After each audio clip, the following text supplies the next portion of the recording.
Okay, let's try that again. Oops. Don't know how that happened.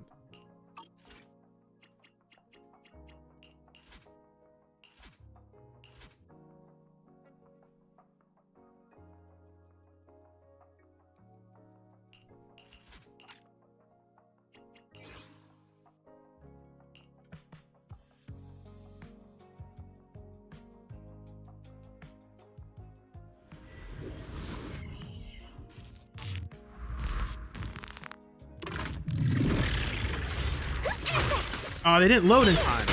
That's My bullets never lose sight of their target. Careful, don't get scared.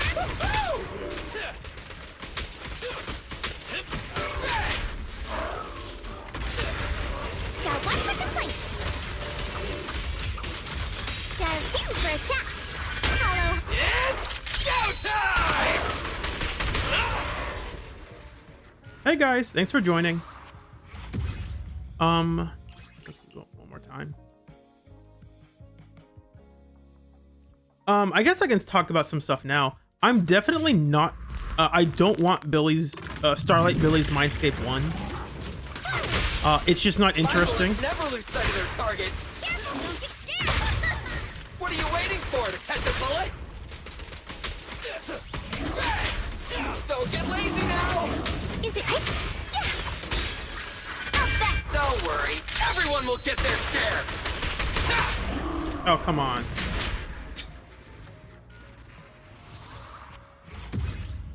It's too far away.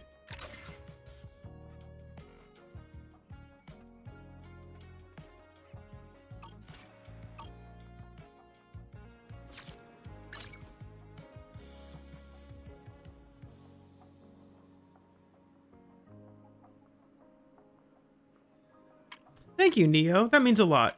Nico. Which ones of these do we do? I don't think it really matters. I don't need more of these. I think this is going to stop being the standard set in season 3. I think they'll make a new Rupture agent who doesn't synergize with this. So I think Unicorn Tales is really good, and they want players to farm for a new set for the new Rupture agents they'll make. Because I already have my Starlight Billy build. I'm listening. It's not this one. This was my Inferno Metal run. I have to re-equip everything. It's basically this. I think it's all on Bonyue right now, actually. All the good sets are on Bonyue. So we'll go Yunque, Woodpecker. I can't remember. Yeah, it was this one. Actually, no. For Billy, I think this disc is a lot better. Because it has more crit damage. The +1 crit damage is way more important than the +1 HP. And also attack percent. I think this is the one I would use. But I'll just stick with this one right now. It doesn't really matter for this demonstration purpose. And I think this one was also Woodpecker. Yeah, because this is the best one I have right now. It's not ideal, but it's fine enough. And this should be physical damage right here. It's a pretty good disc. Obviously no HP percent, but HP percent doesn't really matter for Rupture agents. So, and then we choose one of these. I think it's this one. Looks about right. And that's about it. Billy gives himself. I think he levels up his crit rate, but Monotone doesn't. I forgot exactly what Monotone levels up in his stats. I don't think it's his crit rate though. He levels up his HP. That's right. So this will have more crit rate, a lot more crit rate actually. And the crit damage is also going to increase because Starlight Billy's core is just a stupid high. But his stats will look roughly like this. Especially if I get his W engine. Which I think I will, just because I've skipped every Rupture W engine. Because if you notice, I only have Gorilla Wisp and Cauldron of Clarity. These are both good. It's just I've skipped every one up until now. So I figure, hey, what the heck? Just get one that's like slightly better for all my Rupture agents because it has a higher. Actually, no. Technically, Gorilla Wisp can have a higher crit rate stat than Billy's W engine, but it's a more whatever. No one cares for all the fine details of that stuff. Puzzle Sphere is bad. It's not that bad, but if that attack percent is like you wish it was something else.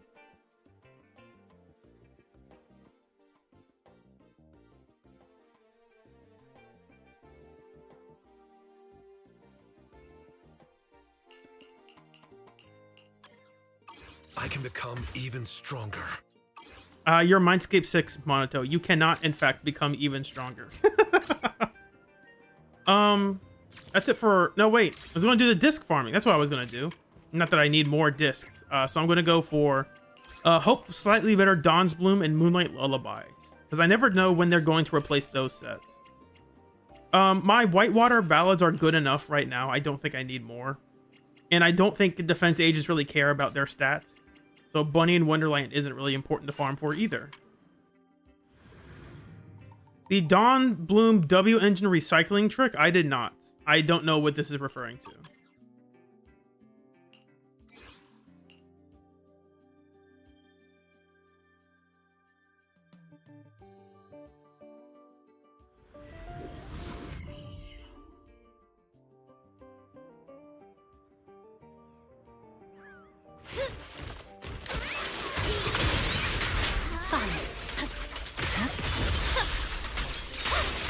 Press forward.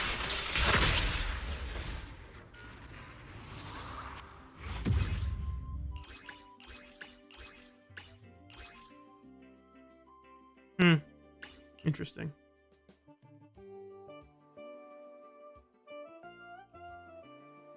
What is this trick you speak of?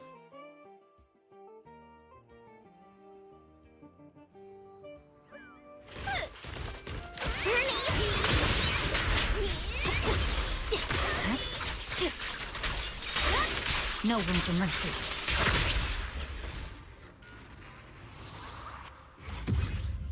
Okay, that should be it. Oh, that's actually pretty good. That's alright too. It's not for any real agents can use that I have. I could try leveling this up. I don't think it'll be better.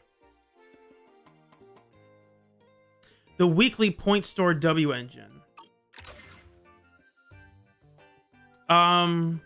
Let's see. Do you mean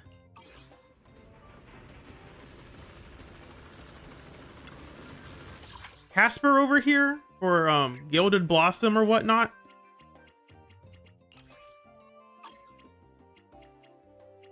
Or do you mean the sorry.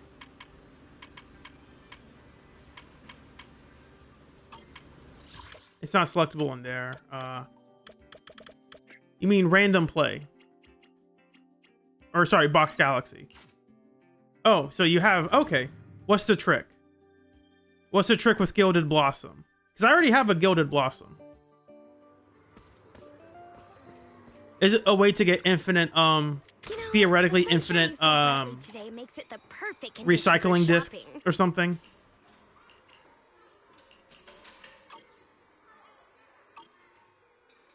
You can recycle it and buy it back basically? Yeah, okay. That makes sense. I think that's a bit expensive in the long term. How much does it cost? Let me look at it. I can access it with my handy dandy phone, I'm pretty sure. Logistics shop.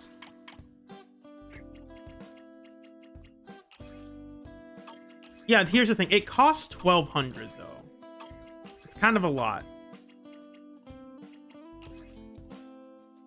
It can only get around 1,000 each week, right? Not this. Through this, and then there were some other ways to get some more. You get like 1,000 a week, and then maybe in the month you'll get like 7,000.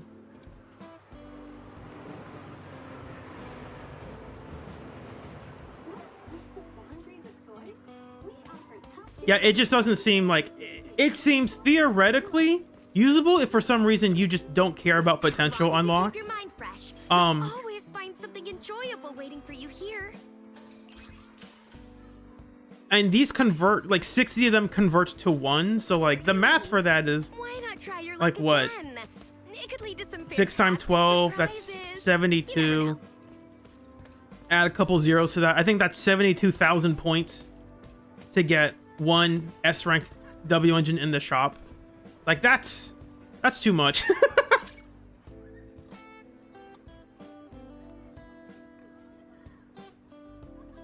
Alan Walker, Lucia has an actual story.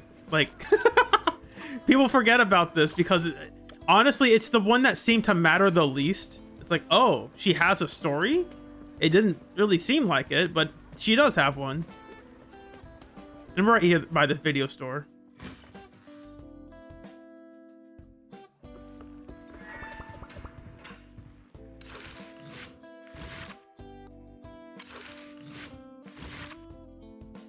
It's easy to forget because I think it's the in my humble opinion, I think it's the least important one. And people talk about, oh, we never got any agent stories. It's like we got one in 2.0, 2.2, and 2.3. We just didn't get one in. They substituted out the agent stories for the event story in 2.6 and 7. I'm pretty sure. Yeah, because 7 was the hot pot event.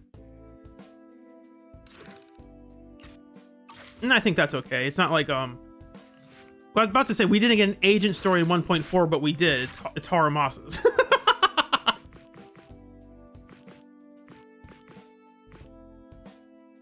We didn't get one in 1.5. That's what we were missing out on. And we never got one in 1.7, I don't think. So that's par for the course.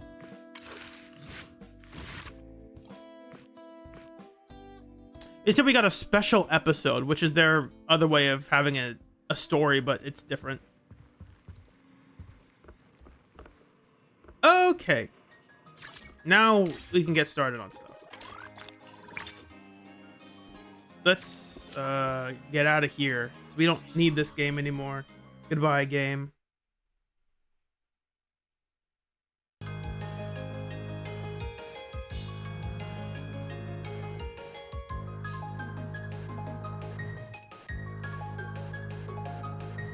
Let's look at this. Window capture. This one. It's this one. Fantastic. Learning how to play Ghost Rider for something important later that I hopefully can pull off. No promises.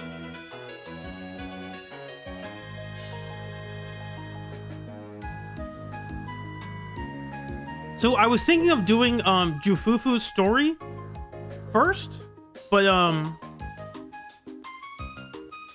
let's go back. That was the page. This story is already 4 hours long, and Jufufu's is about an hour and a half, or it's about 1 hour, and then Lucia's is also around 1 hour. Let's see over here. It's about an hour and a half, and then Seeds is about 2.5. I think it's a little over 2.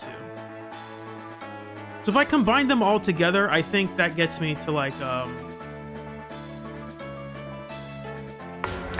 4 hours and 45 minutes. And honestly, I don't think I'll have a lot of notes to take on Jufufu's. From what I remember, I don't remember being that invested in it personally.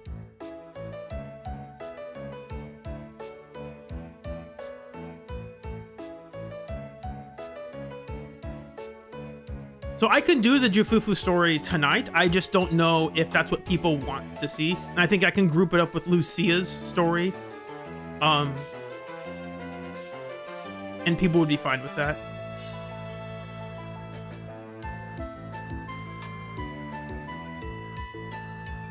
My PC can handle it because I tried to have I don't know if it should be active right now. I have like a tab deloader where I essentially tell it should be deloading these tabs. That's so when I go over here, it should be like, it should refresh this page.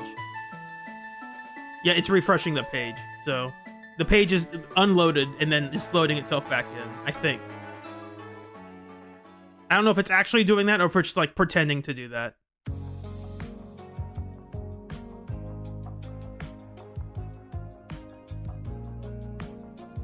Yeah, as long as we do that before Sword Seeker Chronicle. So for those who weren't here last time, we did the 2.0 story, and my conclusion from it is that the 2.0 story is actually really good.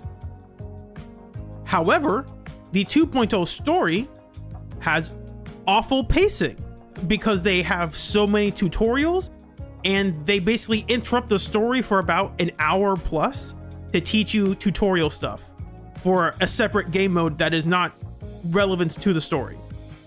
So because of that, there are a lot of other factors in play as well that I think got a lot of people upset. They are officially the official end of TV mode. You're brought into a brand new region and told, wow, isn't this great? Isn't this fantastic and wonderful? And people are still a bit bitter about all this. And they see the title character is also the strongest character they've ever released.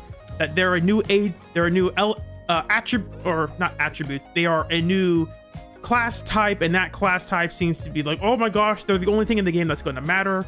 And it turns a lot of people off from that character. So I think there were a lot of things working against Yixuan unfairly.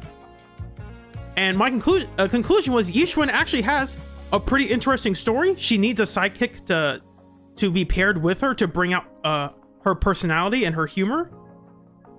And the pacing of 2.0 needed to be better, as in like get rid of all the tutorial stuff. And that would fix a lot of the issues.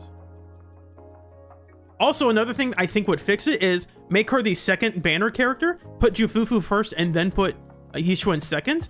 That way people have time to warm up to the character and also not be completely in the shadow of, look at this brand new character. She's exactly like Miyabi. Wow, she's just like a Void Hunter. She sure is just like a Void Hunter.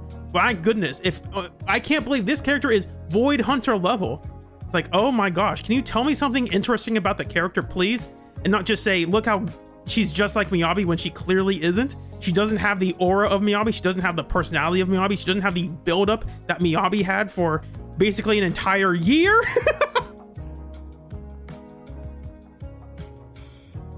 It looked cool. It just didn't endear me to the character. It's like, oh, they are trying very hard to convince the player base that she's exactly like Miyabi when she clearly is not.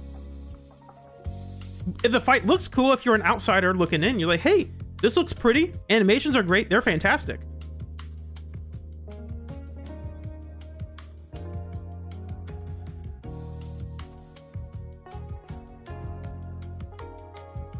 Anyway, now we're on to 2.1. 2.1 is when we are introduced to Spook Shack.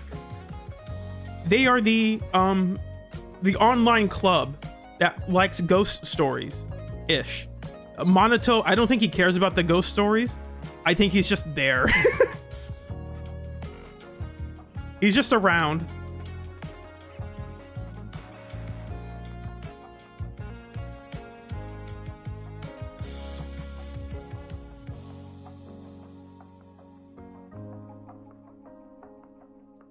The Mystery Gang. What's new, Scooby-Doo? We're coming after you. Gotta solve that mystery. I see you, Scooby-Doo. Which the trail leads back to you. What's new, Scooby-Doo? All right, let's get started. I think going in, I think they are written better because they have, the story takes more time to explore them as characters. And I think that's why people like them better, because Yixuan's, the 2.0 story didn't take a ton of time to explore Yixuan's character. It mostly took a lot of time teaching you tutorials about how to play the game. And it's like, man, I so desperately want to learn about Yixuan as a character. But by the time they give it to you, you're so worn out by tutorial after tutorial that you just don't care. You're like, I'm tired of this. Get me out of here. And that's why pacing is really important. Oh, you got your Billy figure. That's nice. I looked at it and thought, you know what? That would be cool to have, but I don't need it. I can see Billy regularly. I don't need a figure. I think the figure would have been cool. I'm not opposed to getting it. It wasn't something I was like, oh, I have to get this. It's like, nah, I think I'd rather spend my money on other things. Okay, let's get this started. We will also do the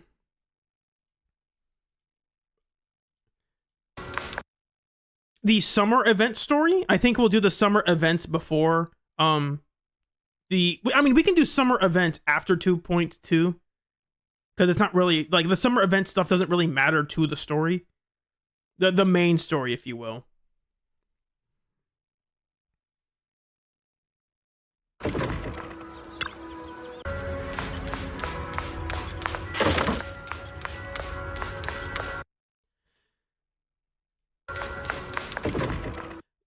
So Alan, the best thing what I will say about 2.7 and 2.8 is I left those stories.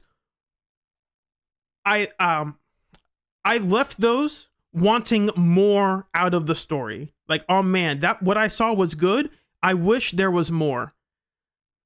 There are parts in season 2 where I go, oh man, I really wish there was a lot less of this. Get me out of here. And I think that's a much, the first option is obviously much, much better. You would rather have your fans wanting to see more than having your fans stop caring. Because the moment they stop caring is when they stop spending money.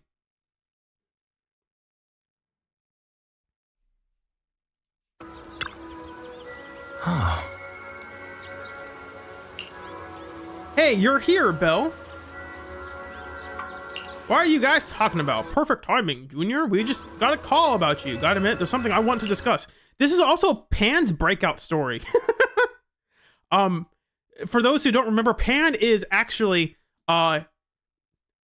is written really well in this. I think Pan is not one of those characters like Yishuan. The story's never focused entirely about him, but he serves his purpose in the story very well. I think he is well written within the context of his role in it. And that's why people don't go like, oh, I hate Pan. Like, no one goes around saying they hate Pan. They turn their anger towards Yishuan because she's the giant target character. She's the character highly pushed by the story, highly pushed by the marketing, highly pushed by the game design itself. And so that's why I think Yishuan gets hate partially unfairly, partially fairly.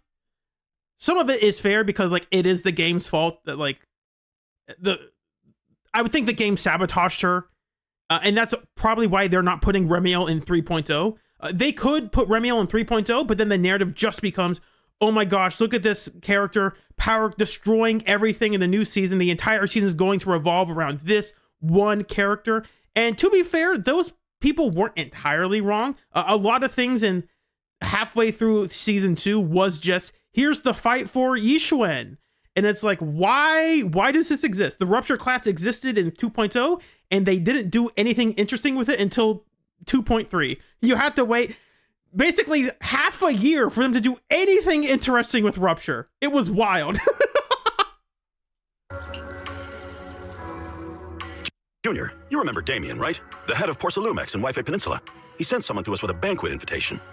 Ooh, Damien? He's trying to smooge up to us again? A banquet invitation? Judging by the look on your and my brother's faces just now, I thought he had sent some kind of legal notice. He wouldn't dare. If it weren't for all of us from Yunquei Summit helping him take care of the Exaltists, he wouldn't be living the good life now. But as for the invitation, it does seem to have a connection with the corruption incident. Oh, if I remember correctly, Pan likes this side. Pan's like, I don't like the guy, but I like this invitation because I'm going to get a lot of food out of this. And he's going to bring it all back. I remember that part of the story. It's like, dude, he's just like me. He's super frugal. He's always trying to find the best deal out there. Here's the situation. Even though Top suppressed any media about the Exaltis causing chaos in Wi-Fi Peninsula, news had already spread citywide. The production of Porcelain is super important, and neither Tops nor Porcelumix can pretend that nothing happened. So, over the next 2 weeks, Tops will lead a security investigation in Wi-Fi Peninsula. And this is some basic exposition to be like, hey, in case you forgot what's happening in the story, this is what's happening. This is all fine. It's not bad. It's not good. It's just kind of whatever. The good parts about it is it's showing Pan like by himself, so we can see more of Pan within the context of the story. If assuming he didn't do any of his agent stuff, he's free. So you're very easy. It's very likely you ended up getting him by accident. So you can do his agent stories much more easy. Not stories, his trust events and his his trust events and his hangout stuff much more easily than a character like Jufufu, because you specifically have to pull for Jufufu to get her. You don't have to pull for Pan to get him. He can just end up in your account on accident. Investigation have to do with the banquet. Think about it, Junior. With an investigation happening, many relevant people will have to come to Wi-Fi Peninsula. Porcelumix has to fulfill its duties as a host and entertain everyone. Although the security investigation doesn't involve Yunque's summit, that Damien kid is pretty cunning.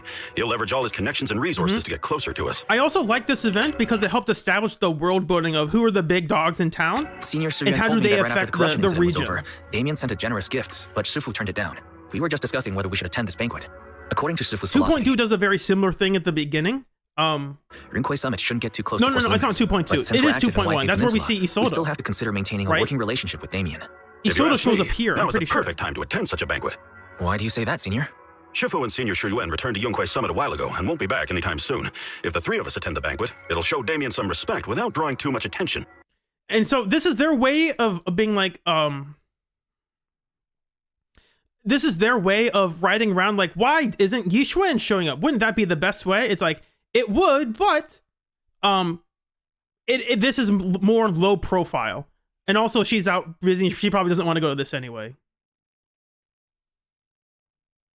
And so this is actually, in all the ways to write a character out of the story, this is actually a really smart way. It'd be like, if Section 6 is invited to something, we don't need to send Hoshimi Miyabi to it. We can send Harumasa and Yanagi. Like, those two are fine. Miyabi doesn't have to go, and one, she probably doesn't want to go anyway.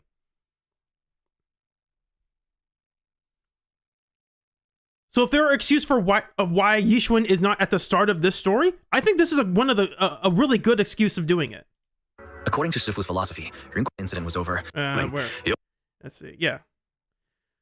Over here. There's who should attend. Have to consider a working relationship. Three of us attend the banquet. It'll show Damien some respect without drawing too much attention. Besides, he already knows Shifu isn't around, so it's not like she's deliberately avoiding him. Now I need to start a new thing in my notes for three of us? chapter 2. Aren't you forgetting someone? Oh, you mean Senior Fufu? Well, we happened to learn yesterday that she had failed her arithmetic course, so Shifu called her back overnight for remedial lessons. I'm afraid she won't be able to make the banquet this time. That's the funniest reason to write a character out of the plot. That also makes sense. Why is this character not here? She failed a math test. She has to go study. That's so dumb, but it's funny. It's dumb in the right way.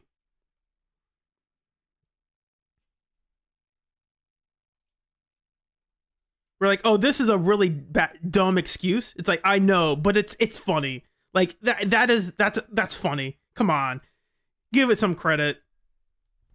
In this line, you can tell the context for this. This is a joke. Like, this is humor. This is not like a serious comment. This is like, no. This is the humorous part of it. Why Jufufu isn't here? She failed a math test. Let's see. Damien throws party to get on everyone's good side. All the big wigs of Wi-Fi. Yixuan is out and can't attend. I should say, we are attending Pan, and us to attend to keep up appearances without drawing attention. Yixuan is out and can't attend. Jufufu failed a math test, and that's funny.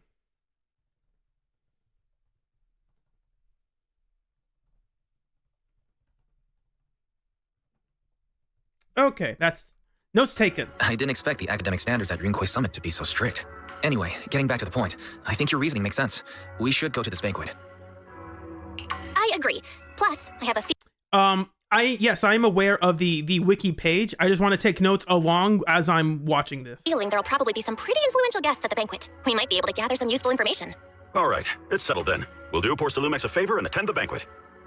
I also like seeing these lines in the context of the story. Because, like, if you just read the wiki, you read this line, but you don't have, like, the entire context of the scene and how it's presented. Go to Yum-Cha-Sin. Fantastic. The next day. We can fast forward a little bit. I saw some premium tangerine peel. Finally treat herself with this feast. Pan's like, yeah, look at all the good food I'm going to take home. We're going to have this for a while. We've fallen for the trap. It's like, oh, you're overthinking. Welcome to Yum-Cha-Sin. Are we headed to the second floor? Yes, we are. There's the character everyone thought was going to be playable. She wasn't. There she is. People are like, oh, she's definitely going to be playable. It's like, even her hair is split in the back. That means she has to be playable. Uh-oh. I got bad news for you. It's like Wi-Fi safety inspection is quite the big deal. It's a huge mess. Well, you're right. Even without the Exaltus causing trouble, there's a lot of conflict going between workers and Porcelumix. Hey, juniors, your senior's going to have to pass on this one. I just don't vibe with that Damien kid, so I'll spare myself that headache. That's fair. Damien's kind of a sleazy guy. Belle and I will go. You enjoy your dinner. Try to make up for Shifu and the others' portions, too. Because the whole group was invited to attend, but it's like, we're going to only take the three of us.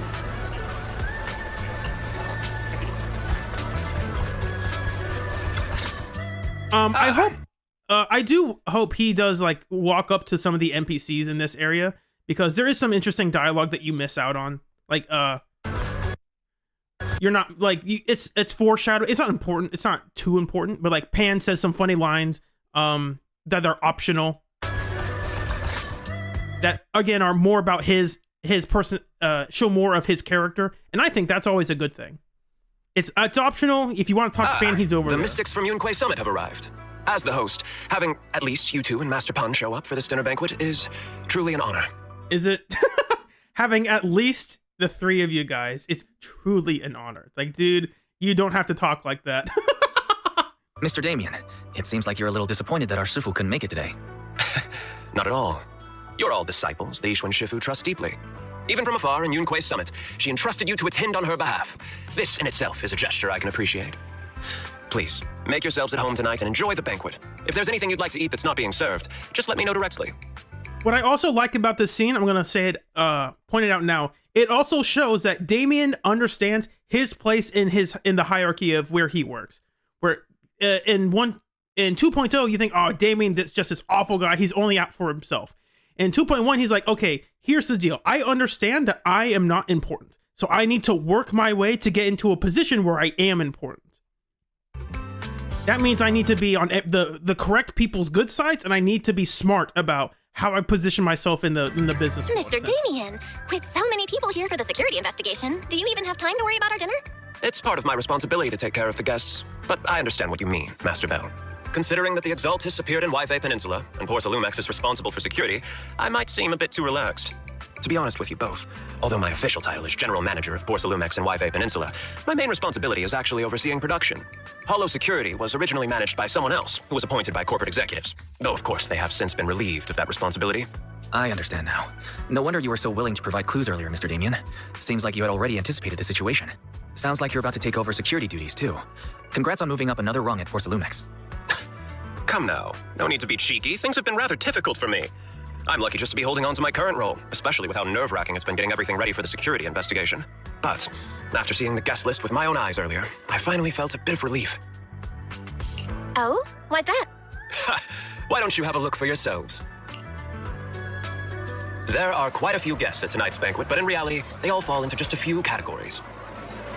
All these elegantly dressed guests are senior officials from TOPS. The fact that everyone who was invited has turned up is a clear indicator that the connection between TOPS and Porsalumex remains strong. I also really like the exposition in this scene. I think the way they do it with Damien being like, hey, it's like Damien giving the explanation for who is who, why people are here, and why that matters. I thought this was really well done. Even though I haven't watched the full thing yet, I remember a lot of it. So in this scene, Damien is still like, he's not our friend, but he is our ally. He's like, hey, I'm going to tell you what the real deal, how things work around here. How things work and why they are important. So I really like this scene. It also shows a lot of Damien's personality of what he's looking to get out of this.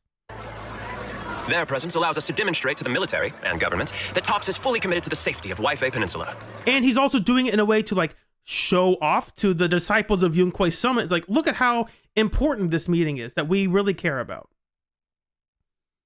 He can also brag to Bell and Wise because they're not in like an authority position like Yishun Shifu is. Like if Yishun was here, he wouldn't be doing this because he wouldn't be showing off in this way. We also sent invitations to the relevant city government departments, but no one showed up, which suggests that the government doesn't want to get involved in the sensitive matters happening between TOPS and the military and Wi-Fi Peninsula.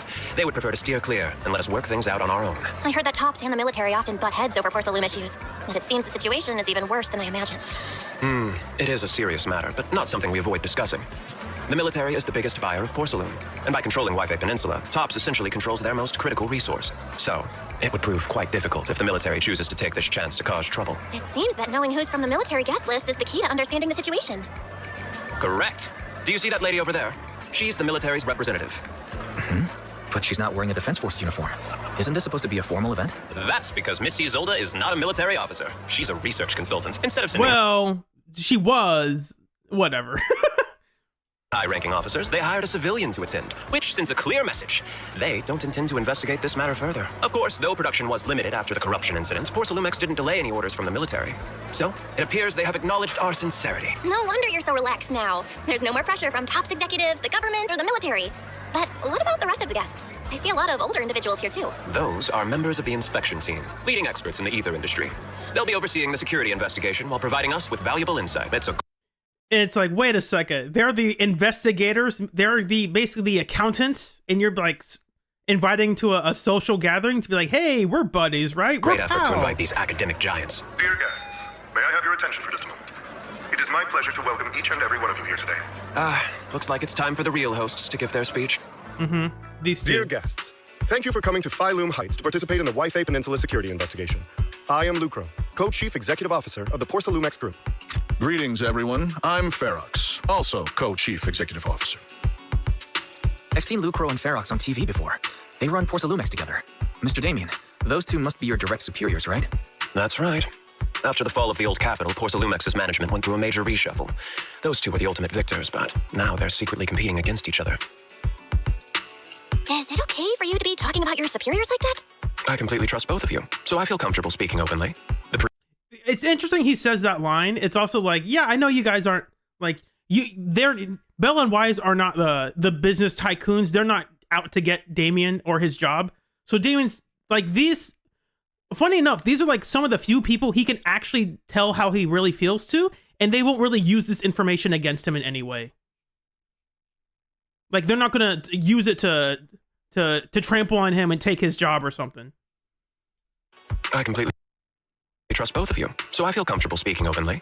The previous head of security was one of Ferox's trusted subordinates, but now he's been dismissed. Both of the big bosses are eager to fill that position with their own people. The reason I was able to become the nominal head of Wi-Fi Peninsula was because I don't belong to either side, so I can't disrupt the balance of power in this competition. But the price of remaining neutral is that I've completely lost any chance of moving up. And if I were to take sides, it could come at a fatal cost, destroying everything I've worked so hard to build. We will work closely with everyone here to reinforce our security measures and deliver a report to the public that we can be proud of. Ladies and gentlemen, the security investigation will officially begin tomorrow. For now, please relax and enjoy the banquet.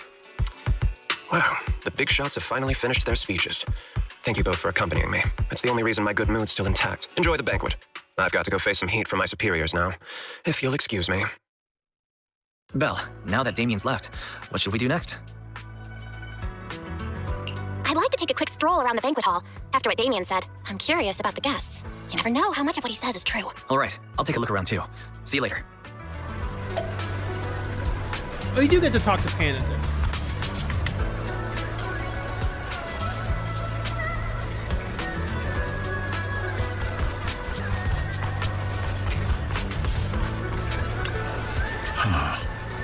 Major Infinite has caused great alarm. We have betrayed your trust or negligence. No, everyone knows the risks going to the Hollow. Who knows when the Exalted might pop up? We're impressed by Damien. It's rare to see such gumption. Oh, you flatter me. Ferox has an eye for talent. Look at you two, all so formal. We spend each day hunched over our desks. Let's have a vacation. We're truly grateful for your kind words. Wi-Fi is like the throne quarter. These Tops guests at the venue look relaxed, definitely not looking like they're here to hold Porcelumix accountable. Yeah, that's not a good thing. On the contrary, Lucro and Ferox remain hostile in their exchanges, even in front of Tops executives. Damien says he hasn't sided with either, and it seems to be true. But just thinking about dealing with those two higher-ups gives me a stomachache. Props to him for managing to walk that tightrope. This scene also gives you more respect for Damien, because he, as he says, like, I'm in a tricky situation. Like, I can't just afford to be like a jerk. Sorry if I came off sounding like a jerk at the start. I'm sorry. I can't do that. I only did that for appearances.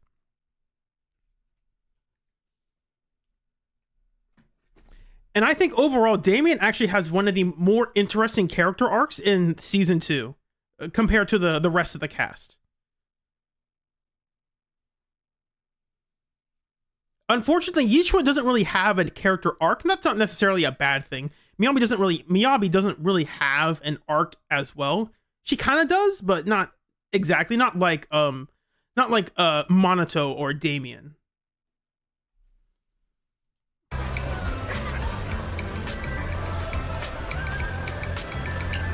She has a good story, but it's not like an arc. It's not an overarching story, you know.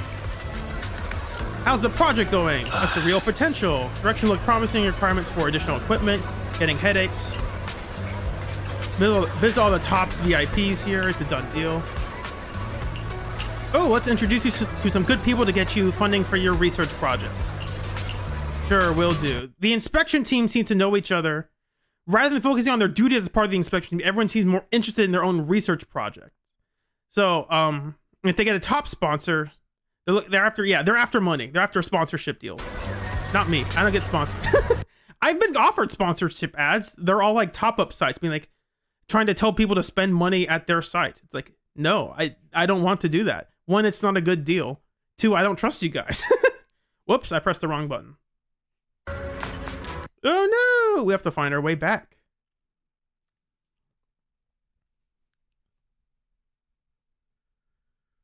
So yeah, I like the world building in this scene. I think it's all really good. And the excuse is how we can see all these people is because we we end up being invited to this party with the bigwigs. And Pan's like, give me all your best food.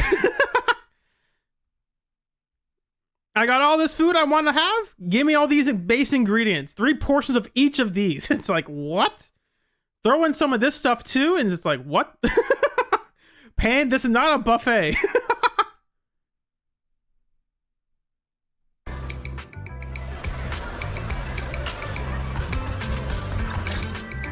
Oh, Belle, you're back. How was it? Find anything interesting? How should I put it? Judging by the guests, the security investigation doesn't seem as serious as I thought. The experts and top staff were even chatting and laughing. What everyone cares about isn't the Exaltists, or even the safety of Wi-Fi Peninsula, but how to get the porcelain supply back on track.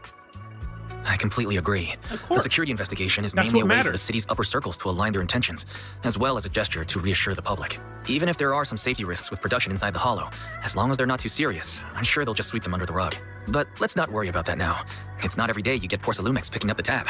What matters most is enjoying the food. Come on, let's enjoy a proper meal, Wise. All right. Wow, the ingredients Enjoy. that you're talking My apologies, miss. It's okay. I'm terribly sorry. Excuse me. That's also Damien's VA, by the way. You can tell. My apologies, miss. It's okay. I'm terribly sorry. He's just doing a higher pitched voice, I'm pretty sure. I'm betting money that that's Damien's VA. Excuse me, you dropped something. Oh, sorry about that. Here. Thank you both very much. Oh, you're with the safety inspection team. Wow, you look so young. And you're already an expert in the ether industry? Sorry, I must excuse myself. Did I say something wrong? Young lady, seems you're completely at a loss. If I'm not mistaken, you're the military research consultant. That's right. My name's Isolde. That girl and I are both decorative props. Just here for show. Mm-hmm. If you're learning about the inspection team from Miss Isolde, you bid goodbye and have a delicious dinner. I don't know if this is. I mean, I can check. Oh, that's right. I think this is an awkward part. I think there's supposed to be something else before this, but if this reads like there's supposed to be one more thing before this, but I don't think there is.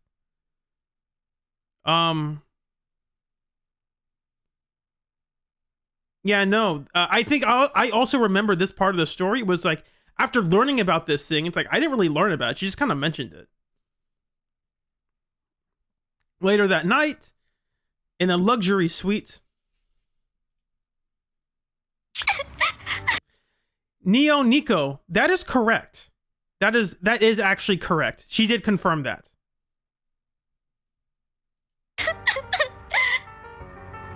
The time fields.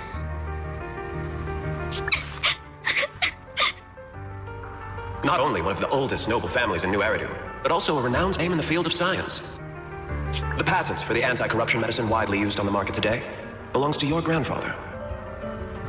If this respected and prestigious surname appears on the investigation team roster, the citizens will surely feel more at ease. Yeah, it's a PR marketing strategy. Alice, the reason you're here, your grandfather's medicine is important, and we need the public to care about that. That's why you are here. If you don't come, we won't like that. You flatter me. It's just that my grandfather is seriously ill right now, so I really That's why I don't say, like, Damien is not a like lawful evil or like lawful neutral. No. He is selfish. Like, Damien is selfish. He's out for himself. And if he can help other people along the way, that's okay. But that's not his goal. His goal is not to help other people. His goal is to look out for number one, and that's himself. seriously ill right now, so I really don't think he can handle this. You misunderstand me. As I just said, all I need is this surname to appear on the list. Aren't you a time field as well? But I'm just a student. I'm nothing like my grandfather. Miss, I'm sure you've heard that the corruption outbreak in Wi-Fi Peninsula is closely tied to the failure of anti-corruption medicine. Porcelumex has every right to file a lawsuit against your family and hold you accountable. The reason? Your family concealed major risks involved in the purification process of the medicine. That's complete nonsense. It was clearly the Exaltists who... So what? The media doesn't care about the truth. They just want to see a once honorable family brought to ruin. And Damien's right about this. It's like, hey, it doesn't matter what the actual truth is. The public just wants a cool, interesting story. And here's some drama we can drum up to make you guys look bad if you don't act as I ask you to. Miss, the honor of the Timefield family now rests entirely on your shoulders. Think carefully, for your ailing grandfather's sake. I'll make you an offer I you wouldn't can't want anything refuse. unfortunate to happen to the old man either. Grandpa, did I make a mistake? What should I do?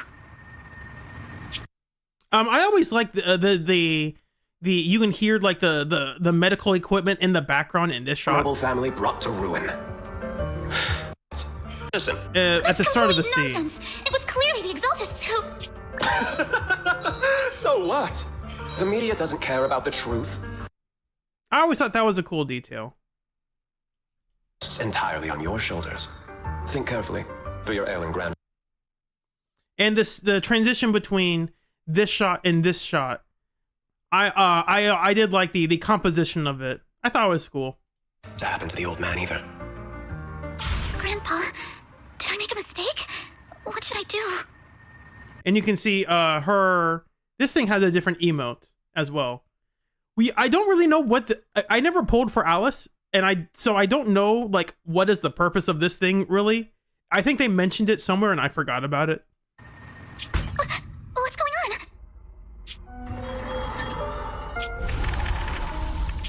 What's that? That's a good scream. Shoutouts to her VA. She also streams. A few minutes later at Swabian Temple, a series of urgent knocks on the door wake you up.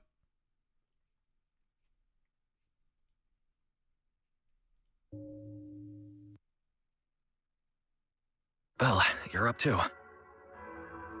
To be fair, they never talk about Yuzuha's ear things. I forgot exactly what they're called, like coaxial, like ear implants or something. I forgot what they're called. On top of her head, those are never mentioned. So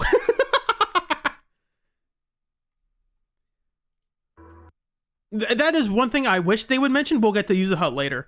I wish someone in the story would just mention that she has these things on the top of her head.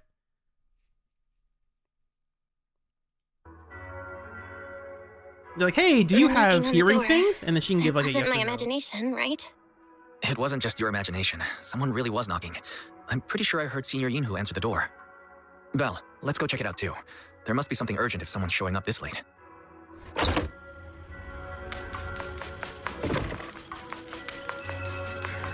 So I like that scene, the scene we just had. I thought that was a pretty good scene. For getting us to have, for introducing Alice and why she's emotional in that scene and why she comes in the middle of the night. There's a thing outside my window, and this scene, I think this scene is really funny. Master Pawn, that glowing... I remember, I really didn't remember the 2.0 story. I remember 2.1 pretty well. Or mildly well. Master Pawn, that glowing thing freely appeared outside my window. I swear on the honor of the Timefield family. Let's put the vows away for now, Missy. If there's one thing I can't stand, it's people swearing oaths and this and that. I He's like, let's stop doing that, Missy. We don't have to do that. believe what you said is true. Why else would you have come all the way here in the middle of the night, right? But I really couldn't follow all that about a boom and shadow crooked by 20 degrees. Sure, we at Yunquay Summit practice mystic arts, but ghost hunting and monster chasing aren't exactly our specialty. To be precise, it was crooked by 22 degrees to the left. I remember that clearly. And that's like a what? And you can tell what that line, this line here is her way of saying, I'm a weirdo for this type of stuff. She doesn't have, you don't have to say out loud, I like perfection and I am always calculating this sort of stuff for some reason. Oh, when she just says this line, you immediately know that's not normal. Like there is no way a normal person could do that. She's a weirdo in some way. I admit I was a bit abrupt earlier. My apologies. It's not that I've misunderstood the mystic arts. I've come because a friend told me that Mr. Wise and Miss Bell are currently staying here, and she trusts them. Yeah, who's knocking? Senior Yinhu, who was knocking just now? And who's that Perfect timing. friend? You two are just who Miss Timefield is looking for. What? You're Mr. Wise and Miss Bell? Hi, I'm Belle, and that's my brother. Hi, I'm Belle, and this is my brother Wise. We meet again. Belle, could you not bring that up again? After a few minutes, Alex explains what I happened. see. So you spotted an unidentified glowing object outside your window and came here for help. But I didn't expect Lucy to be the one who sent you.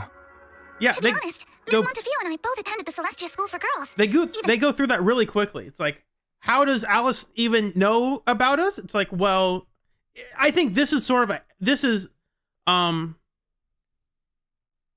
think this is the weakest part of the story here. Belle, could you not bring that up again? I see. So you spotted an unidentified glowing object outside your window and came here for help. But I didn't expect Lucy to be the one who sent you. I think this is the weirdest, the oddest part of the story, because you have to, one, Lucy has to contact her friends, Alice specifically, and tell her that Belle and Wise, who are proxies, are here in Wi-Fi Peninsula staying at Swabian Temple. I don't remember if Alice, if she says here that she texts Lucy immediately afterwards, but that seems like information she shouldn't really have. Because I don't know if, how frequently Lucy and Alice are keeping in contact with each other. To be honest, Miss Montefiore and I both attended the Celestia School for Girls. Oh, Even that's after right. she They say broke ties we've with her always father kept and in left touch. without a word, we've still always kept in touch.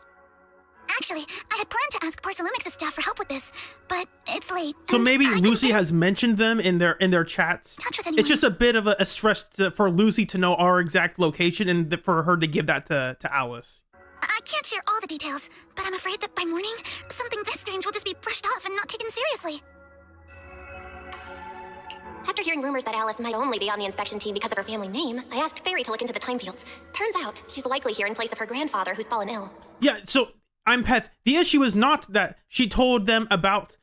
Lucy told Alice about these characters. The issue is Lucy also knows exactly where they are and exactly where we went. And it's like, I thought we were keeping this a secret. Like, this was a secret mission from the mayor. Like, we're supposed to be here low key. So it just seems a bit odd that Lucy is spilling our secret whereabouts to Alice. That's the only weird part. Like, they needed to explain that better. We're not sure exactly what happened, but Alice was probably threatened. Either way, Porcelumix clearly doesn't take her seriously.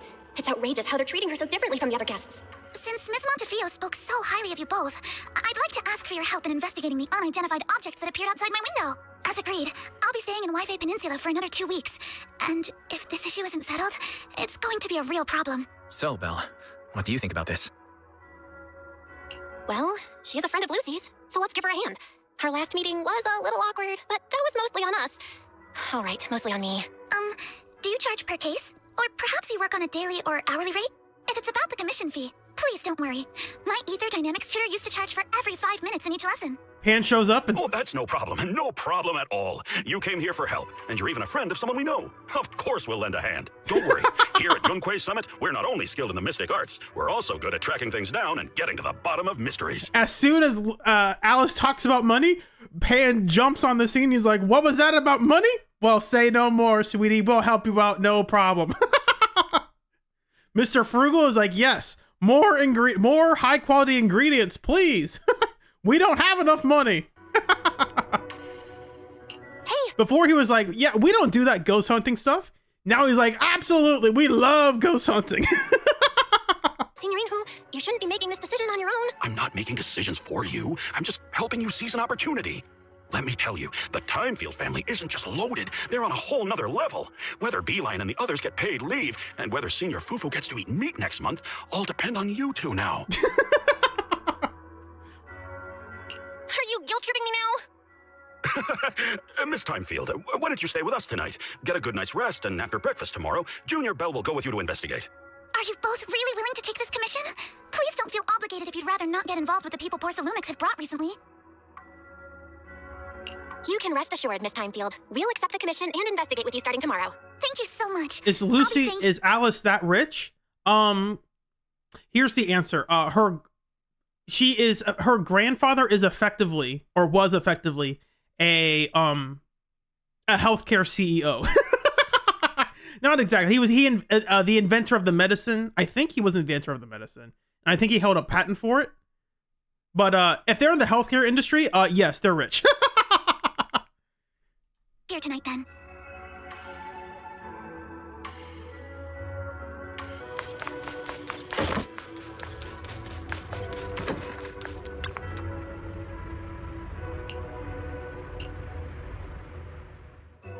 As expected, you fall asleep the moment you hit the bed the next morning.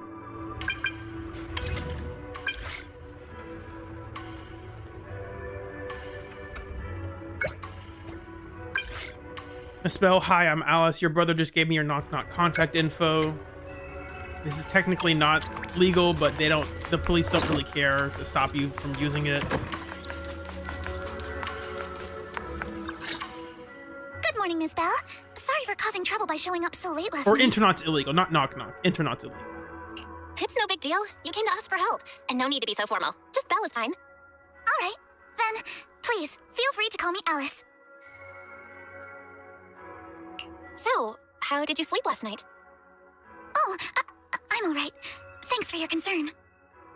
It's just the scrolls hanging in the room were all tilted by 2 to 10 degrees, and when I was about to sleep after fixing them, I noticed that the 2 vases by the bed didn't match. Sorry, you have to see this side of me. This nitpicky habit of mine is a disgrace to my family's name. Oh, no, it's not that bad. Swabian Temple just lives up to its name. Thank you for understanding. By the way, about that thing I saw outside my window last night, if you don't mind, I'd like to hear your thoughts. Why don't we take a look around the lower floor of your building first? Since it appeared outside your window, there might be leads outside. Okay, sure. Good thing you suggested starting outside. Honestly, I'm a bit ashamed to admit it, but I don't dare step back into that room until we know exactly what I saw. Miss Bell, should we head out to investigate? Sure, let's go. About last night. You said you heard a soft thump followed by a loud bang? Yes, and it went pitch dark outside the window. I pulled back I'm taking the notes. curtains and saw large slanted shadows, and there was a glowing skeleton stuck between the shadows in the glass.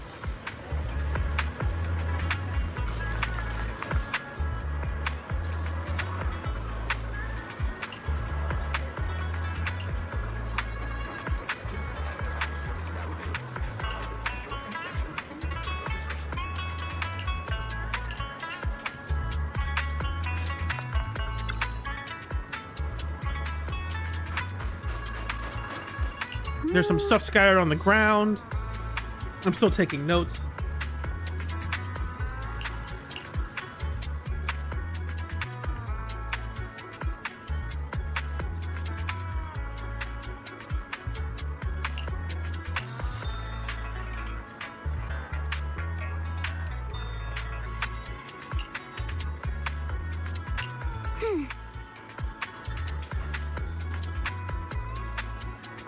As grandfather said, morality and responsibility are the foundation of the time field, so we cannot neglect even small matters like flower pots.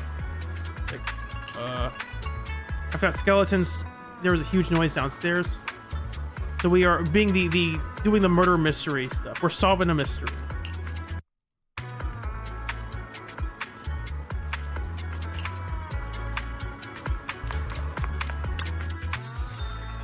There's a big sign. We can skip some of this part. Basically, if there's nothing from like the story or the character that we get, if there's not like character development in this part, I'm gonna try to skip through some of it.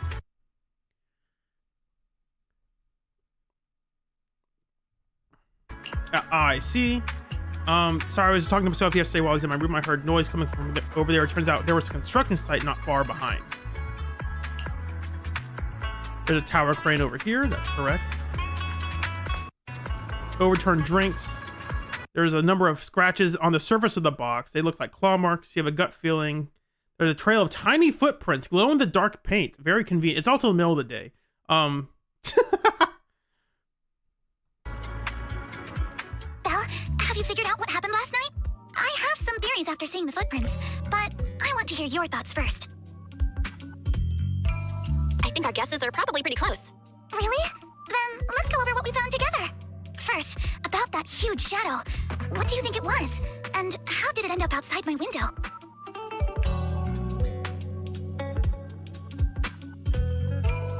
It was probably from cargo hanging on the tower crane.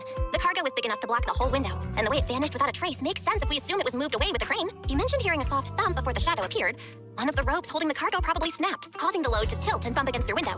Yes, that's what I figured too. Thinking back, the reason I was so certain that it was tilted exactly 22 degrees was because there was a shipping label on the crate. But let's just assume for a moment that it was. Then, what do you think made it fall to the ground? It was probably knocked over by that skeleton that startled you. After the cargo hit your window, the crane lifted it back up, but that little thing couldn't hold on and fell off, landing right on the flower pot. Right. There must be a reason the flower pot fell. If something as large as the cargo had hit it directly, the whole rack would have come crashing down. The fact that one pot was left on the balcony means it had to be something smaller. Looks like we have the same train of thought. That leaves us with just one remaining question. What was that glowing skeleton?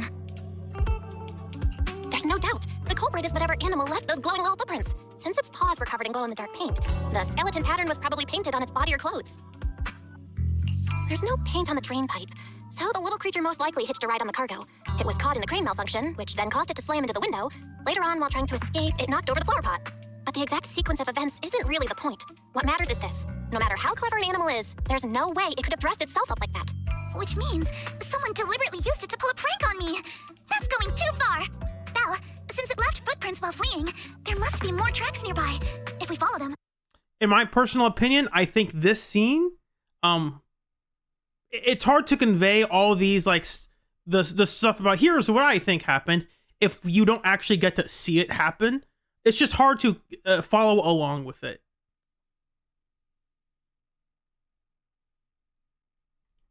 We might be able to find whoever or whatever's behind this. Look over here. The footprints go up the pillar to the overpass. I think during that scene, they should have transitioned to some shots showing like the crane and like, here's the crane slamming against the window or something, right? And here's the flower pot falling over. That way you can follow along with it a lot better. I wasn't a fan of that scene, of that dialogue scene when I first saw it, and I'm still not a fan of it now. I think it could be improved Let's follow them and check it out. with some better visual aids, because they're trying to describe that visual stuff. It's hard to imagine it Used an animal to pull a prank. because they just showed it, but it was like, kind of like, how does the crane like get down there to that angle? Oh, Alice got stuck. That's funny.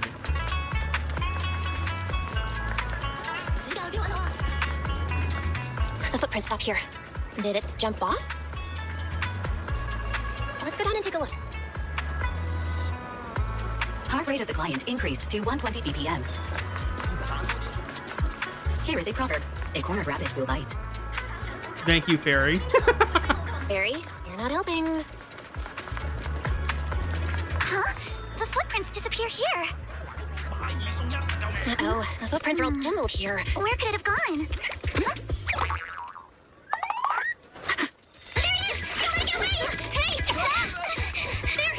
This is discrimination. First of all, we don't know it's his footprints. They could be anybody's footprints. So you were behind yesterday's pranks. The real culprit. Manitou? What? Yuzuha, visitors. The first thing he says is, what? You were behind yesterday's pranks. The real culprit. Manitou? What? Yuzuha, visitors. Coming. What can I get for you? Oh, well. Huh. Guess I got found out after all. Miss, based on what you just said, may I assume that you are the owner of this tanuki? His full name is Kamanosuke, but we call him Kama. Uh-huh. What I mean is, he's not just this tanuki. He has a name, and I'm not Kama's owner. We're just partners. Kama is free to do as he pleases. Excuse me for being presumptuous. It's a bit of a rude introduction from Yuzuha. Wait a minute. We came here to confront them. Yet somehow, it feels like Alice just got completely shut down. It's all right. Kama just said he doesn't mind. So, honored guests, what brings you to Mystic Bears? Also, this music in the background makes you immediately not want to trust this character. Like, I don't trust you. Like, you pulled a prank for some reason that we don't know about. You are likely to be the one behind this prank that you pulled for some vague reason we don't know about. This music is not helping your introduction to show us that you're a kind and caring person. It's a bit goofy and suspicious sounding. Looking for anything in particular? I'm Ukinami Yuzuha. Our family runs a well-known porcelain shop in Phylum Heights. We carry all kinds of goods, and any purchase of a second item comes with a 1% discount. All right. Thank you very much. No, wait. We're not here to shop. Miss Ukinami, we don't even know each other, and yet last night, you and your partner played a prank on me that caused me a lot of trouble. Huh? That's a bit of a shock. I thought you'd really appreciate Kama's way of returning the favor. Returning the favor? Sorry, I don't quite follow what you mean. How could you not understand? You were clearly the ones who started the prank in the first place. Porcelumex previously stated they'd thoroughly investigate the safety hazards and give the people of Wi-Fi Peninsula a proper explanation of the accident. Yet somehow they let an unqualified little girl sneak into a team of so-called experts. That's quite the prank if you ask me. Oh, snap. Class warfare. Let's go. Yuzuha, saying something like that in front of others might be a bit...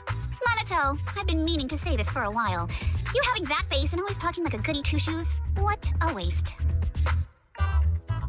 Excuse me, can I say something? Porcelumex brought in the inspection team. Also, this also shows you the dynamic between these two, where Monato's like, hey, Yuzuha, maybe you shouldn't be that rude. And Yuzuha's like, Minato, you shut up. So Monato is this guy who's big and intimidating. He's clearly got a lot of power, but even in the social hierarchy between these two, Yuzuha is allowed to get away with this when other characters simply aren't.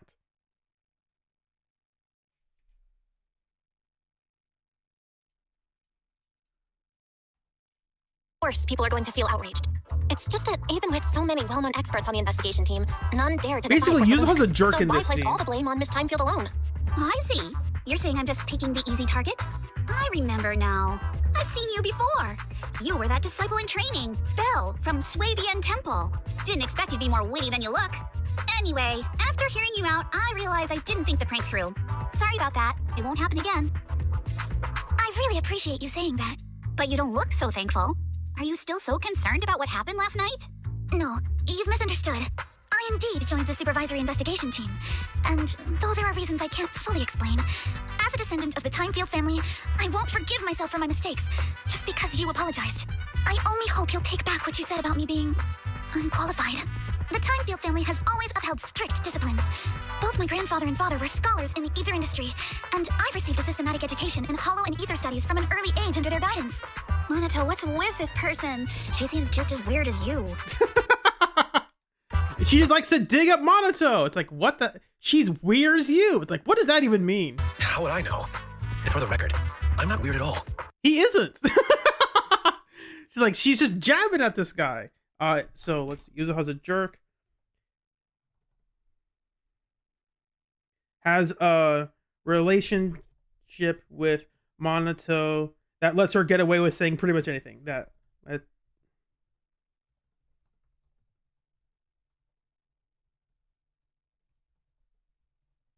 So you know these two are buddies because a random person would not be able to get away saying this type of stuff.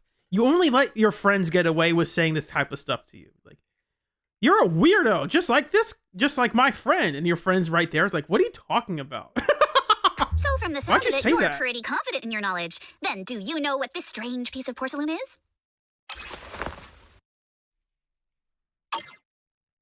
This looks more like a shard of some kind of device rather than porcelain. Also, was it my imagination? Or did I suddenly sense an unpleasant aura coming from it? Something similar to the presence of a sacrifice. Oh, that's a shard of a large obscura. Obscura? Yes, an obscura is a type of experimental reactor vessel made with high-purity porcelain as its outer shell.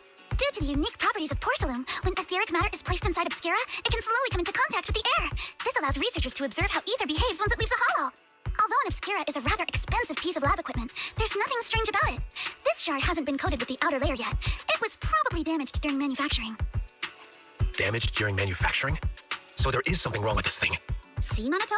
I told you my instincts were spot on. Who would have thought we'd figure out what this thing is in such an unexpected way? What a stroke of luck! Could someone explain what just happened?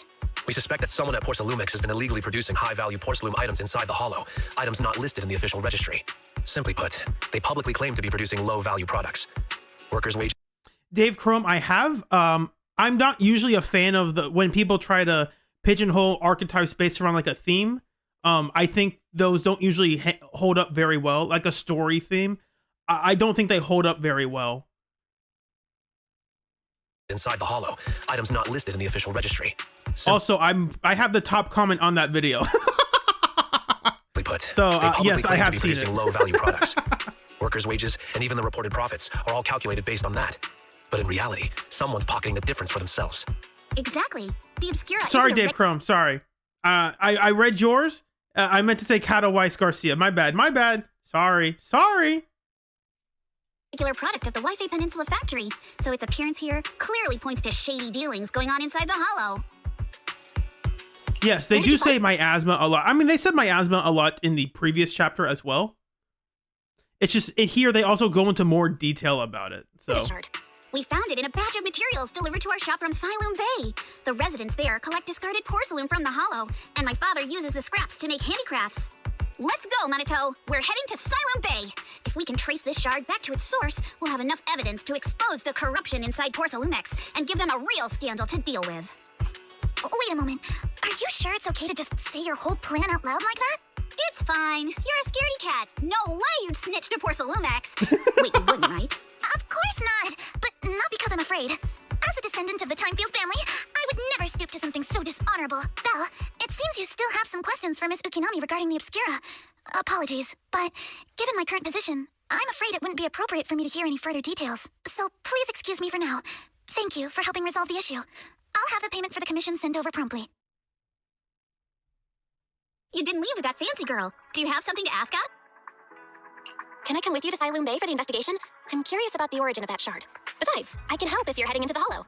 No problem. You're more than welcome to join us. Wow, today's our lucky day. Not only did we find a lead, but we even had a proxy who's an expert at handling miasma just show up at our door. Don't lay it on too thick, Yuzuha. You don't want to scare Belle away. Still, we have no reason to turn down the proxy's help. So, we'll be counting on you from now on. I don't remember if we said earlier in the conversation that we're a proxy. I don't know how Yuzuha knows we're a proxy unless Monato told her. Reason to turn down the proxy's help. So, we'll be counting on you from now on. Monato, if your tail wasn't wagging like an electric fan right now, I'd give you a perfect score for how mature you acted. Huh.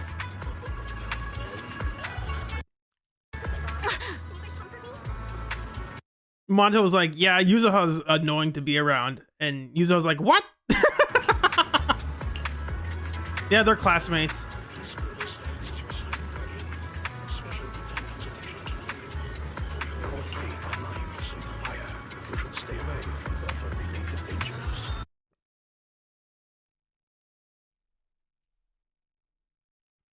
We're going to investigate. Cool.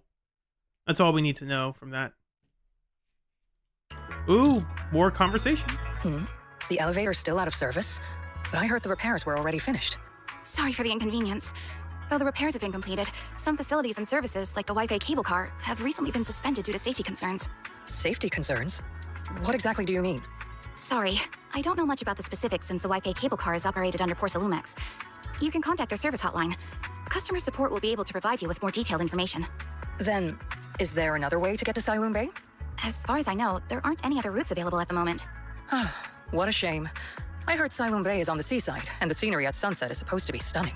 If it's a seaside view you're after, you could take the cable car to Lemnian Island. It offers a close view of the Hollow, and since Porsalumex has staff station there, it's fairly safe. Are you saying the edge of the Hollow is somehow safer than a seaside residential area? No, that's not what I meant. I'm not trying to be difficult. Since I can't get to Siloon Bay, I suppose I'll just wander around the area for a while. Thank you so much for your understanding. It's an interesting way to introduce the character from a... It looks like the elevator's still out of service. Siloon Bay is home to many who were left homeless after the fall of the old capital. Their living conditions aren't great, and they handle most of the hardest and most dangerous jobs in the Hollow. If the inspection team were to catch wind of something sensitive from the locals there, it'd be a real headache for Porsalumex. So they went ahead and blocked the road entirely. So we can't go to Siloon Bay right now? Then what should we do? Yeah, right. All those lies like, there aren't any other routes, only work on outsiders. Porsalumex can't fool us. You can go around the mountain by taking the upper highway, and then head down from the other side. It'll just take a little longer. It'll just take a little longer. Easy for you to say. We're not all made of pure muscle like you. I guess I could probably carry both of you together. Whoa, don't take it so literally. I was just complaining a little. But knowing how thorough that Damien from Porsalumex is... So this the difference between when Yichuan first shows up in the story, she doesn't have another character to bounce off of her to express, to show off the cooler parts of her personality. That's why when Yuzuha's paired with Monato, there's a duo right here. They are bouncing off of each other, teasing each other, making comments, and someone responding to each other. When Yichuan was first introduced, she didn't have that person because Jufufu wasn't along for the story yet. Yeah, he's 19 something-ish, right? I don't know if they revealed his exact age. They usually try to be vague about ages in the story. But yeah, dude, I was in high school. I knew some pretty big guys. They're like, I know you are in high school, but you are built like a mid 20-year-old. There's actually one guy I know, like he just graduated, and if you saw him, you would think he's like 25. And it's like, no, he's 18. Might have even secured the mountain paths to keep people away from Siloon Bay. Good point. Yuzuha and I will go check things out first, Belle. Let's meet up later at the mountain highway. You return to Swabian Temple with the Obscura Shard. So I'm gonna write notes. I'm not gonna say these next times. I'm gonna write down stuff about Yuzuha.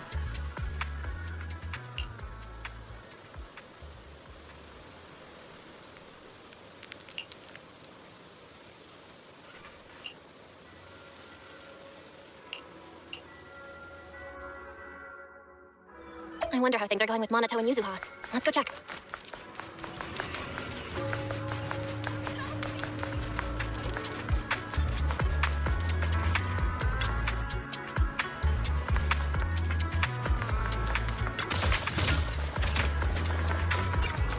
Okay, done with the notes.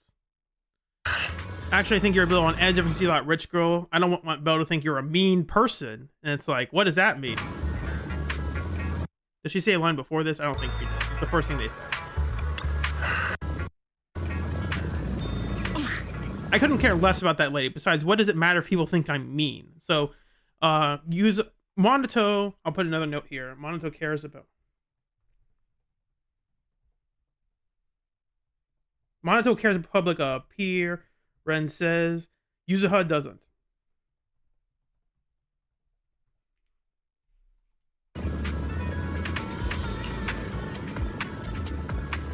You gotta have to worry about everyone on the back. Worrying about everyone on the back burner and think about how. Sorry. You gotta put your habit of worrying about everyone. Got it.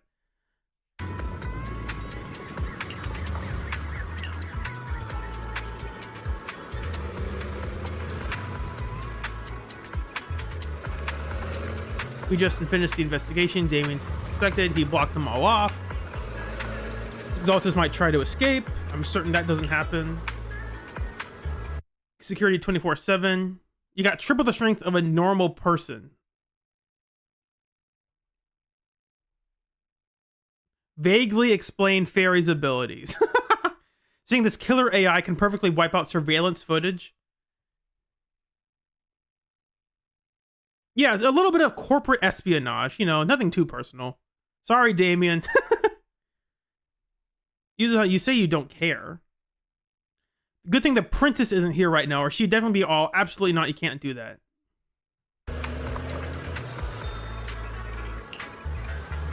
All right, Belle, let's roll.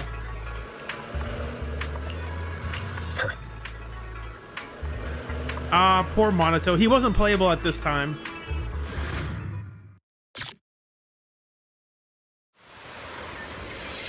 We just have to follow this railway track to get to Silent Bay. Watch out! There's security next. You've got enemy.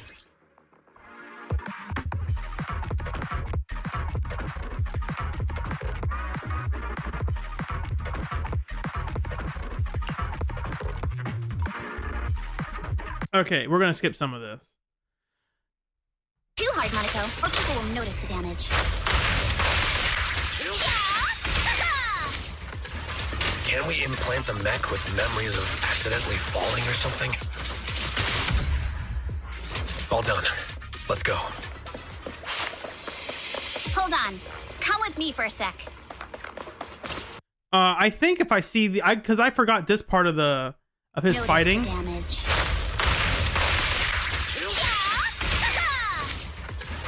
Can we implant the mech with memories of accidentally falling or something? The moves that he's using should be fire. He's using his enhanced basics, but those first two attacks are doing physical damage, and those should be fire damage. Whatever. No one cares about that. Let's go. I recognize that detail because I use Monato. Come with me for a sec. Those should all be fire damage attacks, but they don't have like the flame particles attached to it. So it's a custom moveset for this part of the story, I guess. Ever since we set out, I had a feeling someone was tailing us. Who could it be? Uh-oh. Oh, it's you. Alice, don't be scared. It's us. Bella, it's you. You frightened me. You were the one sneaking around behind us. And yet you got so scared like that. So what are you doing here? Mizukinami, Mr. Komano, I'd like to help you with the Obscura investigation. I gave it some thought after heading back. If I'm part of the investigation team, but can't do anything? I wouldn't be able to ever forgive myself. In case you forgot, you were brought in by Porcelumex. If they ever discovered you helped us, things could end badly for you. And if you always worry too much about living up to other people's standards, you'll only grow up to be a useless person someday. You're worried Porcelumex might come after her, right? Still, you might have gone a little too far with your warning just now. Nobody asked for your opinion. So this is important. Like, Monato needs to be in this conversation so people don't think that Yuzuha is just a terrible person. Like, she's just a jerk. Like, Alice, you should You're worried. let me go through this line again. You shouldn't worry about that stuff. You'll be useless someday. It's like Monato's here to remind the audience that Yuzuha is not a terrible person. She's secretly trying to get Alice to leave so she doesn't get in trouble. Day. You're worried Porcelumex might come after her, right? That's why Monato Still. is in this story. Monato helps bring out Yuzuha's, helps us understand why Yuzuha is the way she is. You might have gone a little too far with your warning just now. Nobody asked for your opinion. Thanks for your kindness, Alice, but don't force yourself. Thank you, Belle. Don't worry about me. Mr. Blackwood may be strict, but from what I've heard, he at least honors his contracts. And since what we're investigating isn't related to a safety issue, even if word gets out, I'll have my ways to handle it. Also, while what Miss Ukinami said earlier was fair, at its core, doesn't it still count as just another form of trying to measure up to other people's standards? As a member of the Timefield family, I take full responsibility for my choices. So please, there's no need to worry. Alrighty, but you heard our plan. After investigating Silent Bay, we'll likely be heading into the Hollow. That's not exactly the kind of place for a noble lady to take a stroll. That's even less of a concern. One can't become a proper Hollow scholar without field research, so I've undergone professional sword training and Hollow survival drills since childhood. Alright then, I've got no objections. What about you, Monato? Welcome aboard.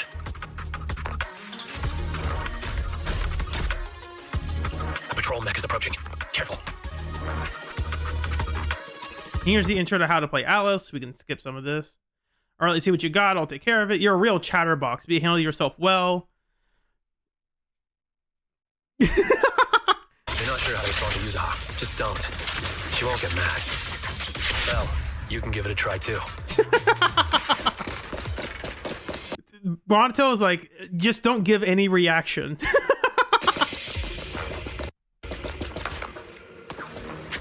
Uh-oh, it's people from Porcelumex. We can skip some of this. Take a detour. It's really reassuring how... And this also shows that Monato's pretty observant. Like, he's not just a big meathead. Like, he's like, yeah, this is the type that triggers an alarm. Because he's a worker. He's the working man, you know? Got a side gig. Time to check the Spook Shack forums. Let's have Eos give it a try. And then you play this mini game. This is their tutorial for how to play Eos for people who skip that part. It's pretty simple. It's fine enough. Once you get past here, it'll be smooth sailing. How long until we get to Silent Bay? We cross 2 bridges, follow a short path, and we'll reach the elevator. And we're about a third of the way there. I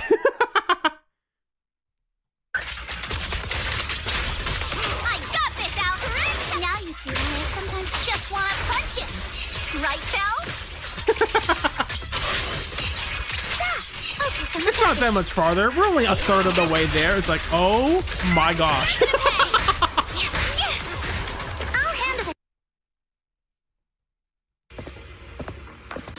Oh, that's right. I forgot someone's looking at us potentially as we were leaving.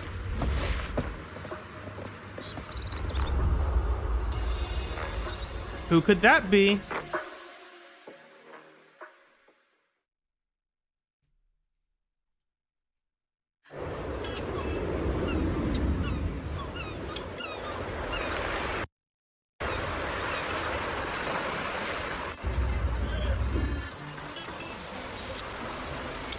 This is Silent Bay with a beautiful sight. They'll you rest well. Like they're selling something. Silent Bay cannot be accurate. Overall, I think that was an okay chapter. It's a lot of setup to get to the plot. I think some of the stuff was good. Some of the stuff was just so-so.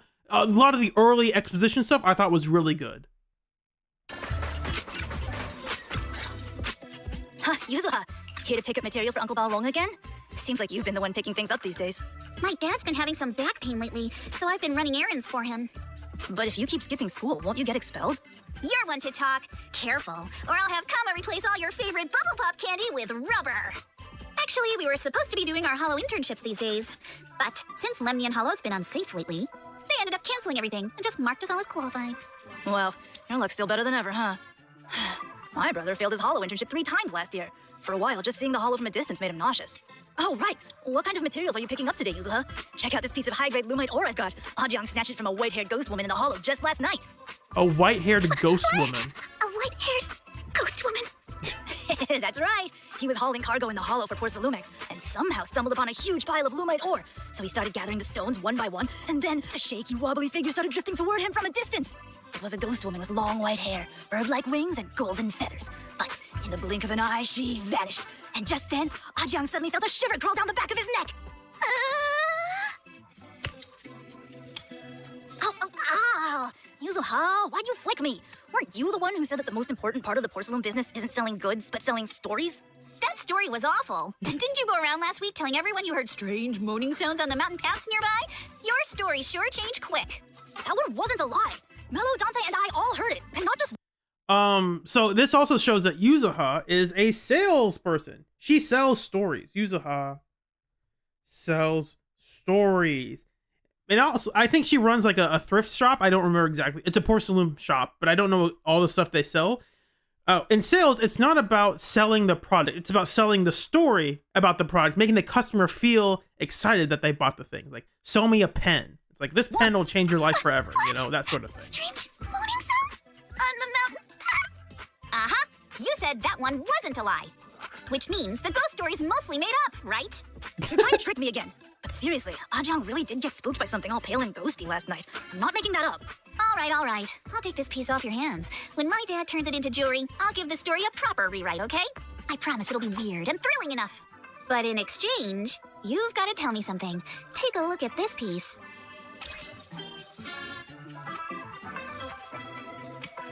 This was part of the last batch delivered to my place. Do you remember who brought it in? That wasn't one of mine. Probably from Mello or Uncle Alfong. Anyways, if there's nothing else, I'm gonna head out. Let's go. So, are we going to go ask them one by one now? Yeah, let's split up and ask around. Minato and I will go find Uncle Alfong. And Belle, you go with Lady Alice to check with Mello. If it turns out to be his, make sure to get the exact time and place he found the piece. Let's go.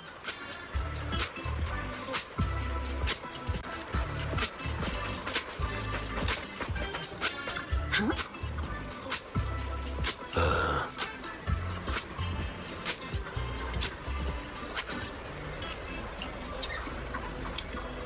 Let me read that one. Let's see. Blocked all the roads. How'd you get here? We got our ways. Outrun those guys back in my day. Whoops, didn't mean to do that.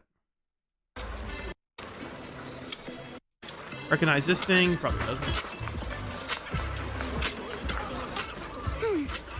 Are you here, Mello? Yeah, what's up? Look at this thing on our phone. Do you recognize what this is? He's like, no, maybe. Hope. Tell us what it is. I'm busy. Broke my toy. Hopefully we can fix your toy.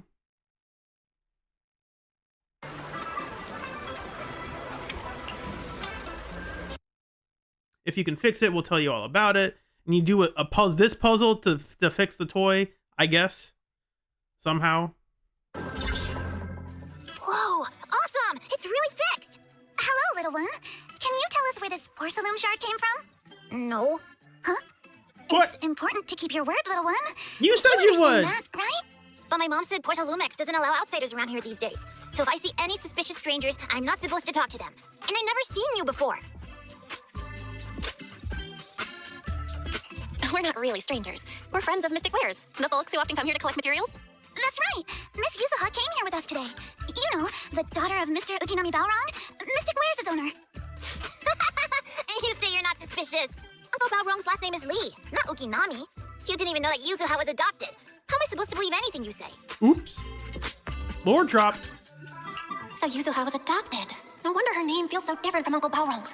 I thought it was maybe something to do with her mother's side. Yeah, Balrog is definitely sounds Chinese, and Yuzuha and Ukinami do not. You can trust them, Mello.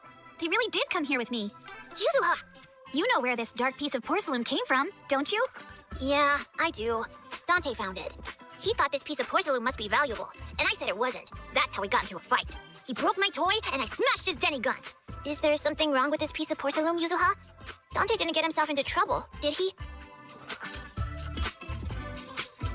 Don't worry, he's not in any trouble. This piece is actually really valuable, so we just want to ask where he found it. That's right. No need to worry about your friend. So Dante just got lucky, huh? Funny how the moment you know your friend's okay, all that lingering resentment bubbles right back up. That's kids for ya. But Mello, have I ever told you? I really can't stand stingy boys. Come on, Yuzuha. You know me. I'm the most generous boy around. All right, I'll go make up with Dante. Gotta run. Now that we've got some more info, let's hurry and find Dante. From Devil May Cry. Ukinami Balrog. I was dying trying not to laugh earlier. What a ridiculous name. Now I want to tell my dad, just to see his reaction. Miss Ukinami, I'm truly sorry. We didn't mean to pry into your personal matters. It's all right. Being adopted is just a fact of life. Besides, for someone like me who had nowhere to go, being taken in by someone as nice as my dad, I'd say I'm pretty lucky, don't you think? What I don't get is, couldn't a family as prestigious as the Timefield send someone else to Wi-Fi Peninsula? Why did it have to be you? Interesting There aren't transition. many left of us in the family. My father passed away in an accident years ago, so now it's just me and my grandfather, and he's currently ill. I see. Seems like things haven't been easy for you either. Anyway, you don't... Yeah, so Yuzuha comes with whoops, I pressed that same button again. I have a hotkey on my mouse that sometimes I hit. It makes me have to do this. No. Yuzuha doesn't mind being that she's adopted because people care about her. She's like, why the heck are you here, Alice? You are not qualified to be here. I think that was an odd transition, but I think this is going to...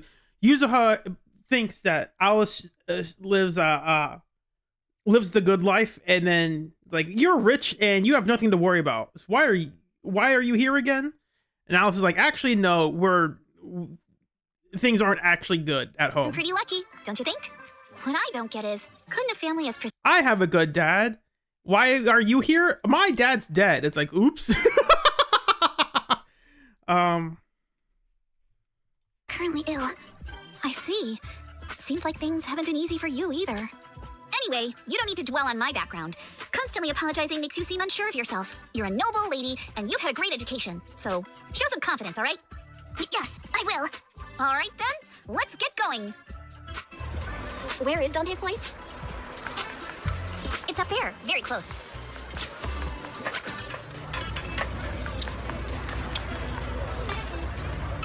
Miss Isolde, do you think this Denny gun can be fixed? Of course. I used to be in the military and have repaired guns much more complicated than this. The trigger link is misaligned, that's all. I'll just take it apart and realign it for you. This woman's Denny gun needs to be studied. I'm going to pull something up, and I want you guys to watch this with me. I should have it somewhere. Did I save it under downloads or videos? I could download it real quick.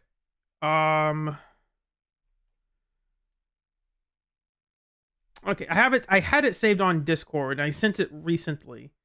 And I wanted to show this to the class because this is truly diabolical. Assuming if I sent it, where is that blasted hedgehog? That's not it. Where was it? They removed. Okay, I can find it here.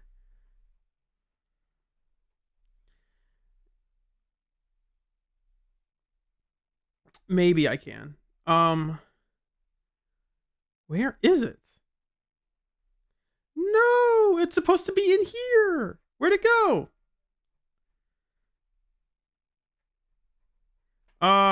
Here it is.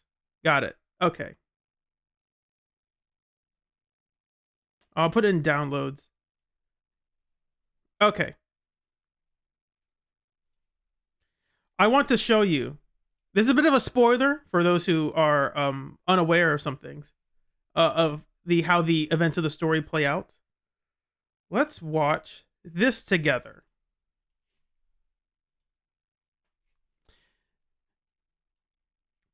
This is her Denny gun that you're about to see. This is a slowed down version of the fight. I want you to count how many times this thing bounces.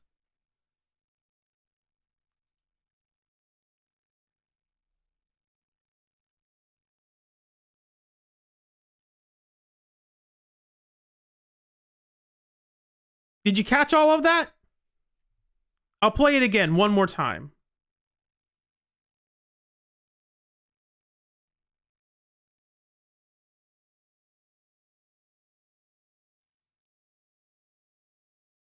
Did something about that look suspicious to anybody?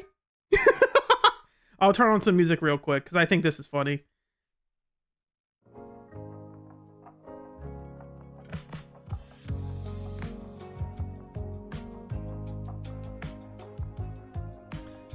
She hasn't been in Shiyu defense that frequently. So she shoots the gun. So we'll count this as one bounce. It goes across the room. We'll count that as bounce one, right? Where does it appear again? The reason this fight was so annoying is because there were times I would get hit by something and I'm like, how in the world did I get hit? It's because this thing. So I dodged the counter the first one. It bounced across the screen. So that's the normal dodge counter, right? So that makes sense. And instinctively, something else shows up here. It bounces across again somehow. I think either she's shooting another one or that's the first one. I can't remember. Okay, that's part of her shots over here. Okay. Because she's shooting something at that time. Okay, so that's a separate shot. So we'll say it's only the one of these shots has only bounced once. Okay, that makes sense. What happens here? I instinctively just do another dodge. Why? Because it comes from the floor. Huh? It somehow bounces from the bottom of the arena. I don't know how it got there. But as part of doing this fight, I just learned, you know what? I just get hit by random things sometimes. I'm just going to dodge here. Lo and behold, it's a projectile that would have hit me. So that's two bounces. We'll say two for now. Then as we go along, that's bounce number 3. Over there, you see the line up here? That's bounce number 3 coming up from the floor again. And there's bounce number 4 going across the screen.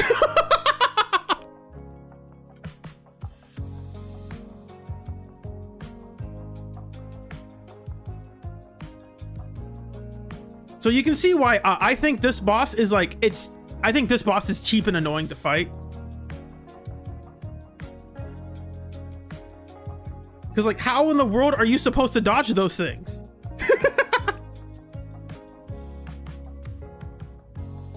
Granted, this is the regular doppelganger and not the miasmic doppelganger, so maybe they have different attack patterns.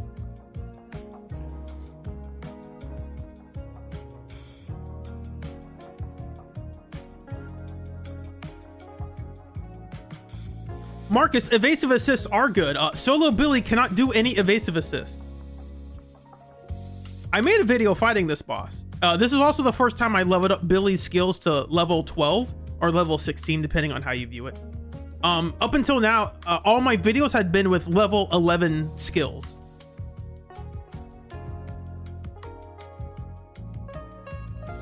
It's so dumb. It's like, if I didn't do a dash attack here, that would have hit me. If I didn't try to get closer to her, that also would have hit me.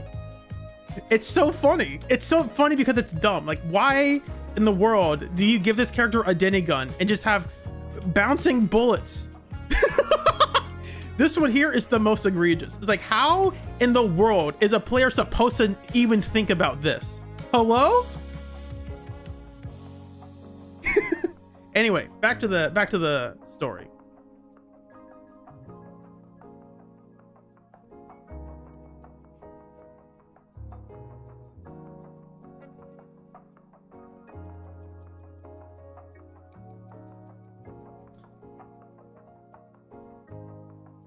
How often do I use my hamster cages? That's an easy question. I have used 6. I have used 5 on Billy and 1 on Astra. That's all I've used. I think level 12 skills are completely unnecessary, and usually they're just not worth it. I just don't get them just because. I don't usually need them. I don't want to invest in that. And it's also to show my videos like a free-to-play angle. It's like, I know I can squeeze out more damage from my characters. I won't do that unless I think I need to. So for instance, the only reason I got Astras was to do, I can find the thumbnail for this really quickly. Go to pictures. I can throw it on the screen real quick. YouTube thumbnails.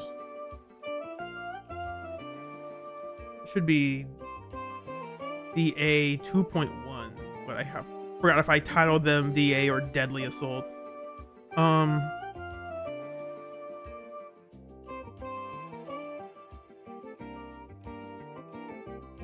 I thought I could find this quickly, and it looks like I can't. That's unfortunate. It's here somewhere. Let's find this. I could just pull up my YouTube channel, but that's cheating. We'll cheat. We'll just cheat. It's easier to cheat.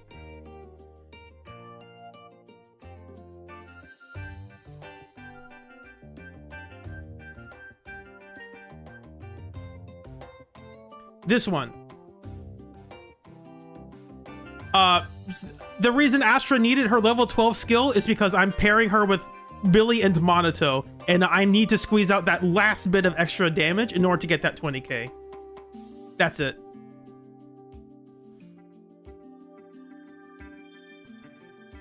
Yeah, I know I can max them out, I just choose not to. I have all the resources I would need to max out the ones that are good. I just choose not to because I try to keep my videos are, the runs that I do and the videos that I make are not about here's the highest possible score you can get with the best teams around. I'm not interested in that. I hope if I ever display make a run that is like Bonyue, Dylan, Lucia, I want you to know that someone has hacked my account because I'm never going to show you that team. I would rather show you Bonyue, Nangong Suna, or Bonyue, Dylan, Zhao. I'll put Zhao on the team before I put Lucia on the team. I'm going to do something to make the team interesting. And not just here's the plug and paste, the plug-in and paste best characters for each team. It's like, nope, I don't care about that. I'm not interested in watching that team, so I'm not going to be interested in playing that team.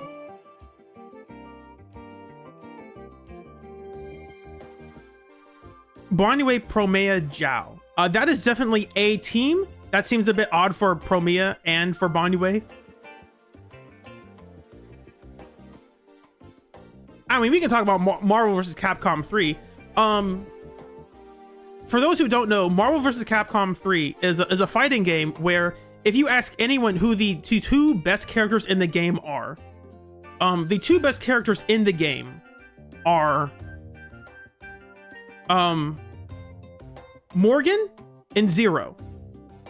These 2 can just do everything. They have make a lot of really strong and powerful teams, and they can deal a lot of damage in ways that other characters just can't. And if you watch the recent Tampa Never Sleeps from this, that was live this Friday night, you will see the 2 finalists don't use either of these 2 characters because they prefer playing other characters. So it's like, yeah, these 2 are clearly the best, and it doesn't matter because you don't need to play the best. You can play whatever you want. As long as you're a good enough player and you understand what you're doing, you can play pretty much any team and do well.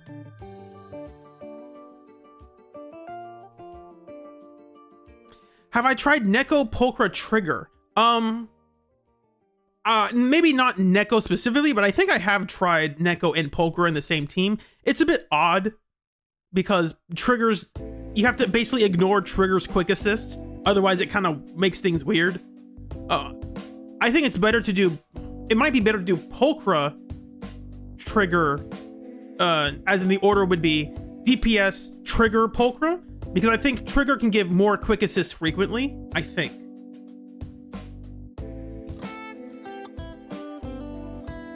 I have not seen the Pro Mia Evelyn videos yet.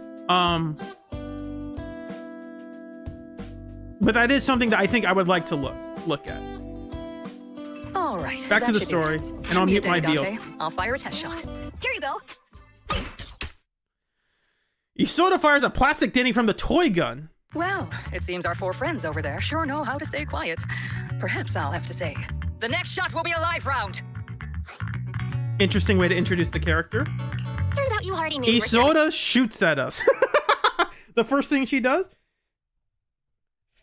fixes a Denny gun and shoots us. I'm gonna write that in my notes. Isoda fixes Denny gun, proceeds to shoot us. Isolde, since you're a military representative, I didn't expect that you would violate Porcelumex's restrictions to come here. Taking the initiative, I see. You seem like quite the experienced negotiator, Miss Bell. But you're right. I can't She somehow got here. We don't really address that. Now that we all have a little leverage on each other, how about I start by showing some goodwill? I actually came here to visit Dante's family. His uncle used to be my comrade in the military. Virgil? No, wait. Their dad is Oh, I haven't played Devil May Cry yet. That's on my list of games. I have the games. I just haven't played them yet. I've been focused on other things. Sparta. Yes, Sparta. Thank you, Virgil. I remember your lines. You dare to challenge a son of Sparta? Oh my gosh, you're here to visit him because of his dad, Sparta. Isolde That's isn't so a bad person, Yuzuha. Don't cool. worry. She's come to visit us every year for as long as I can remember. Ah, I see. Then there's nothing to worry about. Sorry if we sounded a little rude earlier. It's all right. Staying cautious is a good thing. I'll be here waiting for Dante's mother to get off work. Feel free to take care of whatever you need nearby. What's going on? Why is there a crowd in front of her house? Yuzuha? Monato? Oh, Miss Isolde, you're here too? It's been a while, Aitana. Yeah, it's already been another year. I can't believe you still made it to Silent Bay given how strict Porcelumix has become lately. Why haven't you invited everyone inside, Dante? Hey, what are you doing with that gun again? Didn't you promise Mommy that you wouldn't play with that anymore? But Aya and Mello both have toys. How am I supposed to be friends with them without my Denny gun? I also like this scene, by the way. When you're seeing it, it's like, this is kind of an odd scene. Get it? How in the world did Isolde get here? That is a fair question. She just kind of shows up somehow. The Defense Force, Mom. You little stinker! What did you just say? Get back here! Sorry you had to see that. Dante said he wants to join the Defense Force someday? Yeah, he's always asking me to tell him stories about his uncle. To him, his dad is nothing special. It's his uncle who's the real hero, even though he had never met him. How have you all been lately? Well, we're getting by. His father and I both work, and now Dante's old enough to gather porcelain scraps with the other kids and make a bit of money too. Here, take this. Use it to help with the household expenses. Is this your money? Or compensation from the Defense Force? Compensation from the Defense Force. That's a lie. If the Defense Force were going to give us compensation, they would have done it ages ago. This isn't the respect my brother deserves. You can keep the money. Sometimes No, not just sometimes. Ever since the fall of the old capital, I've always felt that my brother died for nothing, and everything you all fought for was meaningless. That's not true, Aitana. If it weren't for Maxim and the others who fought beside him, kids like Dante wouldn't even have the freedom to run on the beach today. Of course, after the fall of the old capital, not only did the Defense Force have to cope with heavy losses, but also public criticism for failing to contain the collapse, which continues to this day. The Defense Force has neither provided proper compensation to grieving families, nor upheld the honor of the soldiers who gave their lives. To me, that's a serious failure of duty. That reveals a lot about the character. That's some pretty interesting stuff to throw out there. I am writing notes about this, so. I'm sorry. You should have been able to live somewhere better. But there's nothing I can do. The fact that you still remember your old comrades and come to visit me every year means a lot. I wasn't planning to bring up all this old stuff, but that little troublemaker got me all stirred up again. The past is the past. All we can do is let go of it, right? I still have Dante and his father, after all. I guess it's better to keep looking forward. Yes, you're right. You still have so many important things in this world. Yuzuha, sorry about that. I got caught. That sure is a line. Let's keep looking forward, right, Isolde? You have so many important things in this world. Caught up seeing an old friend and left you all waiting. The lack of the we there tells a lot. Is there something I can help you with? We actually came to see Dante. Just wanted to ask him about a piece of porcelain he found earlier. Nothing serious. I see. He did go running off, but I can practically guarantee that he went to the beach. If you're not in a rush, feel free to come and sit down for a bit. He'll come back once he's calmed down. Thanks, but we'll head down to the beach and check on him. Kids his age often have a lot more on their minds than we might think. Reveals a lot about the character. This liaison from the Defense Force basically subtly says but doesn't say that she does say it, but she tries to do it subtly, and then she just outright says it. The Defense Force has not been doing its job at protecting its people and providing for them properly. She says it right here. Basically, the Defense Force has not done its due diligence in protecting its veterans and its people who died in combat, which is fitting because Memorial Day is around the corner in the U.S. Also, shout out to Trigger's agent story. If there's one to revisit, I think that would have been an interesting one to do. I think that one is a bit long, can get a bit long-winded, but I think its story is really interesting and how it's told.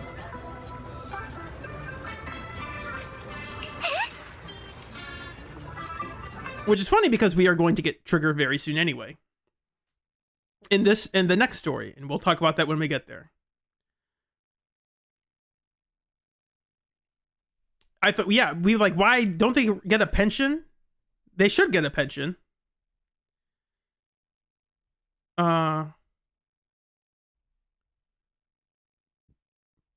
Let's see. I always thought the military got pensions. Too many died. Ooh, that's rough. Like, too many people died. You can't afford all that money.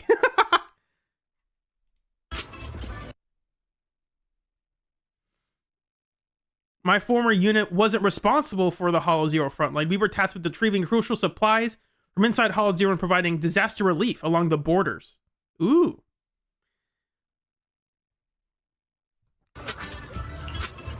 Supplies are vital to the city's survival. We took pride in running into the battlefield, doing what little we could for this city. Uh-oh. Why are you still working for the military? Yeah, she does not sound like she likes the Defense Force. Now, Judge wink wink. Suppose what you call a useless person. That's an interesting way to talk about yourself.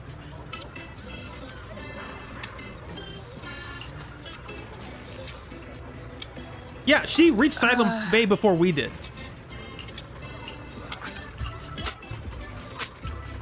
I think what they are trying to show, I don't know if that's true, because I know there's another scene where we get like Alice gets ambushed by someone. I think the scene where like we look back and someone's looking at us, I think that's supposed to hint that that's Isolde.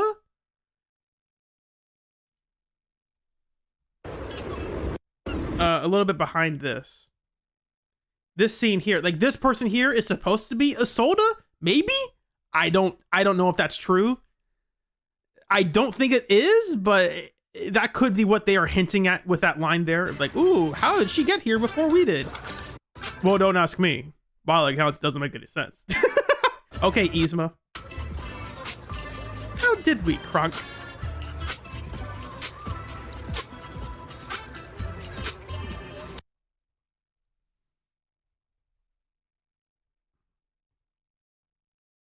What's wrong?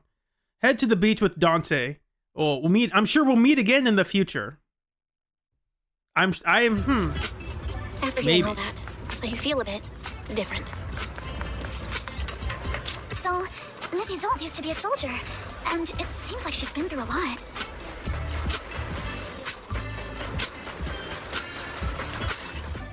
Dante, so this is where you went. Minato? Yuzuha? What are you doing here? We came just to ask you about a piece of porcelain you found. Of course, we were also kind of worried about you, so we thought we'd check up on you. If you wanted to cheer him up, Minato, then you shouldn't have mentioned the first part. That's just how Minato is. Thanks, you guys. I know Mom is worried. What happened to my uncle still haunts her. She doesn't want to put anyone else in danger or see someone sacrifice themselves and not be respected for it. I know how much Mom's been through.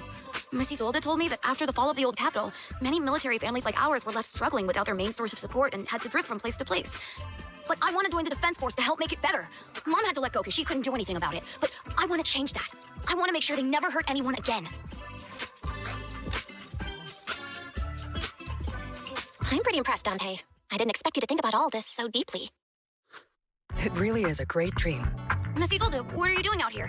I will say, from a look in hindsight, this is, I think even in the moment, I always thought this was kind of an odd, at the time, I thought this was an odd thing to focus on. It's like, I thought we were here to talk about like Yuzuha and Alice. Why are we so focused about talking about the Defense Force in this patch, right? Like that doesn't, Alice and Yuzuha don't care about that sort of stuff. Why are we focused on that? Well, now that we know, and now that 2.2 is that we do know why they spent so much time about that. Yes, I just received a call, and someone from Porsalumex wants to meet with me. They're probably trying to probe the military's position again. I'd better head back quickly. Your mom is worried about you. If you aren't really mad at her, then you should head back soon. Yeah, I know. By the way, Yuzuha, what was it you wanted to ask about the piece of porcelain?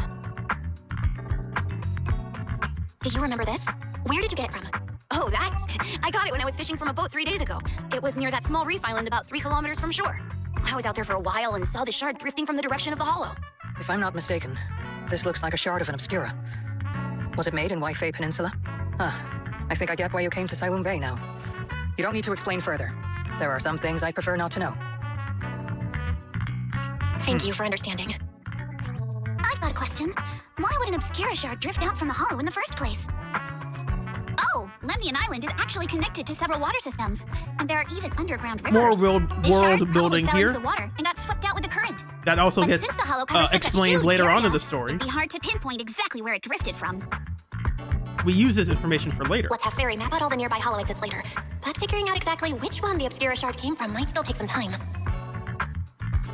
There is actually a way to calculate where it came from. By the way, Dante, since your mom doesn't want you playing with a Denny gun, and it keeps breaking anyway, why don't you sell it to me? You can use the money to buy a new toy instead. I mean, sure, I guess. But, Miss Isolde, what do you want a demi-gun for? It might come in handy for these older folks. Here, Ms. Bell, take it. Nice. Miss Isolde? What are we supposed to... Raise the gun and fire a shot far out toward the sea, in a direction perpendicular to the shoreline.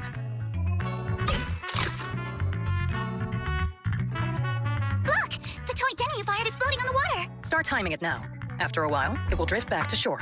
But due to the combined effects of the hollow's changing tides and the wind, it won't come directly back. It'll drift off course. Let me check today's hollow activity report. It's almost the same as it was the morning of 3 days ago. Plus, the wind speed in the area stays pretty stable during this season, so the conditions should be relatively equivalent. The toy Denny has about the same density as the Obscura shard. So once we measure where and when the Denny washes ashore, we can calculate the water's flow and work backwards to find the hollow's exit. Wow. I don't really get everything you said, but it sounds like we're pretty lucky. It's probably... This also does a very, I think this does a very good job of, I don't think it's, no, subtle's the right way of saying it, but Isolde is not coming out and saying, I'm so smart and intelligent. Look at how knowledgeable I am about military stuff. She just demonstrates it by saying, hey, fire a shot into the ocean, count how long it takes for this thing to drift back, and we can calculate this thing for the hollow and stuff like that. Thanks to Yuzuha, she's always crazy lucky. Like, if it's raining and she forgot her umbrella, it would always stop by the time... It is showing the audience that she's intelligent, or showing the audience her experience and her intelligence. Without her saying, look at how smart and intelligent I am. She somehow got an extra bottle of soda. And this information does come up later in the story. It's like, oh, we kind of need to figure this stuff out Every time later. she bought one from the machine for an entire month.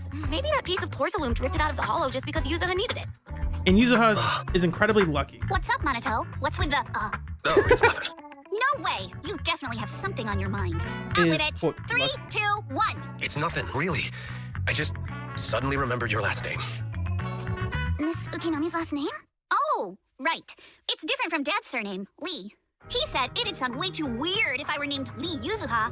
He wouldn't be able to forgive himself for giving a kid such a ridiculous name. So he gave me a name based on my own story instead. She was drawn from the water. She is Moses Yuzuha.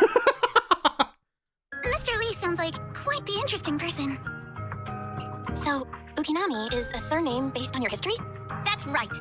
I drifted in from the sea, and my dad found me on the beach here in Silum Bay. Hence, Ukinami, floating on the waves. I see. So, were you in a shipwreck before that? No. Didn't you know? There's actually a dragon palace inside the Lemnian Hollow. And I'm the princess.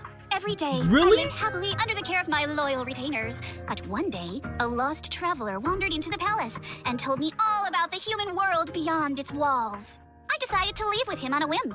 But once I arrived in the human world, I forgot where the Dragon Palace was and ended up becoming what you all call an orphan. That kind of sounds like a Lemnian Hollow version of some old legend or folktale.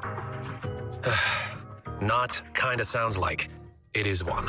Oh, come on. Just because you've heard me tell this story before doesn't mean you have to ruin the moment like that. Still, it is kind of amazing. Yuzuha, I don't think anyone was buying this for a moment.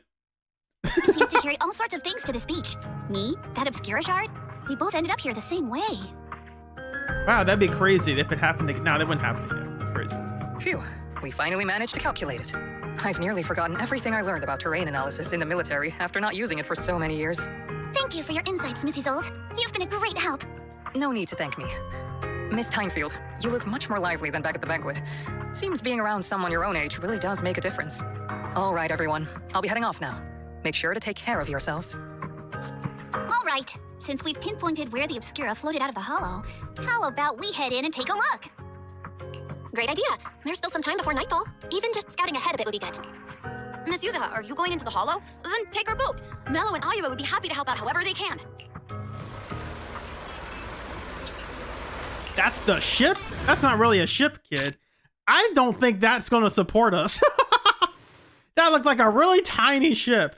Let's look at that again.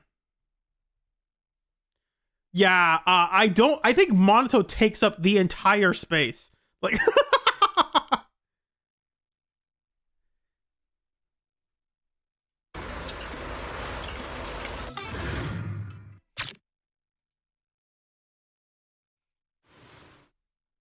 after entering the hollow from where the Obscura shard had flowed out, we need to track down where it came out of so we could figure out how it got there in the first place. We go upstream to find the source of where it came out. Ah, there it is. There's a drainage pipe up ahead. We're on the right track. The higher we go up the mountain, the more pipes are buried underground. It's becoming harder to spot them. Sorry. Fairy can roughly estimate the direction of the pipes, but due to limited hollow data of this area, we can't pinpoint their exact locations. Belle, we've cleared... I'm going to say right now, I've forgotten exactly why Yuzuha wants to find where this shard came from. I know they said it, and they talked about it, but even in the 2.1 story, back in 2.1, I had forgotten, like, okay, I get it that we are investigating where this shard came from. Why do we care where it came from again? It's something I never could remember. I don't remember if they say it over here.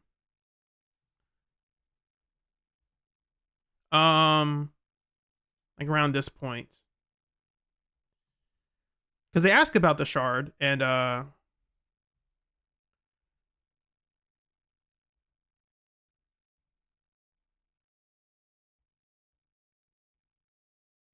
let's see. Rally, someone's pocketing for themselves. Found a bunch. Okay, a batch of the shields delivered to our shop in Silent Bay. Those are the collect discarded porcelain. Okay, we'll have enough to expose corruption inside porcelain. Got it. Now I remember. We're after porcelain still. Got it. Got it. Had to remember that part. We're after porcelain. Got it. This place is some distance from the industrial port where porcelain is made, and it's really well hidden. According to the records, there used to be a materials lab around here that was shut down years ago. It seems the ether concentration in the area remained stable and within safe limits, at least until the miasma started increasing. Due to its advanced facilities, the materials lab once had long-term researchers stationed there, and scholars were often invited to visit as well. I think Yuzuha cares because she has an important reason to not like Porcelumix. I think she has a vested interest in seeing Porcelumix's downfall. What if the lab was never actually shut down, and it was instead turned into an illegal porcelain production facility? Sounds like something Porcelumix would do. All right, let's keep heading upstream. Let's move then. They also, Miasmic Fiend is also mentioned in Internet posts, by the way, before 2. I think it was in like the patch before 2.1, maybe? I can't remember exactly. Please be aware of ether activity. Like in the update for Jufufu, I think they released some stuff for Internet post talking about the person we now know as Miasmic Fiend.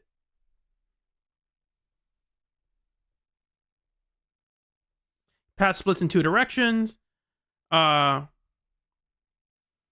can multiply, whatever. Here's more tutorials about stuff. And these I think these tutorials are fine. It's like, here, investigate the trail, go find some things. I think that's fine. Why there's so many wheel tracks, things are coming in and out of the hollow frequently enough to leave tire tracks. Oh, well, princess. Okay. Well, excuse me, princess. So we're investigating. Alice is an investigator. Yuzuha investigates mysteries and stories. Monato is here for some reason. Sure, leave it to me. Watch out, more ethereals have appeared. You don't say, Belle. I like how she says this. Watch out, more ethereals have appeared. Fantastic. I still think it's still a bit awkward when they just appear out of nowhere. In TV mode, there was some because you were removed from it. If a new enemy appeared, it wasn't like, oh, they blipped into existence. It was like, oh, no, they came from somewhere else, and now we can sense them. Watch out, more ethereals Like have appeared. they wouldn't just, oh, we appeared somehow randomly out of nowhere. We just materialized out of nothing. In TV mode, there was a degree of separation, so you didn't feel like that was literally happening. More than the ethereals. I'm curious to see if that door up ahead can be opened. Oh, that's the wrong button.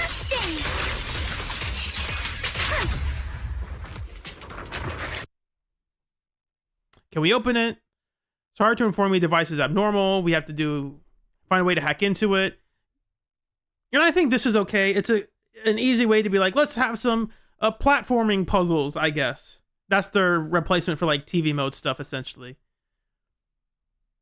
And I think that's fine enough. It's a mini game. People are like, oh, they didn't introduce a new mini game. They did. This is the mini game. I don't think they didn't introduce it here. We had it for a couple events before. They're just now using it. But they were very inconsistent about using that mini game for stuff. I'm not sure why. I guess they just decided it was too much filler and they just got rid of it. We're definitely heading in the right direction. The miasma around here is getting pretty thick. And there are more monsters, too. They were hauling stuff around a place like this that's just begging for trouble. Definitely not in a much better soft spot ourselves. Wow. Mr. Komano is throwing shade at himself.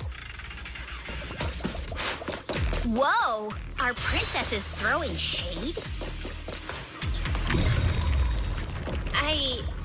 Never mind. It's probably better if I just be quiet. Some team building, some bonding Road between ends ahead. characters who didn't know each other. Let's wipe them out ASAP and see what clues we can dig up around. See, I think this dialogue makes more sense.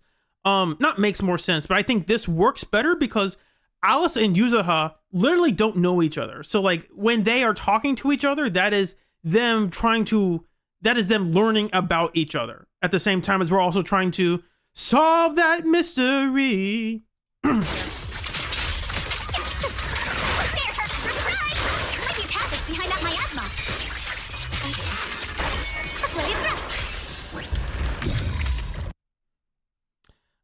Okay, we can skip some of this. Will this card work here? It doesn't look like it. But let's see if we can get in through another way. Outer packaging, whatever they were shipping. So we're uncovering some mystery details. These boxes look clean. These labels have something on them that gives us info. Oh, not bad, princess. So that means... Also, how they talk. Alice is very formal. She is polite. And Yuzuha is not.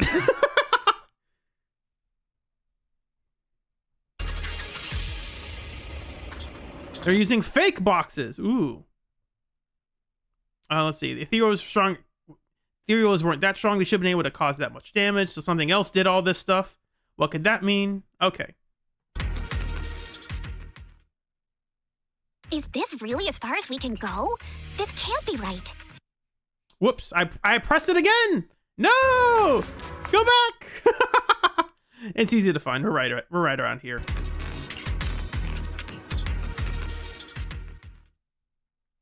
Is this really as far as we can go? This can't be right. It's not like me to have such bad luck. Don't worry, everyone. We might not be able to crack the elevator's passcode, but Fairy and I checked the terrain nearby. The cliff behind us isn't that steep. There's definitely a way to get over the cliff, but it'll take a bit of time to figure out the best route. And none of us brought proper climbing gear. All right then, let's head back for today. It's getting dark. Yeah. Climbing the hollow gear. gets even more dangerous at Interesting. night. Best not to stick around. Let's get ready to head back. Time to go, my lady. Milady! Ah! You scared me! You're the one who scared me.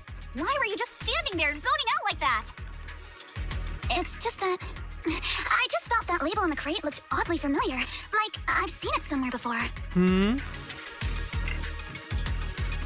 Are some memories coming back? No, I'm sure I saw it recently, but I just can't seem to recall anything now. My apologies for the delay. Let's leave the hollow as soon as we can.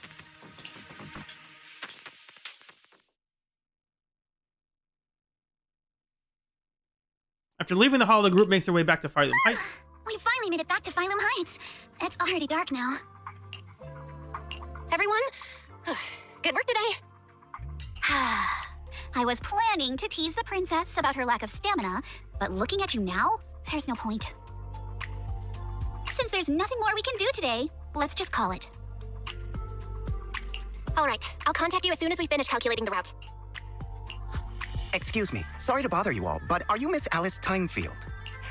Yes, that's me. And you are? Oh, I'm a concierge from Porcelumix in charge of receiving guests. We just received a package addressed to you. A package? Really? Where was it sent from? I'm very sorry, there's no sender information on the package, and due to its size, it's not easy to move. So for now, we've had to store it in our warehouse. If possible, would you mind coming with me to take a look? Since it was sent specifically to Wi-Fi Peninsula, it might be something important. All right, understood. If you'll excuse me, I'll take my leave for now. The place where the package is stored. How far is it exactly? We're almost there. Sorry for the trouble. Since the package is quite large, we wanted to be careful. In case something goes wrong during the delivery. What? What on earth? I didn't think we'd actually be right. You didn't seriously believe we'd let our guard down around you, did you? At Swabian Temple, here's the good part of the story. Like, ooh, someone tried to kidnap Alice? What for? Or do something to her. After bringing back that fake concierge, wonder what done. I should go check.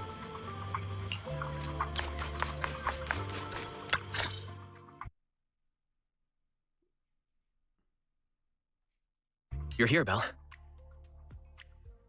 What's the situation inside? Well, it feels like we witnessed a whole new side of Master Pan. Master Pan must have watched a ton of crime dramas. He even said lines like, "Lighter sentence if you confess, harsher if you resist. Want some fried rice? And, sorry, I'm a mystic." They're trying to make him sound super hard-boiled, and like half of those lines were just not.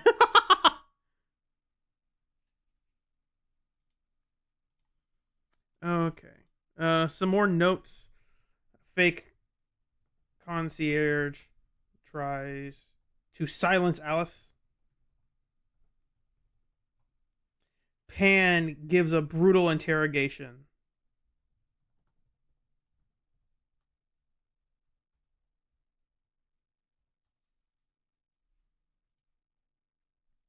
How do I feel about character connection contrivances for the sake of telling a story? It depends on the context of how well it's written. Because you can argue that how do I say this?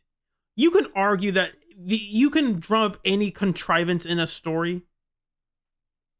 Oh, it's so convenient that Nicole found Ambi. How convenient is that? It's like, yes, it is convenience, but it's in service of telling an engaging and interesting story.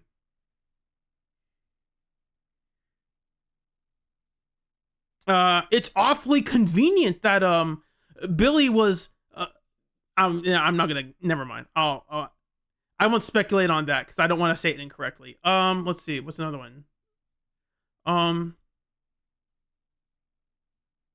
It's awfully convenient that Yanagi basically became Sokaku's mom slash soul sister by absorbing her soul into her blood or something. I don't know. Like, oh, that's awfully convenient. It's like, yeah, I mean, if you just look at it like that, sure, that's convenient. You could say that's a contrivance, or you could just say that's part of the storytelling. We are telling a story. It depends on the execution, right? That's when people go, it goes from storytelling to contrivance when it's not told well.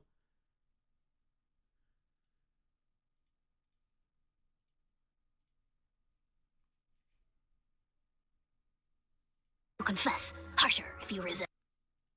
I think the story does enough work to make sense that Alice's dad is basically a healthcare CEO in the wrong place at the wrong time, trying to help someone out, and Yuza is that person who he helps out, and that directly affects Yuza and Alice's life going forward.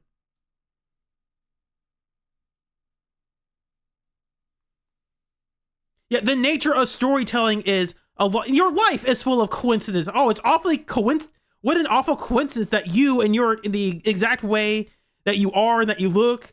It's awful. What an awful coincidence that you exist. It's like, yes, it is a coincidence. There's no way you could have controlled that. Want some fried rice? And, sorry, I'm a mystic. So I'm perfectly fine with things like, oh, how convenient. Like, yes, it is fine to have conveniences in story. What matters is what you do with that. Are those conveniences brought up just to explain something away because you were bad at writing, or are they brought up to do something interesting with the story? Are you all right, Alice? Being the bait must have been pretty scary. There's no need to worry. I'm quite all right.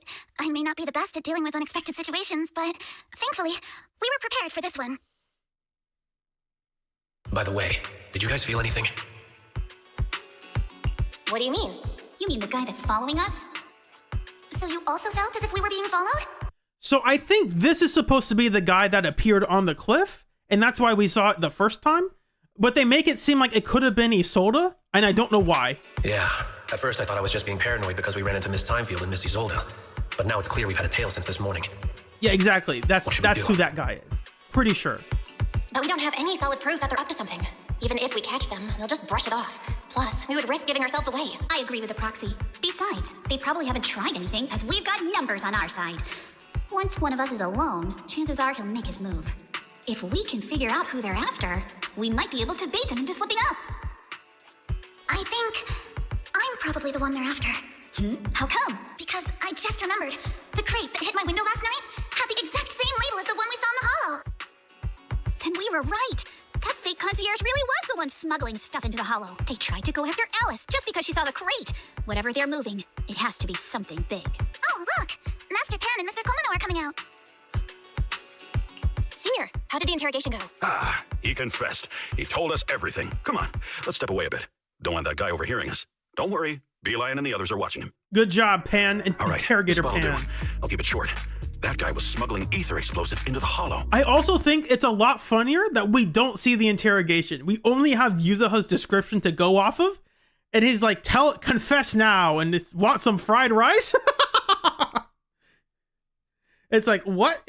It's obviously like the story takes it like this did happen, but also they tell it in a jokey way. It's like, it's a bit humorous that Pan is interrogating someone. We get it. And I think the story did a good job of doing that specifically. I like that. Yes, he's called Bee Lion for reasons. So it's called he's called a Bee Lion because if I remember correctly, his literal Chinese name is a pun. And if you know anything about localization, puns are basically impossible to translate. So like his Chinese name is like a philosophical like I can just look it up right now. Let me switch to this real quick because I want to make sure I don't leak anything if I look this up. Bee Lion.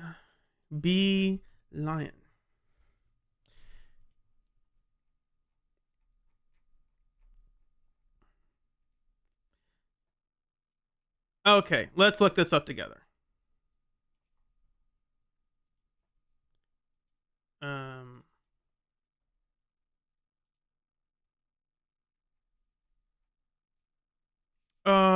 Let's see. No, that wasn't it.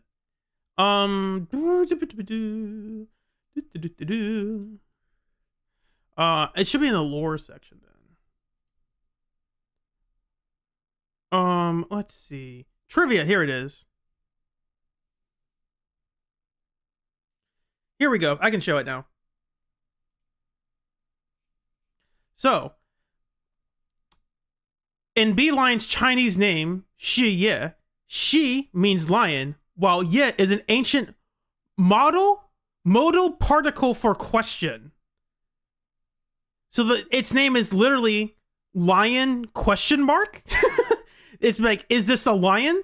And so that's why the English localization is like, how in the world can we can't name this guy lion question mark? Like, that doesn't make any sense. So we're just going to call him B Lion. That's it. Like, it is very hard to look again, like, oh, that's a bad name. It's like, granted, look at what they have to work with. It's a pun. It's a Chinese pun that cannot be translated. And so, like, the best we can do is, like, B Lion. It's like, is he a B Lion? Like, B Lion? Maybe there's a joke with lying, as in, like, forming the... Are you lying about that? Whatever. So, yeah, that's why he's called B Lion and not Bellion. At first, I also thought his name was Bellion, because I thought, oh, that's a much better name. No, it's a pun. They have to... They chose to keep the original lion part intact. Anyway, back to the story. Back to which tab. The reason I have so many tabs is I was trying to figure out which videos were the best to do this stuff in, to do the story playthroughs. That's why I have a couple open, just in case I want to switch around. Ether explosives? Exactly. It was disguised as insulation material during transport, but he didn't dare swap in stronger ropes, worried it'd raise suspicion. That's why the rope snapped during the lift. He heard Alice shout, and since the crate was damaged, assumed she'd seen the explosives. So he decided to silence her, fearing the whole thing would be exposed. So that's what happened. But I never even saw what was inside the crate. Pitiful. Trying to hide one crime by committing an even greater crime. Good thing you all stayed sharp. He played himself and walked right into the trap. What were they planning to do with the explosives? He doesn't know the exact plan. Something up? He's at the bottom of the chain. The orders came from his superior at Porcelumex. But he said they've been transporting them for 2 weeks now. I did a quick estimate, and the amount of explosives in the hollow is already enough to flatten 100 Swabian temples. They're definitely planning to use those explosives to destroy something. It's clear now that their crimes aren't just about profiting from illegally producing high-value goods. There's a lot more going on. Yeah, I agree. By the way, we also have some good news and bad news. Which do you want first? Let's hear the bad news first. Maybe the good news will cheer me up after. All right. The bad news is, he said tomorrow night is the final run for transporting the explosives. But on the other hand, we found an access card and password on him. You can finally get into that elevator you couldn't access before. So that means tomorrow's the deadline, and their plan is about to succeed. What's everyone thinking? We must stop them. As a member of the Timefield family, I can't just stand by and do nothing in the face of such evil. What's wrong? I always thought you were just a nervous, wishy-washy overthinker. Never figured you had this much fire in you. Miss Timefield, Yuzaha means she's really grateful you're willing to keep helping us. And so am I, of course. Monato, next time you skip internship classes to work on your side gigs, don't expect me to cover for you. Monato is the communicator, the translator for Yuzaha's abrasive personality. Yuzaha means she... Wishy-washy overthinker. Never figured you had this much fire in you. Never knew you... I always thought you were a loser. Miss Timefield, Yuzaha means she's really grateful you're willing to keep... That's her way. I thought you were a loser. I guess you're not. Mondo's like, that means thank you in Yuzaha language. And so am I, of course. Monato, next time you skip... And he was like, stop explaining the joke, Monato. Stop doing it. To work on your side gig. And this is... Monato serves an important role being the Yuzaha translator, right? She helps humanize Yuzaha's, like, literally abrasive personality to not be like, oh my gosh, I can't stand her, she's a jerk. Thanks. Don't expect me to cover for you. All right, everyone. It looks like we've made our decision. Let's head back into the Hollow tomorrow morning for another investigation. If we find any critical clues, we'll call for backup immediately. Sounds like a plan. Tomorrow, Junior Wise and I will provide support from within the temple. Junior Bell, give Shifu a call now. Let's see what she says. It's getting late, and we've got an early start tomorrow. You should all stay at Swabian Temple tonight. That way, we can look out for each other. Belle, you go ahead and call Yishu and Shifu first. We'll take care of everyone's accommodations.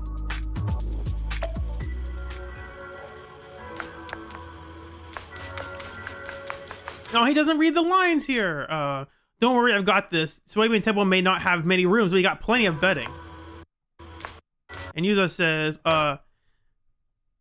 better keep things quiet tomorrow, so let's all squeeze together for tonight.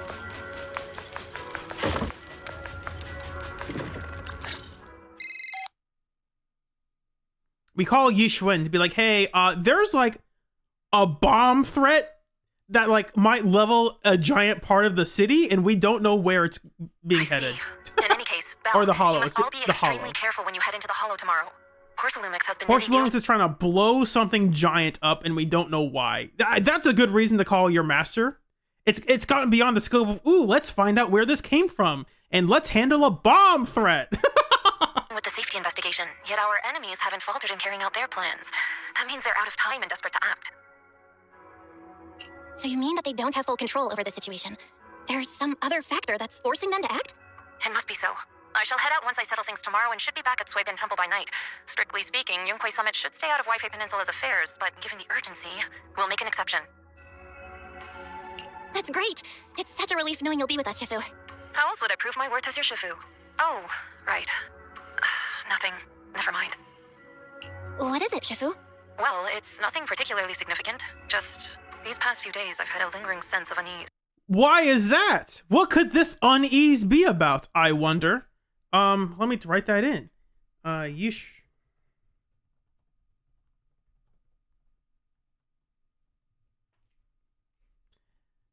A few days after we brought the corruption incident under control, some of the data piles in the Hollow suddenly went inactive again. But this time, the data pile failure was brief. The officials believe it was just normal interference caused by the increased miasma levels. I hope I'm just overthinking it. Well, that's all. Go get some sleep. If you want to stay strong, a good sleep schedule is better than any technique. Understood. I'll go and check if everyone's done tidying up. Then I'll leave you to it. See you tomorrow. That's also an interesting line. How can I prove my worth to you as a Shifu if I don't do this thing? Not to say imposter syndrome, but Yishuan does not have self-confidence in her ability to be a leader.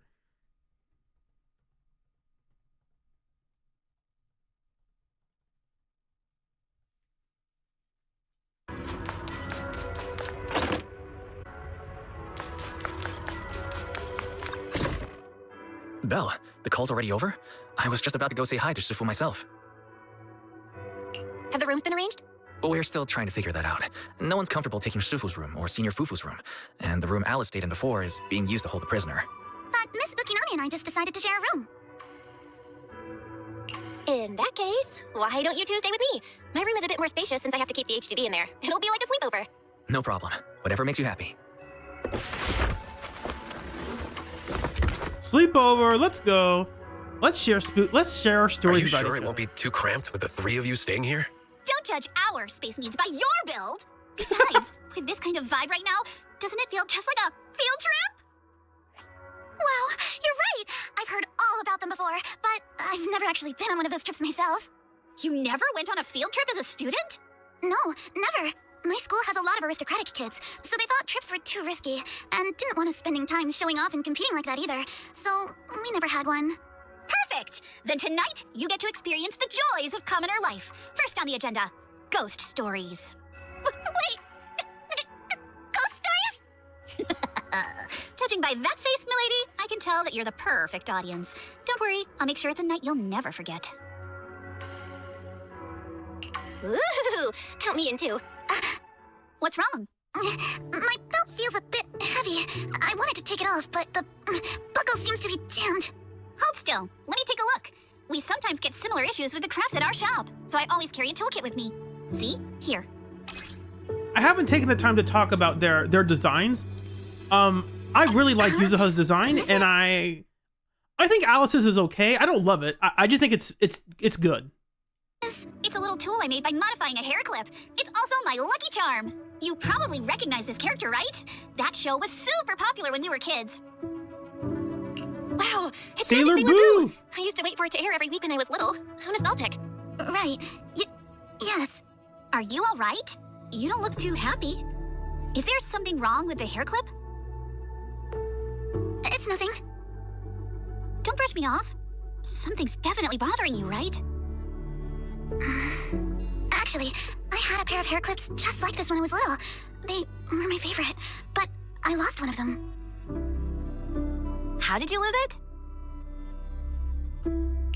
That's an other important detail. Yuzuha noticed Alice is bothered by something and she wants to find out why. This isn't my first At the time start of in the my story, she'd Peninsula. been like, who cares why you're bothered? Now she's like, wait, you're bothered by something? What's up? When I was very young, I came here once with my grandfather and father. We visited Porcelumix's lab inside the hollow. It was my first time being in a hollow, so I was really excited and wore the clips that day. But just as we were leaving Wi-Fi Peninsula, I suddenly realized the left one was missing. At that point, our whole family was already in the car heading home. But when my father saw me crying over that lost clip, he got out of the car. Daddy, can you really find my Sailor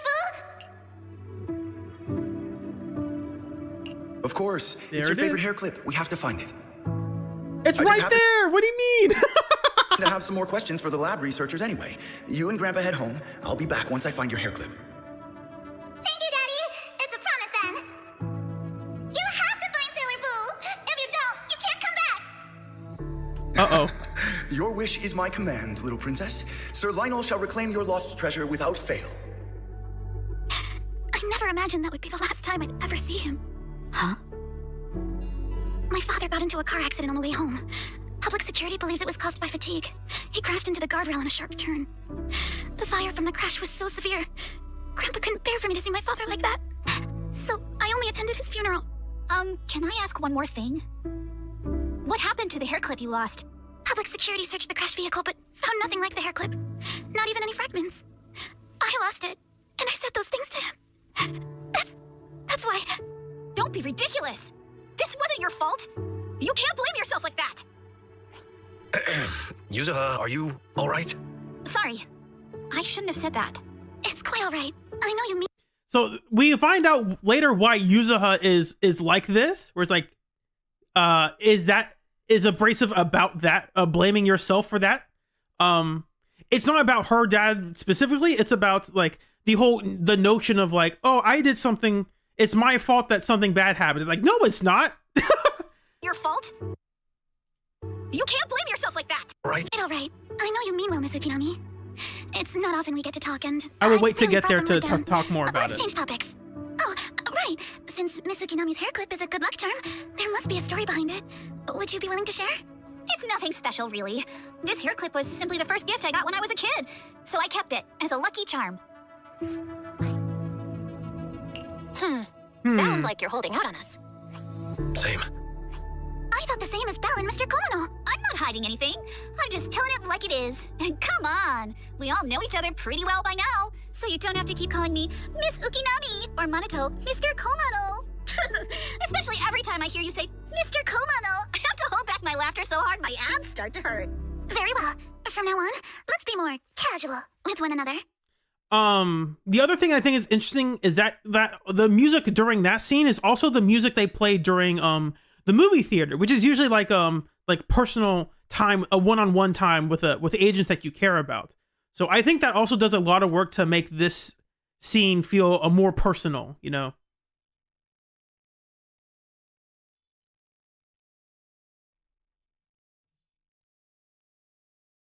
Hold on one second, I'll be right back. I think we have a visitor that I need to take care of.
Sorry, I'm back. I didn't put music on. Just trying to make sure things are safe in the house with my grandma.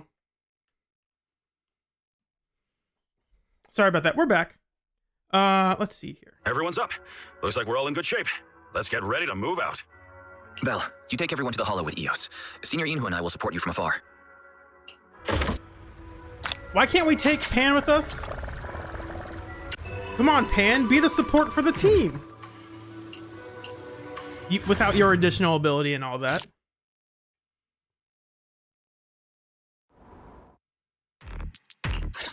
All right, people, let's move. We can use that elevator now. If you want to talk about contrivances, it's a bit contrived that for some reason Fairy couldn't hack into this elevator, even though she can hack into CCTV systems, which are literally closed circuit systems. You're not supposed to be able to hack into those specifically because they're not connected to anything. So the biggest contrivance is, oh no, we got to an elevator and Fairy can't hack it. And it's like, why? Why can't Fairy hack this? Hello?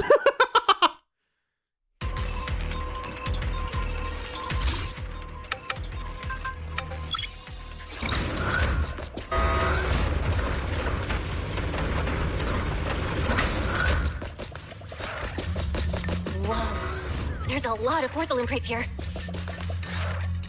Alert. Sample component analysis in progress. Analysis complete.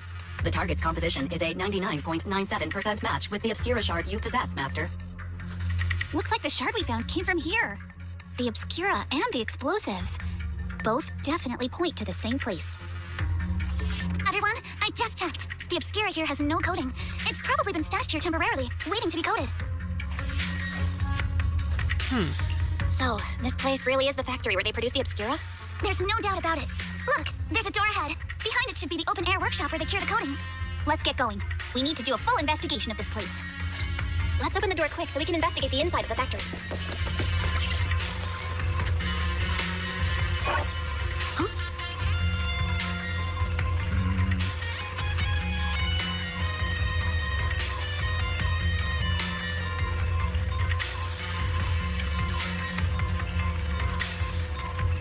We're investigating what's Why got so happening many here. passcode doors here?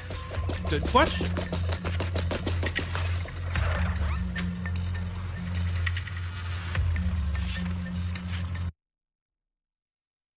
Is an abandoned the Obscura produced here is still getting shipped over? That sounds suspicious. And here's some, we're solving a puzzle about how to open this elevator door. And I thought we would need to remember this stuff, but I think when you press the hint, it just tells you the answer. So I'm still planning to go through with it. Getting rid of this stuff here would be more important. What's this important data they keep talking about? I wonder what that important data could be. Yeah, just ask Fairy. It's like, okay. That's unfortunate. I mean, it's optional. You don't have to cheat, but Watch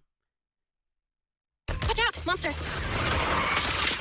Look at the drainage channels here. Quite a few Obscuras have fallen in. Yeah, don't worry. So this is probably how those shards got out. Detected the generators that we need to supply power to. Using the others can head up on the platform where we get this stuff working. Let's fire up the generators. Can't believe there are already so many ethereals here. Wasn't this lab making all those Obscura not too long ago? Adjust your breathing. Huh? Yeah! It's just like when a house is left empty and gets covered in cobwebs in no time. Okay. Got the power up and running. Huh. And Belle helps connect some wires. I think this part of we could see through the revelation technique, I thought this was mildly interesting. I wish they actually did something with it. They never really did anything with this. So some puzzle solving along the way. This is to inflate the... No, it's not a bad thing. It's just extending the time we're in here. And that's fine. I think this is engaging enough. To ask, Be don't fine. you think the Obscura look like coffins? Uh-oh. They look like coffins.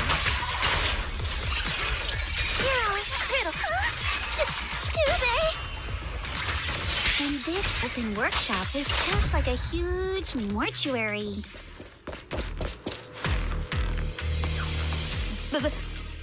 The elevator is Oh ready. no! They skipped the line here. The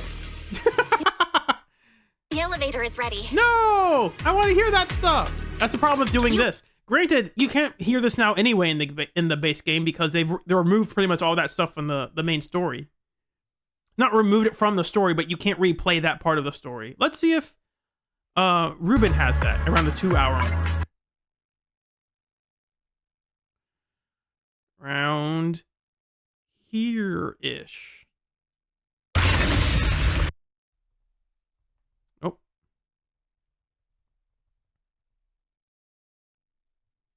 I just want to hear the line. It again. B. Here we go.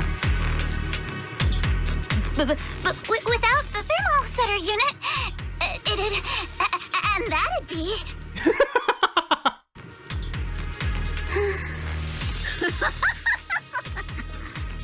Oh, Yuzuha, you're doing it again. That's cute. We miss out on that stuff when you skip through it, which is why I'm not a big fan of them like, oh, you can skip all this dialogue. It's like, no, I want to hear it. I want to hear the characters. Whatever. That's the wrong one. It's this one. Here we go. And I pressed the button again. No! That's fine. It's right around here-ish. Let's go find users on the others. Stay back. We got this. We're fighting some stuff. Cool. There are a lot of scuff marks all over the ground. It seems like a fight broke out here. The marks lead right through the front door. Looks like the hallway beyond connects to another building, but it's hard to tell how big it is inside. We've got to be getting closer to the truth now. I agree, but this door, it's pretty heavy. Looks like it got jammed from an impact or something. Here, let me give it a try. Nope, they won't budge at all. If it's not even budging for Minato, I don't think we'll be able to open it. What should we do now? Maybe Kama can squeeze through the gap and check things out. Hold on. There may be another way into the building. Another way? Look, near the ceiling on the left, there's a ventilation duct connecting the two buildings. It should be big enough for us to fit. That's the other thing with TV mode. I think I mentioned this before in my video. TV mode, you could tell when the level was ending or when you were about to enter a fight, it was pretty obvious. So you were okay with like getting right up into that point and you could just sit around and wait. But in this game, you have no idea when the encounter is going to be because they just don't tell you. Because sometimes the waypoint is here is the next. We're just telling you where to go, and sometimes it's here is where the fight is, and so you can't really tell what's going to end dialogue and what isn't. And I just find that annoying. And in TV mode, they would still talk over. If you were just selecting like press the switch, they would still talk over that because it was something they would stick into the top right of the corner anyway. Is there something wrong with the ventilation duct? I'm pretty sure that was the case. It's nothing. I just remembered a rat got into my house a few days ago. Probably came in through something like this. What? A rat? Since when? Minato, now's not really the time for that. Anyway, back on track. I agree with Alex. Yuzuha is still hiding stuff from us. I need to write that We should down. be able to use the duct. Yuzuha appears to be pretty open about everything, but she's still hiding stuff. Yuzuha appears to be pretty open about stuff. Well, let's figure out how to get into the duct.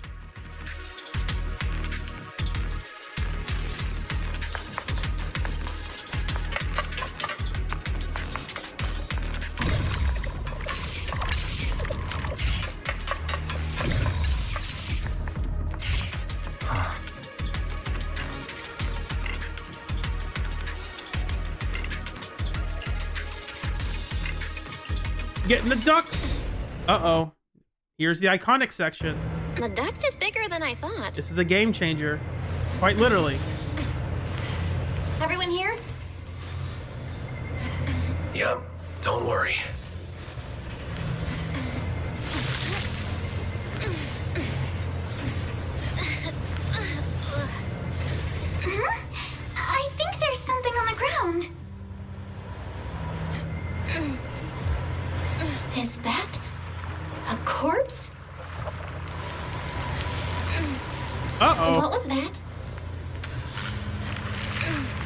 You all right, Yuzo? It's getting spooky. You're quiet. Huh? Me? It's nothing. Yuzo's acting I think the differently. miasma is getting bigger here. There's a light ahead. A room on the left. Look, that's an Exaltist mark. Doesn't this place belong to Porcelumex? Uh-oh. Are they tied Need to find a way to together? get down and take a look. There's a downward bend ahead.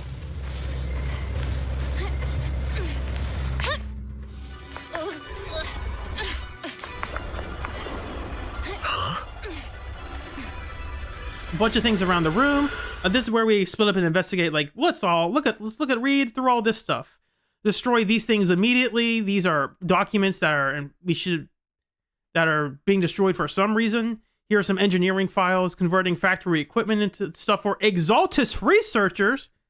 That's pretty telling.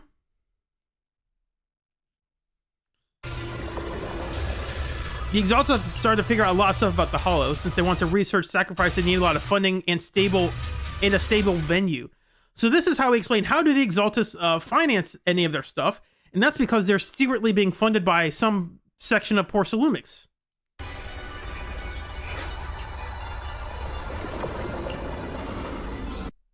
I think that's an important world building detail. Some important exposition there. Human experiments, they would never do such a thing. Let's see. Since they crossed that line years ago. Basically, Porcelumix is into human experiments, and the Exaltus are also into human experiments of some kind. So that's why they're perfectly fine working with each other, theoretically. As long as Exaltus provide Porcelain with the tech, Porcelain gives them all sorts of, yeah. Let's see if they keep a partnership for too long. There weren't anything. Oh, and yeah, we have the question, like, wait a second, is Damien involved in this? But it doesn't seem like it, because it doesn't sound like Damien likes the Exaltus. He wants to do everything he can to stop them. Because he was like, Dr. Lore? That guy, we don't trust him at all. It's like, wait a second, he's right. This Dr. Lore guy shouldn't be trusted. Also, he's not in a position to do that sort of stuff. And so it's a good thing the game made sure to explain that, hey, we are suspecting Porcelumix of doing bad stuff, but Damien is still in the clear. He's not our friend, but he is not our enemy. He's in it for himself, and he's not in it with the Exaltists. He's looking out for number one. You scared?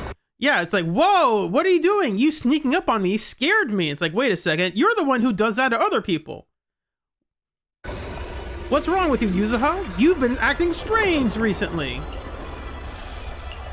I wonder why. Nudge, nudge, wink, wink. So we can tell through this dialogue here and the other dialogue we had a bit previously that something is up with Yuzuha. I wonder what that could be. Let's go check on the others.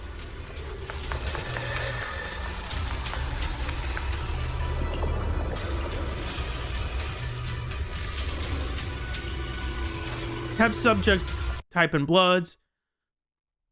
Medical stuff that Alice would know about that we have no idea what she's talking about. And they're testing children. That's fascinating. It's planning to research children's corruption antibodies. It's called Project New Leaf. And all the test subjects disappeared or died. We can't say they died, but they did. It seems he's living in a lab inside the Hollow. It's like, wait a second, you can't live in a Hollow because you get corrupted by ether. Surviving off of advanced air purifications and anti-corruption medicine. Okay.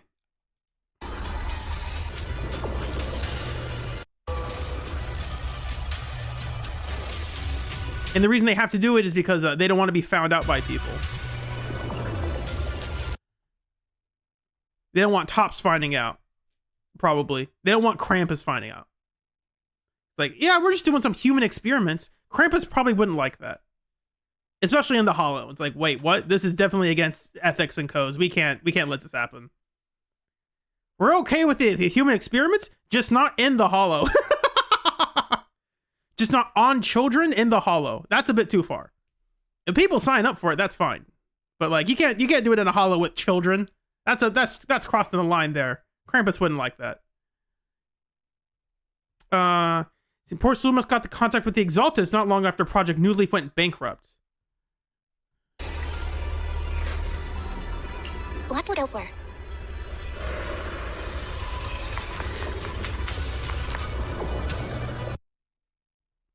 Monato found a laptop that belonged to the Exaltus. Someone didn't set a password to their laptop. That's a bit unfortunate.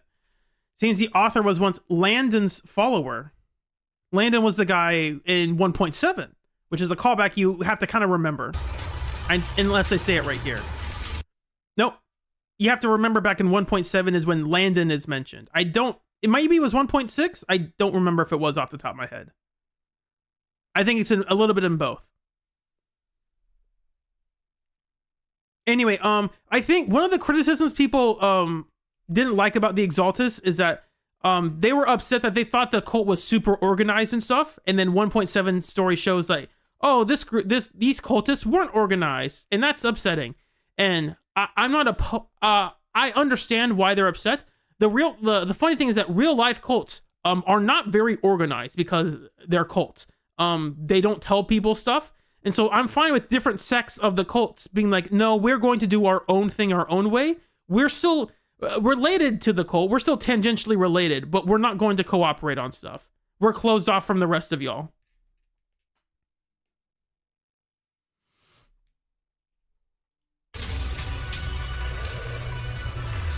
Good night, Romanoid. There's a cult building near your Costco? That's dangerous. Don't join a cult, please. Remember, cults don't tell you information. Cults intentionally don't tell you stuff. That's the difference between like a cult and a church. Churches are religions and cults. Religions and churches, they're very open about what they do and what they believe. Cults try to hide what they believe and do until you join. It's like, nah.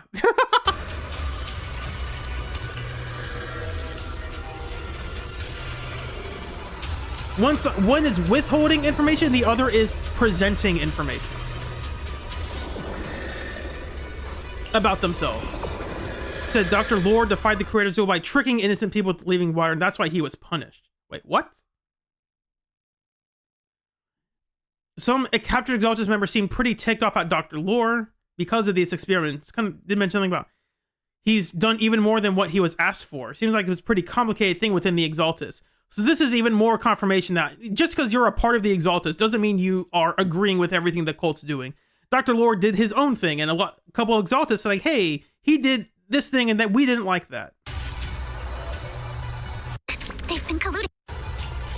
Portia Lumix and the Exaltus. They've been colluding this whole time. Things are looking even more complicated than we thought.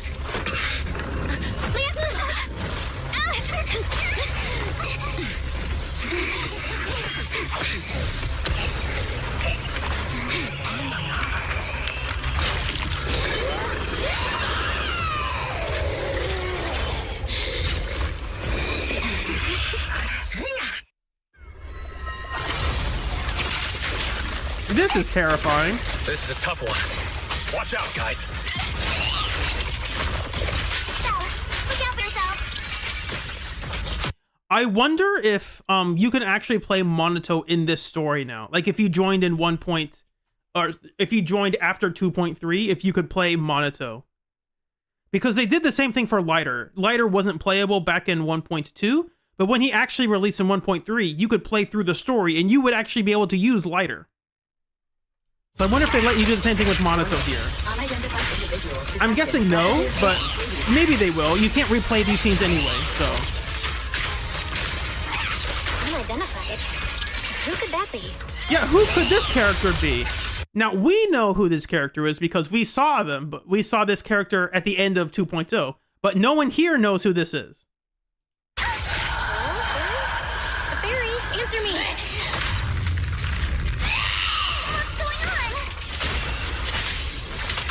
I have no idea. But we just lost connection with outside the hollow. Yeah, that's not supposed to happen. We're supposed to be the only ones who have connections outside the hollow. The monster is recovering? It can absorb energy from the miasma to revive itself. This thing just won't die. If it just keeps feeding on the miasma, we'll get worn down sooner or later. No! It's recovering again! Listen up, everyone. I have a way out. All right, Belle, we gotta get out. We can't kill this thing. You remember that fissure? The one I spotted by the connecting corridor at the factory? Right. I'll make it quick.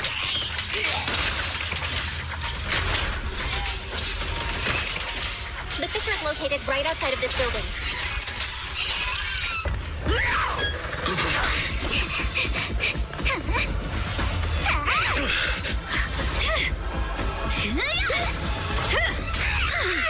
Now's our chance through the main gate. Yeah, we don't talk about the fact that Yuzuha literally just has a gun inside her umbrella that she takes everywhere.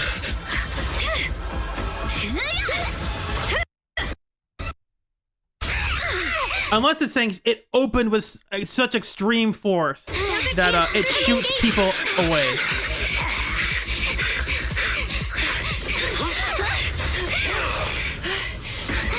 Over there, the fissure.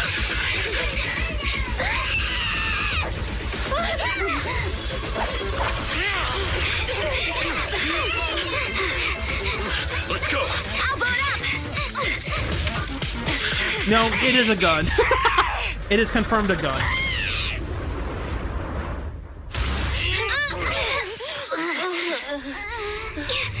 It's an ambush. Ferox!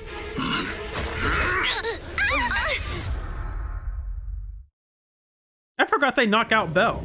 That's crazy.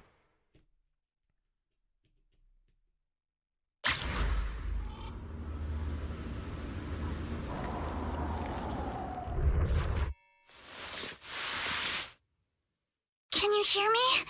Belle, can you hear my voice? Oh, good. You're awake.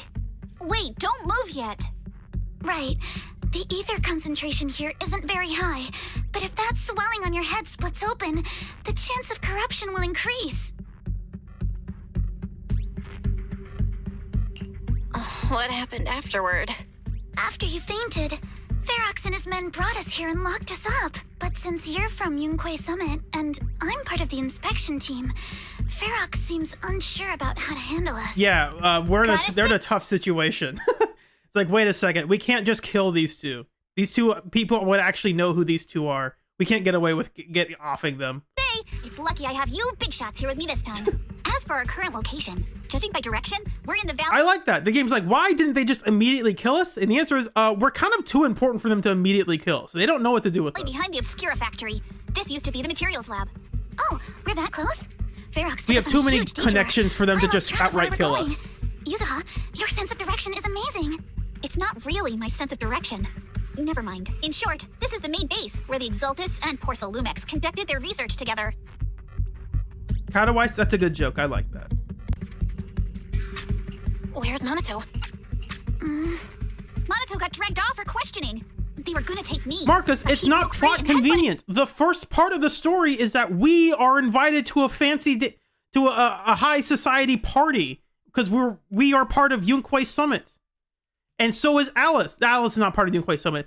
Alice is part of the investigation team. It's not convenient. It is explained at the very beginning of the story that we are invited here because Damien thinks we are important. The guard, so they decided to teach him a lesson. That idiot. Oh, it's plot convenient that But she one didn't kill thing's us. for Gotcha, sure. gotcha. Ferox Okay. is the one shipping explosives into the hollow. She didn't kill us because she wasn't going all out. Actually, I think the internet post about this talked about, yeah, I saw this demon monster thing and I just ran away. So if you actually read that, there are other people who encountered this monster and they got away. So we're not the first ones who got away. Other people alluded to it in the game. If I can try to find those posts, I would And he's in show them cahoots here. with the Exaltists. As for why he wanted to destroy the Obscura factory and the lab, the answer is pretty clear now. It's because of the regenerating monster. Yup. Ferox's people call it a miasmic fiend. And apparently it just showed up near the Obscura factory not long ago. Ferox sent a bunch of folks to take it out, but they got wrecked, and so did the factory. The monster still hangs around the factory, but its territory is spreading. I heard the guards say it even made it to the industrial port last time. Do you think the white-haired ghost the Asylum Bay kids talked about? Here it is. Well, they talk about it here. I can show it right now. New tab to the right. Well, it didn't go to the right. That's unfortunate.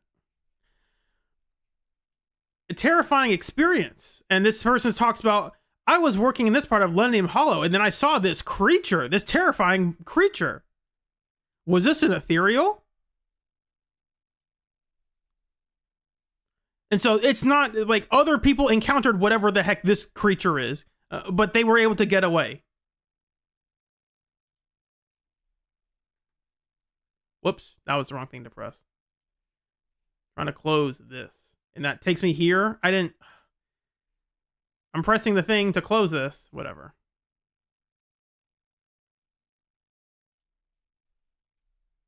Back to the story. Might actually be. It's gotta be. IUA is usually always talking nonsense. I never take any of that seriously. Back on track. If the monster causes any casualties, HIA or Hand will definitely get involved. And once they start chasing it down, they'll figure out Ferox and the Exaltus are in it together. So to keep his crimes under wraps, Ferox had no choice but to get rid of the monster and the evidence. Oh, and that issue you had with connecting to the outside of the hollow during the earlier fight. Have you fixed it yet? Nope. Still can't connect to the HDD at all. Right before the signal cut out, I kinda heard Fairy say something like, unidentified individuals detected rapidly approaching. I thought it meant on our side. Did something happen over at the Swabian Temple too? What should we do now? We can't sit around and do nothing. Proxy, you're so good at handling crises. You bounce back so fast. I was kinda hoping you'd say that. So, a few minutes before you woke up, it seemed something happened and all the guards took off in a rush. Now it's all quiet. The perfect chance to make our move. A room without windows like this must have some vents for fresh air. Must be hiding in the walls or floor somewhere. If we can find a vent, we can totally sneak out through the ducts, just like we did in the factory. Oh, I see. But do you think the vents here are as wide as the ones in the factory? Should be fine. Let's just give it a shot.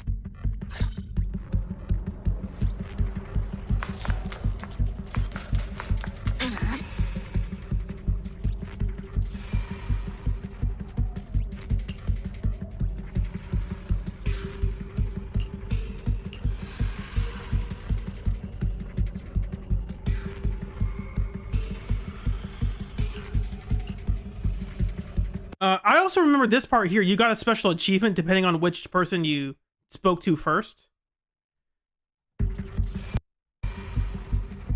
And because I spoke to Alice first, I got the Alice achievement.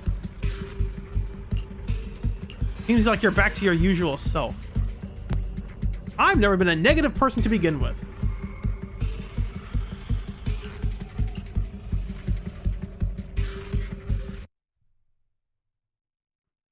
Intuitive choice, Yuzuha. I always thought that was a weird way to get an achievement. To be like, who do you talk to first? It's like, what? That's an achievement? Okay. I guess that's also a way for them to track data of which character did the player talk to first. To gauge like, hey, which character did the player, does the player like the most at this stage of the story? And I think that's a way for them to collect data on that. But they used to capture children. These prison rooms where they held kids. The color of the facility reminds me of a laboratory I visited as a child. Don't tell me. Makes you wonder.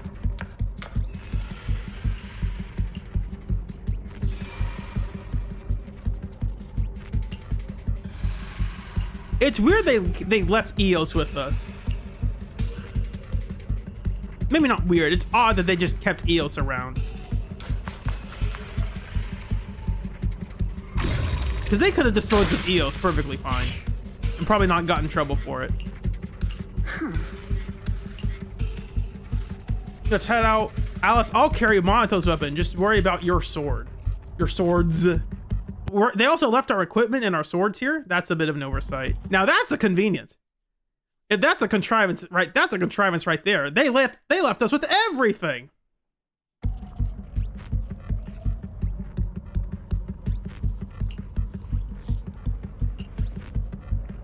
All right, let's hurry and leave.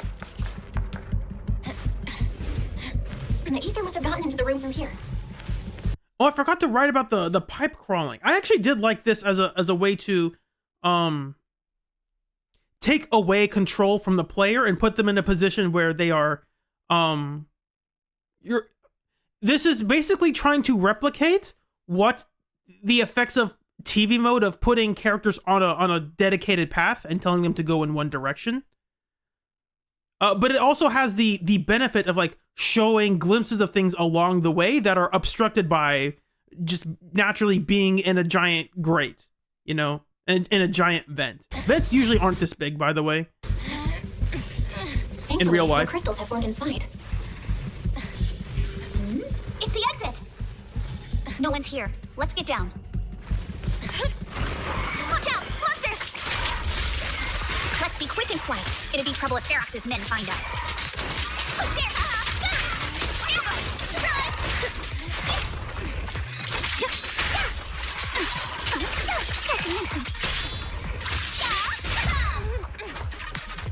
There's a vent in the corner of this room.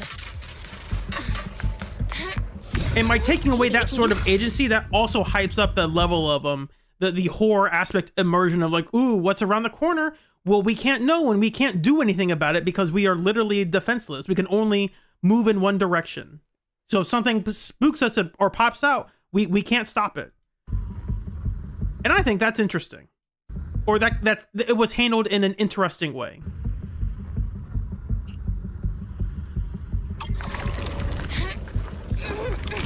And it immerses the player into the experience better too, I think. And we'll skip past some of this. I am writing stuff, so. Shh, guys. I think I hear someone next door. More puzzle stuff. We need to stop the fan. Let's get out of here quick!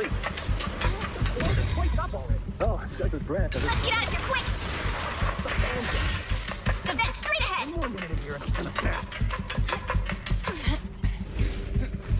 I've been begging you for ages, and this is the mess you leave me with?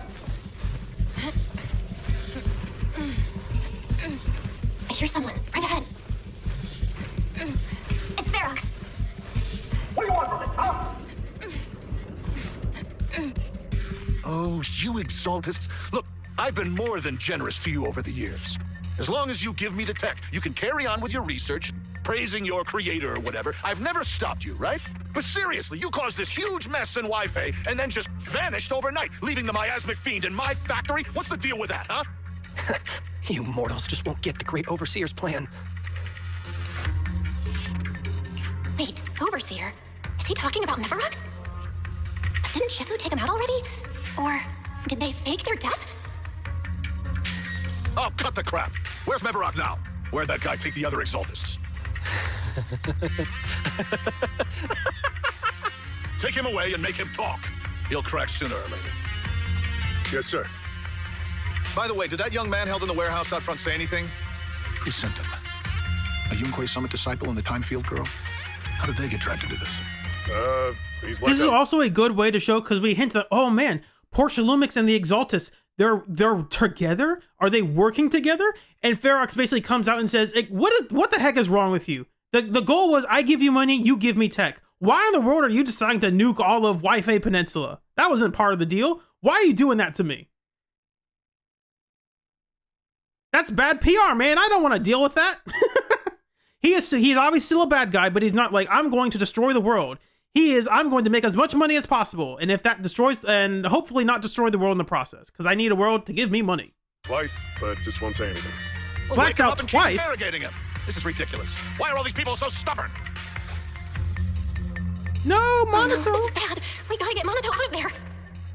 Ferox said that Monato's being kept in the front warehouse. We're getting close. Just need to wait for the right moment to save him. Mr. Ferox! Something's wrong with the monster over by the lab! What do you mean something's wrong? Out with it. While we were trying to take down one of them, those tumor things on its body suddenly burst and then it changed shape. It was about our height at first, but it grew way bigger and got more aggressive. We had no choice but to lure it to an empty room on the first floor of the lab building and lock it in. Those monsters changed shape. What exactly are the Exaltus doing with my lab? Can we get the power in the lab back up? We've managed to restore some power, but at least half of the labs with the cultivation tanks are still down. It won't be long. Now it's like, oh, there's a monster outbreak? If even just 1/10 of those monsters can transform like that, we don't stand a chance. And the one locked up on the first floor might break down the door. All right, enough. I get it. Follow me. We need to handle the explosives first. Now it's getting spooky. Okay, let's hurry up and get Monato.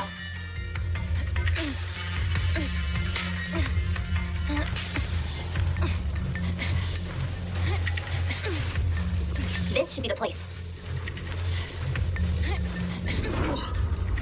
Spit it out, or things are gonna get a lot worse for you. Let's catch them off guard and beat their book. Huh? Who's there? Show Ah, yourself. come on! You didn't let her finish the line. They're the ones we locked up. Let her finish the line. Let's see if Ruben let him finish the line. Should be around here. Spit it out, or things are gonna get a lot worse for you. Let's catch them off guard and beat their booties. That's such a dumb line. Thank you, Yuzuha. How'd they get here?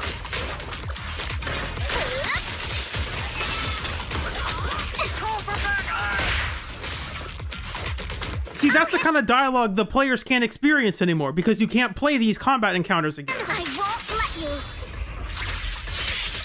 Nice job, Alice. Let's finish this quick.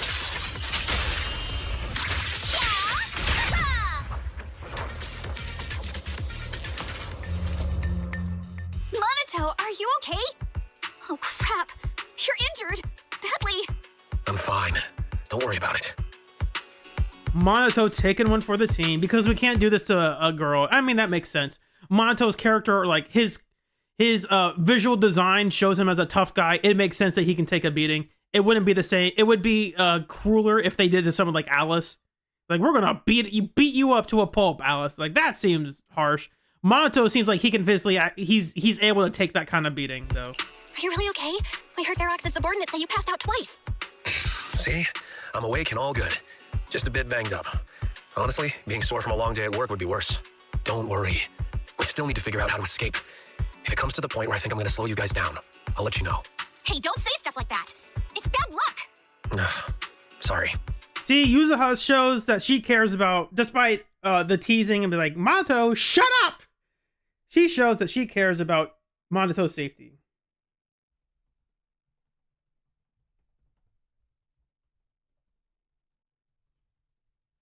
Because in this sense, Monato's like, if I'm feeling bad, Monato's trying to make light of the situation. Yuzuha's like, don't talk like that, man. It's bad luck. Like, oh, that's showing that she cares. All right, now let's hurry up and find a way out. I know it might sound a bit strange coming from a time Oh, right. I'm Peth. You are correct. I totally forgot about that. Kama got the equipment. They mentioned that, and I think I skipped past that line. You're right. You are right. I take that back. But I just want to say that we've actually got a solution right here. Do to them what they did to us. Soon, a bucket of cold water is poured over one of the enforcers. What the? Oh, he looks really uncomfortable. No need to feel guilty, Alice. Being nice to bad guys is just being mean to yourself. Alrighty, you awake? Now it's our turn to ask questions. If you don't want a taste of your own medicine, you better fess up. Yeah, I'll talk. Yeah, I'll tell you everything. Just ask. I think the context is there's a bucket of water already there. Where's the nearest exit? It's on the second floor of the lab building. The lab building? Yeah, if you head out of the main gate of the warehouse, it's the building right across. That's it. There's a stable fissure on the end of the second floor that leads to the industrial port. That's how we used to get here. How can we trust you? I got a phone. It's in my suit's inner pocket, and it has the map.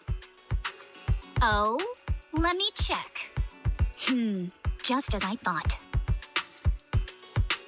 Something wrong, Yuzuha? Nothing. He isn't lying. The fissure is hidden at the room at the end of the hall. Uh-oh. She's hiding something again. That's important. But what did you mean by how we used to get here? It's the building. It's not safe anymore. The Exaltists are doing some weird experiments in there, and there are monsters in those tanks. With the power cut, a bunch of them have already gotten loose. Any other exits? Yes. There's a big plaza on the other side of the warehouse. No, that's the way we were brought in. Ferox went that way just now. If we get close, they'll probably catch us. Sounds like the lab is our only option. I just heard Ferox say that the monsters there are under control for now. All right, then let's do it. Thanks for for the info, mister. You can go back to snoozing now. Huh? Hey, wait, no, wait. Why would Yuzuha know something about the map? Like, I thought so. What could that mean?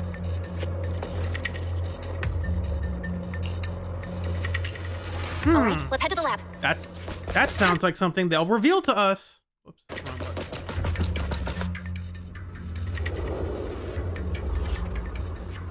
The door is over there.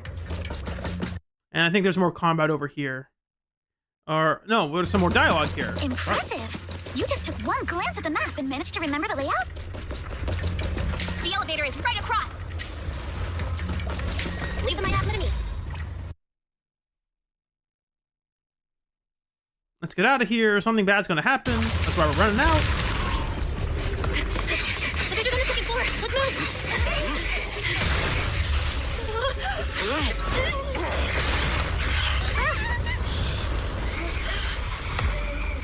Monato. Are you okay, Monato? I'm fine.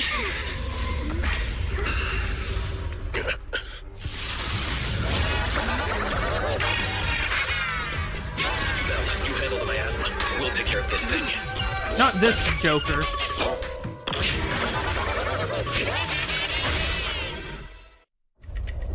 This presence. Listen, guys, stay sharp. This is a sacrifice. Sacrifice? Yes, it's a kind of monster that scientists have been researching for a long time now.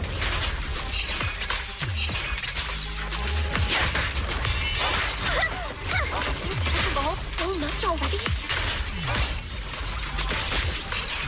We've got to take it down quick, before Barracks' men notice us. And this fight lasts a while. You're lucky to run out. Woo! Ha! I heard some noise in the lab building where that monster was locked up. What? You mean those brats got away? Were they the ones that made that racket just now? Yes? Got it. Let's move. Team A's already gone in through the back door to the second floor. They won't let them get near the fissure. We need to block the first floor door. Oh no, I think they heard the fight. I hear them from the second floor and outside. What do we do now? Monato, wait. You're coughing up blood. You were already hurt, and to protect me, you... Belle, let's put that aside and just come up with a plan. There's a lot of space outside and a lot of fog. Can we use the weather to our advantage? But if they block off just a few key routes, we'll never escape. What about the second floor? There are enemies guarding the fissure. Do we really want to face them head on? Monato and the others are already too worn out for another fight. Oh no. Focus. Think. What do we do now? We're stuck, and we're usually not in this situation because we usually have a map of everything. Because that's our job as proxies. We know everything about Hollows, but we don't know everything about this place. So we're kind of in a pickle here. If only there was someone who knew a way of how to get out of here that did not involve either of those two options. If only there was someone. Okay, listen up, guys. I've got another way out. Thank you, Yuzuha. Peter, down to the basement, and at the end of the hallway, there's a giant sewer that leads straight to the underground river on Lemian Island. It's a bit risky, but it's definitely a way out of the hollow. What? The enemies are right on our tail, so come on. Hurry up, we're running out of time. No, we should be here. You guys we'll go downstairs and check things out.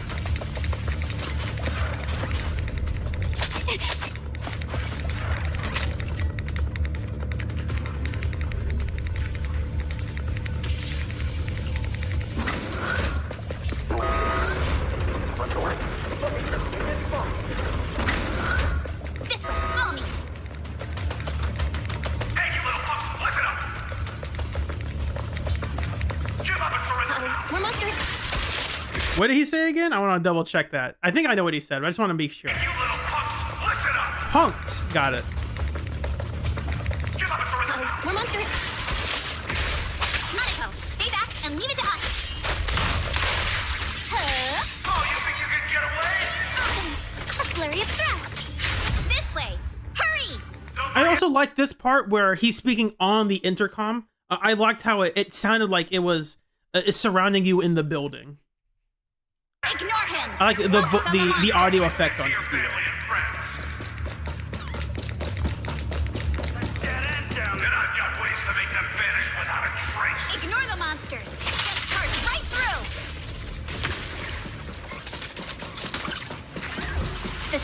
entrance is... Here we are. This is it. What's the full line again? The sewer entrance is what? The sewer entrance. Okay, it's just talking about here's the sewer entrance is right here. Here we are. This is it. It's just as you said. There really is a sewer here, and it's big enough for us to crawl through easily. Belle, take Monato. Alice, come on, let's rip these boards off. Well, right. Yuza, how did you know about this place? Shh. Don't talk. Save your energy. If you pass out in the water, you're done for. Wait. Seems like Yuzuha. Yup, you guessed it. I've been here before. When I was little, I was a test subject for Porcelumex and lived in this lab for a very long time. And I'm the lucky survivor they mentioned in those files they were gonna destroy. I thought I'd be a test subject forever. But one day this uncle helped me escape, and we used this exact sewer. I never thought I'd come back here. And I can't believe they're still up to no good after all these years. And the sewer looks exactly the same. Yuzuha. They're catching up to us. Let's hustle. The water's cold, so stretch out a bit and warm up. Belle, you and Monato should use the same board. You guys go first.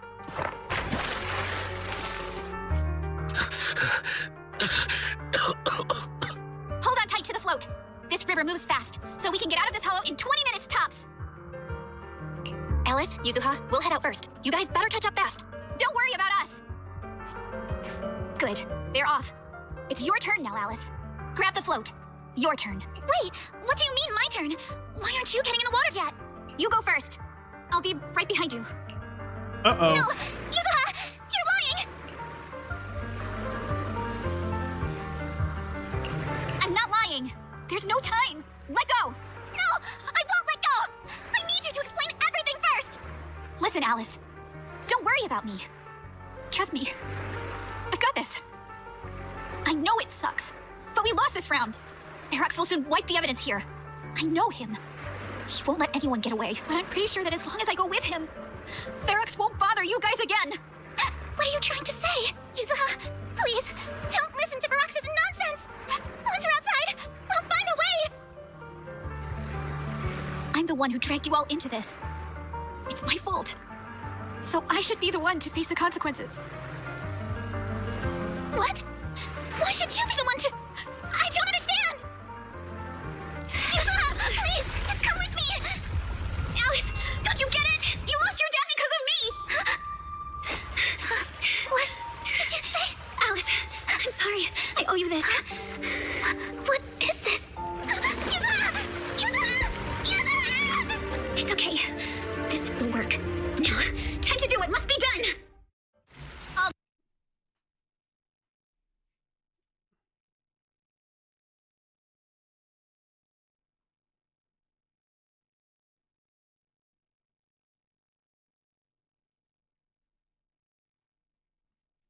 The nearby monsters are sorted. Time to go and say hi.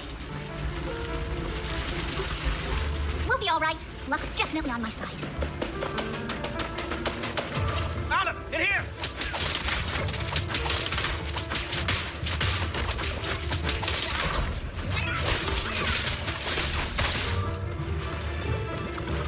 I do want to talk about Alice Yuzuha's personality and how that whole scene before of there are a couple scenes before where Yuzuha was talking about Alice being worried about like blaming herself for things that she wasn't responsible for, and Yuzuha got very upset by that. Part of that has to do with her entire backstory being like a childhood test subject and having someone die because of her in saving her, and it's like there's nothing. And Yuzuha has grown up to tell herself it's like, yeah, well, there's nothing I could have done about that. I couldn't have somehow not been a childhood test subject. I couldn't have somehow stopped that guy from dying in his attempt to save me. So like, I'm not gonna blame myself for their deaths, even though she still feels responsible for them. Obviously, she has to tell herself that she can't blame herself for them anymore.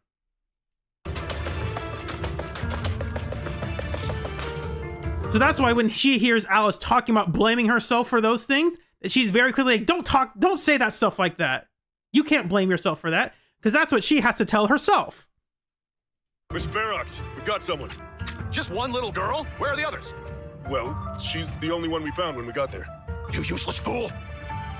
Hey kid, where are your friends? Tell me! I'm sure you all heard what I just said. If you don't surrender, it won't just be you. Everyone you care about will suffer too. There is no doubt in my mind, Mr. Ferox. You are absolutely capable of that. But seriously, why, at this critical moment, waste your time on these little nobodies?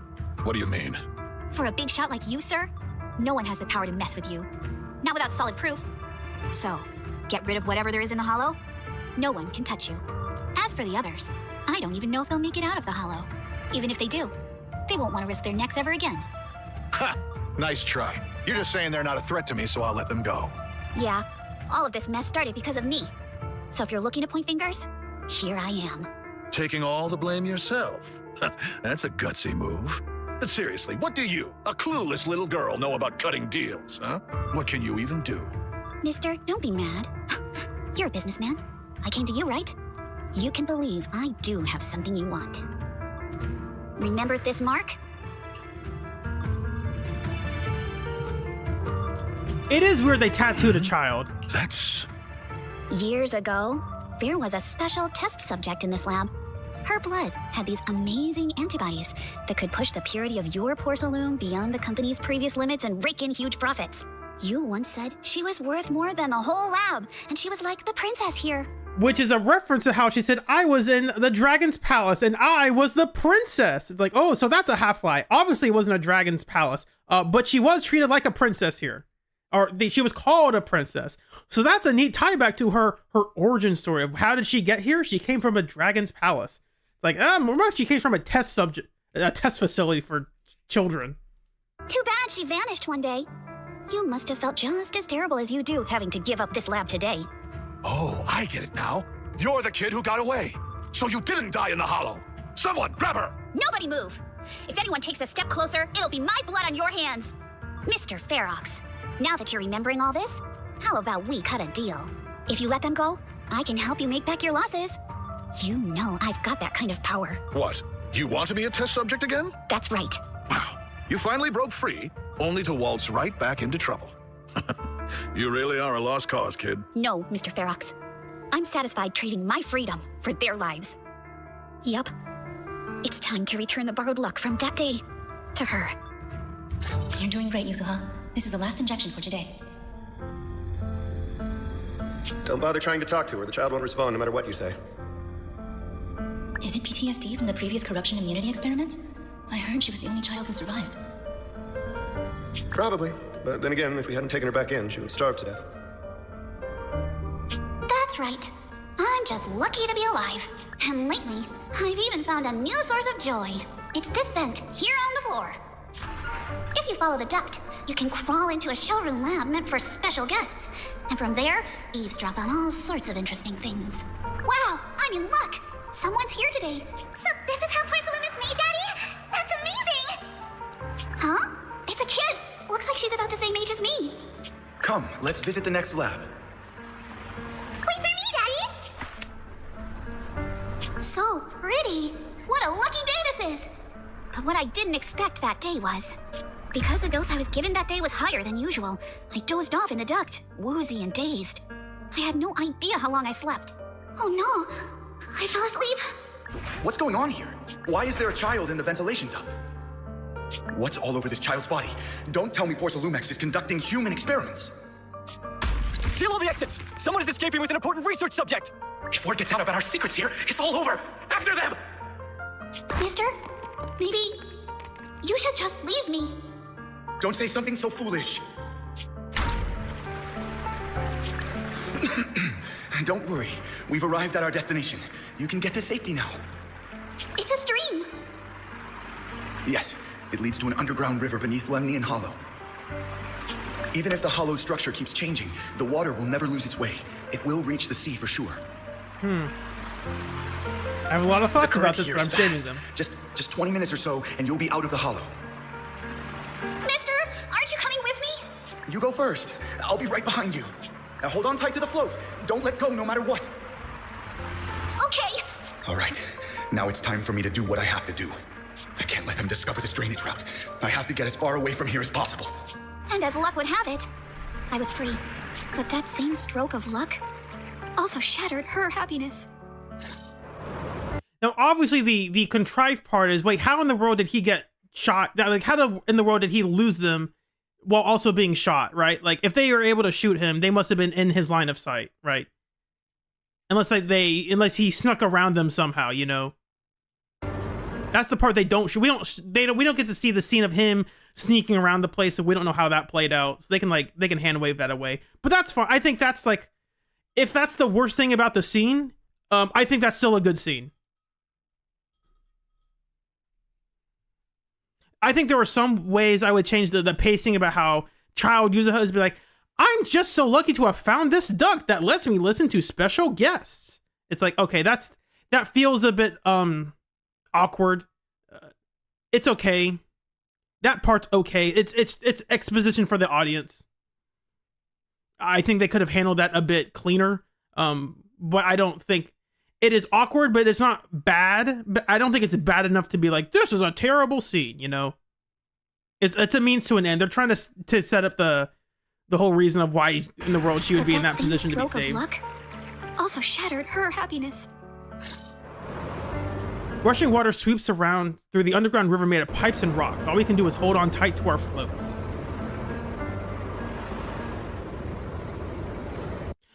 So Dave Crumb, no. So there are parts in the flashback where Yuzuha has the echo filter applied to her.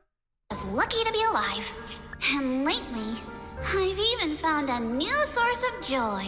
These all have the echo effect, and you can see the dialogue is coming directly from Child Yuzuha. It's this vent you can hear and, on the floor. It's over here. If you guess, this is how Come.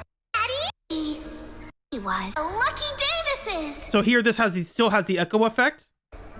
But what I didn't expect that day was... This does not have the echo effect, and it doesn't have the black line pointing the dialogue to her, even though she's right here in frame. Lumex is right behind.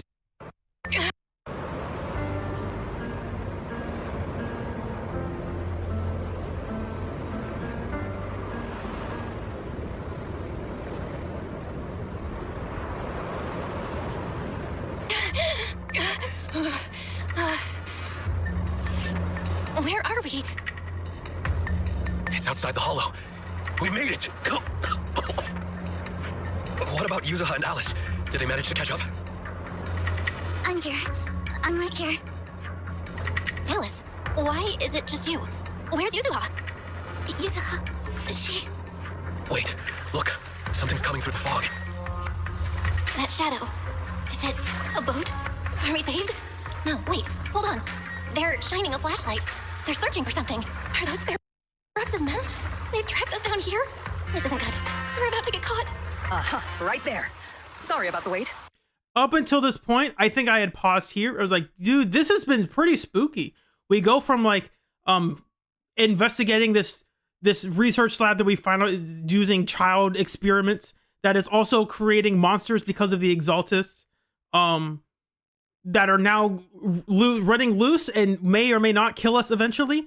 And now we're getting tracked down by Ferox's men here. Like, this has all been pretty terrifying. There's not been like a good a moment of levity in this story for a while. And so at this point, this is like the second act low point. We're like, oh my gosh, more danger. We just went through all the effort of escaping. About to get caught. Right there. Sorry about the wait. Wait, did I hear Miss Isolde? What is she doing here? Belle, it's me. Hang tight. We're coming to get you. And who our rescue is Miss Isolde.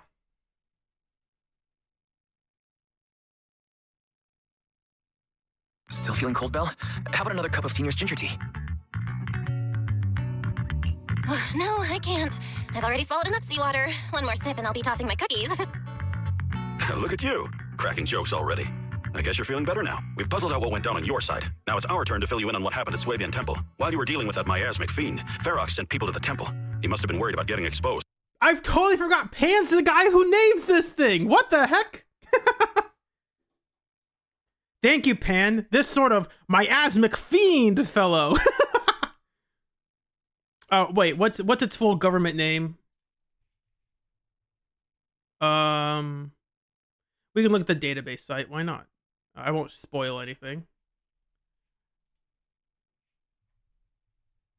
Zenless. not Hollow Monster. Let's go to S. It's not just Miasmic Fiend, right? There's more to that title. It's almost some sort of Miasmic Fiend, unfathomable. You are dealing with that Miasmic Fiend, unfathomable. That's Now it's our turn to fill you in on what happened at Swabian Temple. While you were dealing with that with that unfathomable miasmic fiend. Miasmic Fiend, Ferox sent people to the temple. He must have been worried about getting exposed, so he wanted to lock us up too. But Obel Squad beat them to it. Hello, they figured Albert. out Ferox's plan, and we quickly followed them to safety here. Sorry, Belle. Everything happened so quickly, and we wanted to avoid a showdown with Ferox's crew. So, we had to bail with just the essentials. I was hoping to reconnect sooner, but once we hit Xylum Bay, the HDD signal was all over the place. By the time I finally got through, Ferry said your signal was moving at 18 kilometers an hour. This is also a part of the story where we are like trying to wind down the player from like we've been through like an emotional roller coaster. We went through like disempowering the player, having them go through some horror stuff, being chased for their lives. Yuzuha may or may not be dead by now. And so now we are trying to bring the roller coaster ride to an end and be like, okay, we're catching players up to speed now. We're encouraging them along. We're doing some exposition for their sake to figure out what is all happening. And it's also a time for them to unwind and relax from the Isolde has so much the ride they've been on for a while. Experience. She figured you were probably in the underground river of the island, so we hopped on a boat to come get you. Colonel Isolde? Yeah, wait a second, Colonel. Sorry, I haven't had time to fill you in yet. I'm still on active duty in the military. And I'm here in Waifei Peninsula because the Defense Force thinks some bigwigs at Porcelumex are cozying up to the Exaltists. So they sent me to lead Obel Squad for a stealth. So you lied. They lied about you being a civilian. You are an officer. Why'd they have to lie about that? I think they lied just to make this reveal interesting. The investigation. At first, I figured you guys might stumble upon some clues that could help us out, but I never imagined things would blow up like this. Listen, even though we're here with a duty to the Defense Force, I hope you can trust me and Obel Squad. We're not cold-hearted. We're not here to take advantage of you. If I had known this would drag you all into danger, I would have done everything in my power to talk you out of entering the Hollow.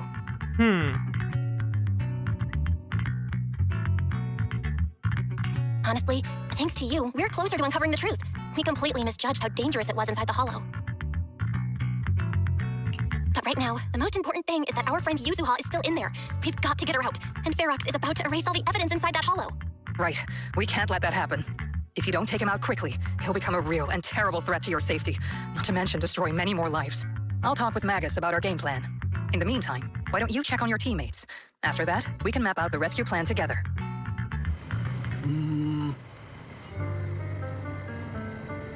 Turns out that Overseer is still active.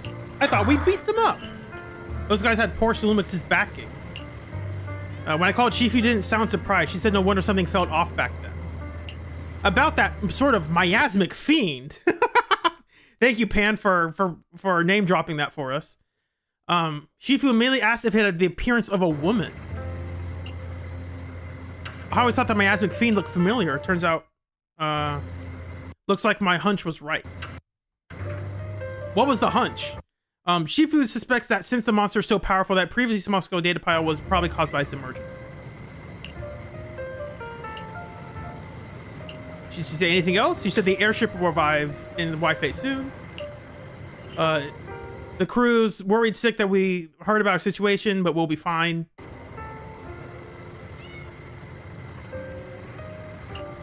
Time's running short.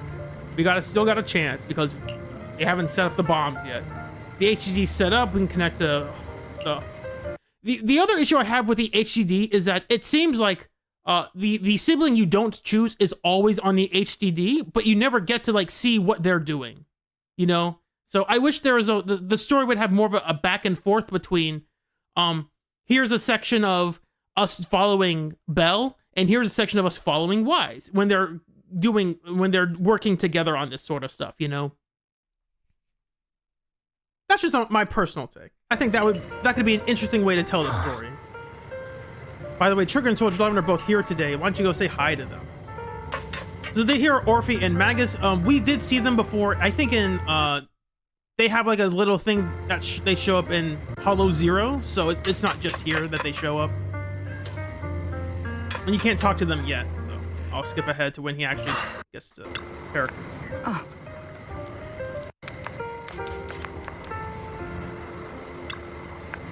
Oh.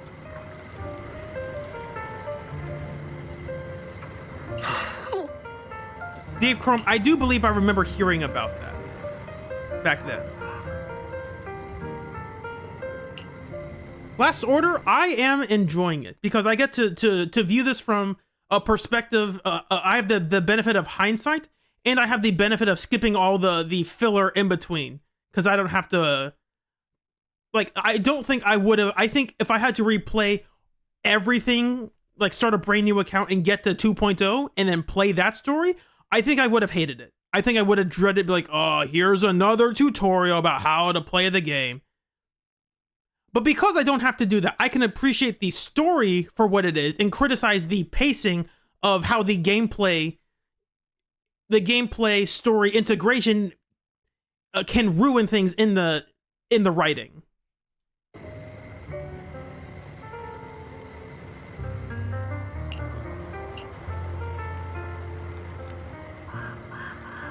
Trigger gives her backstory, not her backstory, but gives a brief intro to here's how I know the player character.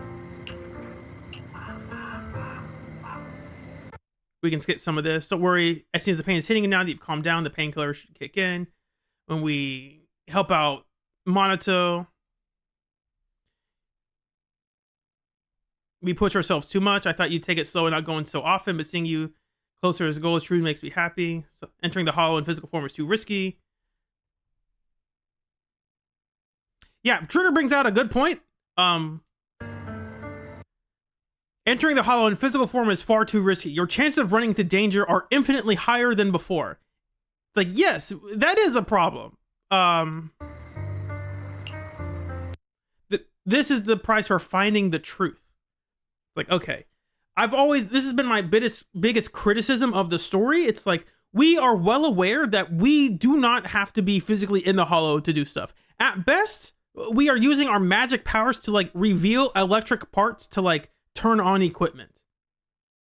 That is at best the only reason we are in hollows now. It's like we can use our magic eyes to reveal electronic components to turn on a power supply or something. And it's like, okay, but why did we need the magic for that? Like, what was the point of the magic for this? Like, oh, it's not magic, it's mystic arts. Like, okay, what was the point of the magic?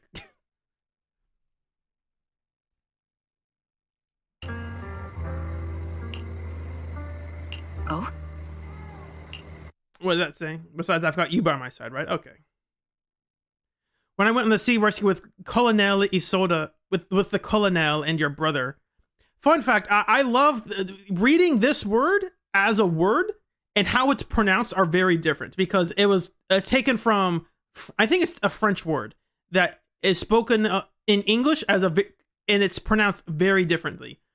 In French, it's colonel. In English, it's colonel. It's like, wait, where's the cur? Where's the how did we get colo and turn into cur? It's like, I don't know. Don't worry about it.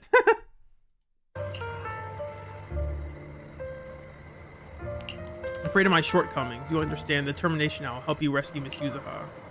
Stay here and look after the guy, and we go talk to some more people. Here it is. Here's the introduction. The thing that people were tricked into believing.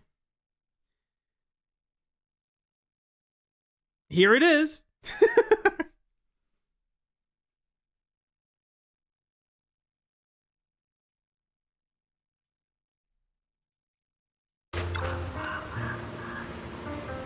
You're here, flickering candlelight. Thank you, Soldier 11, for constantly making up brand new names for us. Who is this with you? Let me introduce you to my teammate, Seed. She's a bit odd, but she's an excellent soldier and a reliable partner. This is where they kind of confirm, like, wait a second, she's a bit odd. Wait a second, what could that mean? Yo-ho, I'm White Pineapple Ponytail's teammate. White Scooter Demon at your service, Enna. And I think this is the part where people thought, wait, is this a Bang Boo? Because they say Enna. Like, what? Yo-ho! Light floaty voice. Light floaty voice could sound like a Bang Boo. Maybe this is a talking Bang Boo inside a giant robot. A feminine, airy voice is coming from the mech. It doesn't sound like the mech's system. Wait, I've heard that voice before. So she's Seed. We heard her, I think we heard her on the phone once before, maybe. In like a, not voice, but like a written dialogue, we heard her on the voice. I'm not a pineapple seed. This is uncharacteristic of you. You're actually talking to to strangers today. Good for you and Trigger to agree on something. Okay. It's the scent of my own kind. That's why people thought this was a Bang Boo. Like, oh, maybe because we hang out with Bang Boos a lot. Maybe we become Eos. Like we put our minds into Eos and become Eos. Maybe that's why this character, this who talks like a Bang Boo in some way, says they have a connection with us. We later find out that no, that's not it. They're from Helios Academy, and that's what we smell alike, I guess. I don't know. And Seed doesn't know it because Seed has no memory of what the heck Helios Academy was. So it's just not very helpful.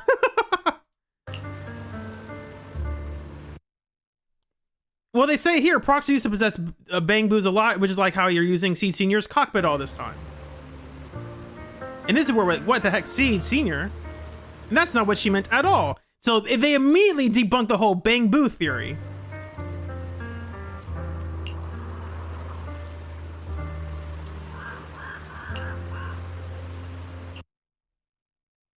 By mech, I mean Seed Senior? Let's see. Are you inside the mech?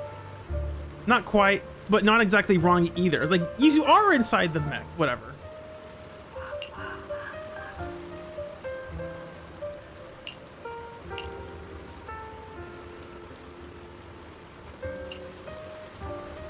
They talk about some stuff. Let's see.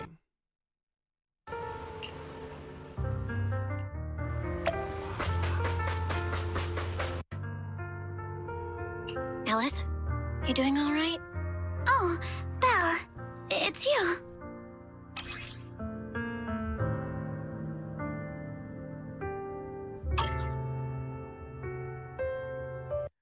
I think I will, when we get to the 2.2 story, I think I will talk about some of the marketing for Oboe Squad and how that did hurt them. In a similar way to how the marketing for Yishun also hurt the public opinion on her. I think it did a similar effect for Oboe Squad. You good? You've been holding that hairpin for a while. I'm fine, really. No need to worry about me. There's still a lot on my mind, but I'm slowly calming down. So, my father didn't actually die in a car accident. He discovered the secret of that lab. I didn't mean to dig up any painful memories, especially like this. Yes, but what's strange is the feeling that fills my heart right now isn't pain. My father didn't turn a blind eye to evil. He saved Yuzuha. He was brave until his last breath. A true time field. Belle, you know, right before Yuzuha pushed me away, she told me she owed this to me. But I don't agree. When my father saved her, he wouldn't have wanted her to repay him like that someday. Belle, I must get Yuzuha out. I want Ferox and everyone who hurt us to pay for what they've done. And I will return this hairpin to Yuzuha in person. This is the first time we've heard Alice with this much confidence. And I think that's an interesting turning point in this story. Because before, Alice has been pretty much a very unconfident, or I guess I don't know if unconfident's a word. Has not had any confidence in her abilities. She doesn't belong to be at this fancy party that it should have been her grandfather. She's not educated enough. She doesn't she's not quite good enough to be an investigator yet. And Yuzuha's been like, hey, you lack any confidence, lady. You need to be confident in yourself. And in contrast to Alice, Yuzuha has a lot of self-confidence. She is very self-assured of who she is, and despite her bad her bad situations, Yuzuha is very self-assured in who she is and what she does. Alice has not been that kind of character. And so with this scene, it's fun to see the character development of Alice being like, oh, my dad didn't just die randomly in a car accident. He died doing the right thing. And that inspires her to want to do the right thing. Evil. He saved Yuzuha. He was brave until his last breath. A true time field. Belle, you know, right before Yuzuha pushed me away, she told me she owed this to me. But I don't agree. When my father saved her, he wouldn't have wanted her to repay him like that someday. Belle, I must get Yuzuha out. I want Ferox and everyone who hurt us to pay for what they've done, and I will return this hairpin to Yuzuha in person. Exactly. We need to make those bad guys pay. Something feels different about Alice. At least she seems okay. I guess I'll stop stressing about her for now. Let's go. Time's running out. We need to discuss the rescue plan with the Defense Force.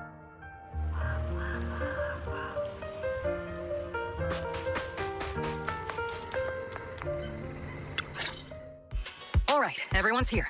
Let's kick things off then. We need to move quickly to the Hollow, stop Ferox's scheme, and rescue Miss Ukinami. Captain Magus, could you and Orphe please explain the current situation to everyone? Roger that. All right, everyone. Opal Squad's strength can definitely bridge the gap you had before, but we're currently facing two major obstacles. First, our identities as part of the Defense Force, and second, how to get there. As you all know, the Defense Force and TOPS are like oil and water. If we just dive into the Wi-Fi situation, it's gonna cause a whole world of chaos between them. That is, we need a way to keep your identities under wraps. Or perhaps we can find some help to pull off this rescue. Yes, but honestly, the real headache is the second one. How do we actually get to the site? Hmm? What do you mean? There was a route we used before, but that's a no-go now. In a panic to escape the miasmic fiend, I had them blow up the fissure at the lab. Well, it was a tough call, and I just checked with Fairy. We found the blast set off a chain reaction that totally wrecked the hollow structure. Now the route from Siloon Bay to the lab is several times longer. The extra travel time could throw off our entire mission. Is there really no other way to get into the Hollow? There is another way, and the entrance is pretty close, but it's only accessible by cable car. In other words, right under Porcelumex's nose. That certainly is tricky. With all the recent security checks, the cable car entrance to the Hollow is tightly controlled. Just getting the cable car running requires high-level internal permissions, even within Porcelumex. High-level internal permissions within Porcelumex. Wait a sec, I just thought of someone we might be able to work with. Belle, wait, do you mean Mr. Damien Blackwood? Yup, the two bigwigs of Porcelumex, Ferox and Lucro, have been at each other's throats since forever, and Damien's stuck in the middle of their drama. If we And see, now what I liked about this is we are using the context of we learned this back like an hour ago. Damien is in a position of power, is in a position of authority, but he is not allowed to. He is constrained because his two bosses don't really like him, and so now we are like, wait a second, Damien also used his position of authority to get Alice to be at that party in the first place. So now we are similarly dealing with Damien by saying, hey, let's use Damien to help ourselves and also help him at the same time, that we later learn Alice will actually do. Because Damien's like, hey, I'm not a charity. I don't do this for free. I'm in it for me. So what's in it for me? Chance to bring Ferox down, and if he plays it right, he could cozy up to Lucro and climb the Porcelumex ladder. You're right. So we are using the what we learned about Damien early in the story to make a decision later in the story that is hopefully in line with his personality.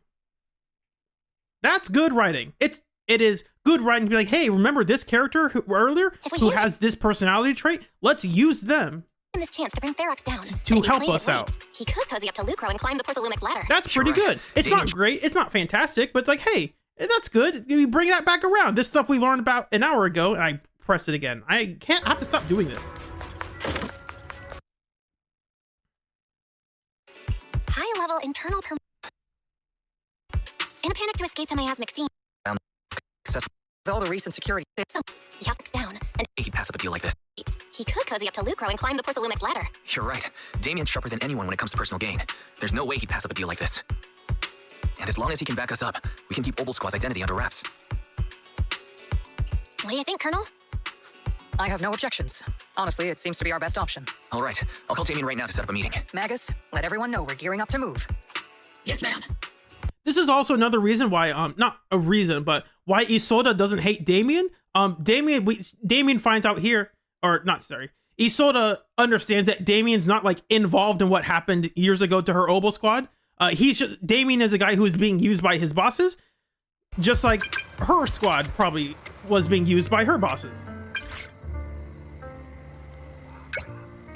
We gotta talk to each other. We need your help for stuff. Let's meet at this place and go there. Cool. Let's go there. Cool.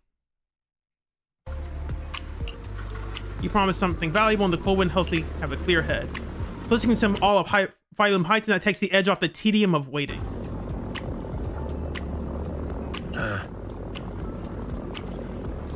Let's wrap up the small talk. I must be seeing things. Not only do we have Yunquei Summit, but also Miss Timefield and Miss Isolde all together. What's brought all of you here? Looks like you've set up quite the surprise for me, Master Bell. Now, if you'd be so kind as to explain. So, Ferox has been colluding with the Exaltists and running a secret lab in the Hollow. Now he's kidnapped your companion, and what's more, he's also planning to destroy all the evidence? Master Bell, do you truly understand the implications of this? It means we've got a common enemy now. Mr. Damien, Ferox's actions seriously threaten the safety of Wi-Fi Peninsula and even Porcelumex's future. If we work together to stop him, not only can we keep Wi-Fi safe, but you'll also get rid of a major obstacle in your career. I cannot deny that things would be much easier for me with Ferox out of the picture. But if we catch him now, I'm afraid Wi-Fi Peninsula will have much more than just a safety inspection to worry about. It may damage the company's reputation in the short term, but if you're the one bringing this to light during the safety inspection, neither the government nor the Defense Force will have anything against you. And in the long run, it shows people Porcelumex's sincerity and commitment. You certainly make some good points. But emphasizing the upsides while avoiding mention of the potential risks isn't exactly a recipe for healthy cooperation. Exactly. And Damien's smart enough to realize that, hey, wait a second. I know you're just trying to use me. Hold on. You can't just say all the good stuff without saying what happens if it doesn't work. Our success when I said that Wi-Fi Peninsula would have more to worry about. But what if we fail? Time's running out. Once Ferox destroys the evidence, all your accusations will turn into baseless defamation. And if that happens, no one will emerge unscathed, myself included. Let me reiterate. You are without a doubt dangling an enticing opportunity in front of me. But there's nothing solid enough for me to go all in on.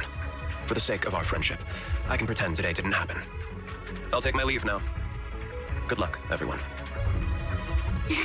Wait, Have something to say, Miss Timefield? Mr. Damien, I have just what you need. If you can help us with our upcoming mission, I, as the heir of the Timefield family, promise that once it's done, I'll hand over the family's patent rights for anti-corruption medicine to Porcelumex. For free. Hold on, Alice. What are you saying? Oh, for free. That's right.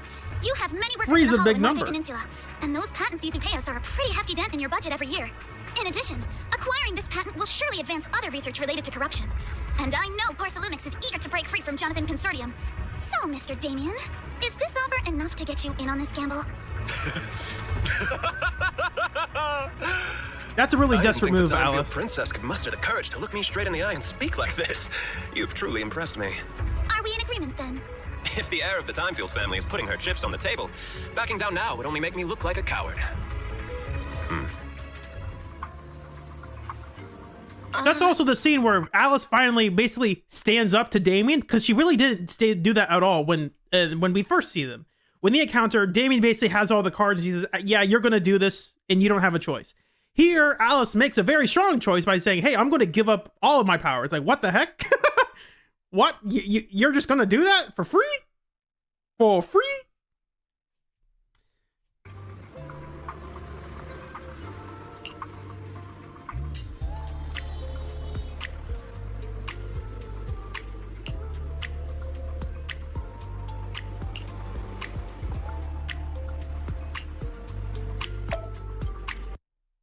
Okay, let's go over to where we need to go. Fantastic.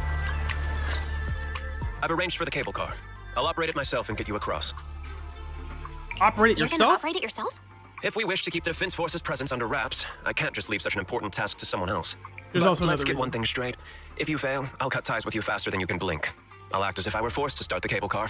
As for whether I can convince them, well, that'll be in the hands of fate. That's fine. It's more than enough for now. All right. He's like, I'm going to help you get there. But if things go south, I am going to throw you into the ocean. Have we established the rescue team? It's settled. The first group will be Belle, Alice, and Obel Squad. Once Yishuan gets here, I'll act as her proxy and escort her into the Hollow as backup. She's on her way to Phylum Heights now. Adding Yishuan Shifu to the mix should certainly improve our chances. If we are the ones to bring Ferox out of the Hollow, it'll certainly raise some eyebrows. So, I'll leave the cleanup to all you Yunquei Summit Masters. It's reassuring to see how perceptive you are, Miss Isolde. Sorry I can't come with. I'll leave Yuzuha to you. Don't worry, Monato. We'll make sure to bring Yuzuha back safe and sound. If everyone's prepared, let's not waste time and get moving.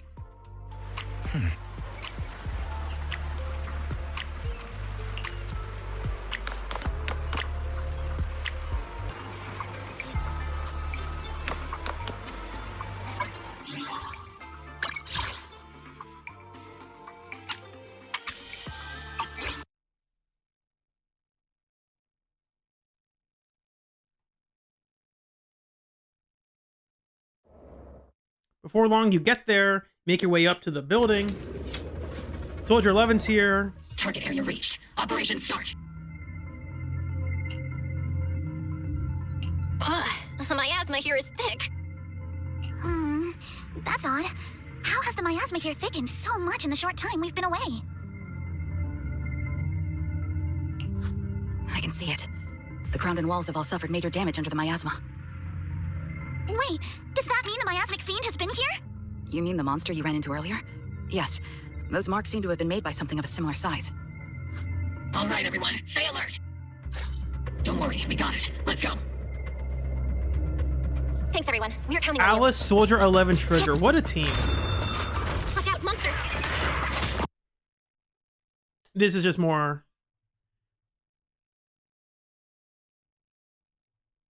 combat dialogue as we're just trying to get to where we find Yuzuha. You guys are... We are here to rescue you. Monster, that fiend, it's here. Just as we thought, the Miasmic Fiend's identity already gotten into this area. So this guy also encountered the fiend and didn't immediately die. So like, it is possible to survive. Oh, just kidding. He did immediately die.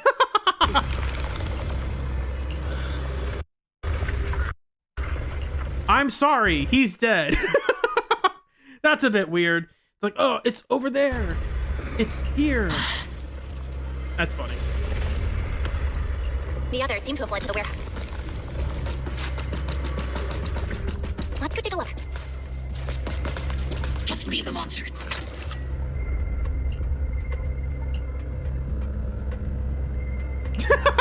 It's funny they give you that option to be like, which floor should we go to? Not that one, moron. I always like it when games do that.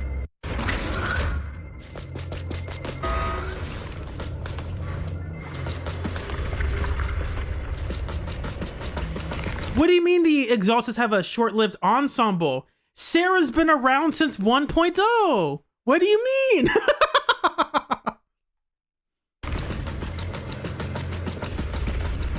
And who could forget Pearlman? He wasn't an Exaltist. He was being used by Exaltists. That's different. There are so many bodies in here! Seems there was a tough fight. Don't come any closer! Someone's there! Take out the monsters and protect the survivors! You can't run! Thank heavens! Someone's here! Help! Help me! Stay in the corner. Don't move. Finally, we're saved!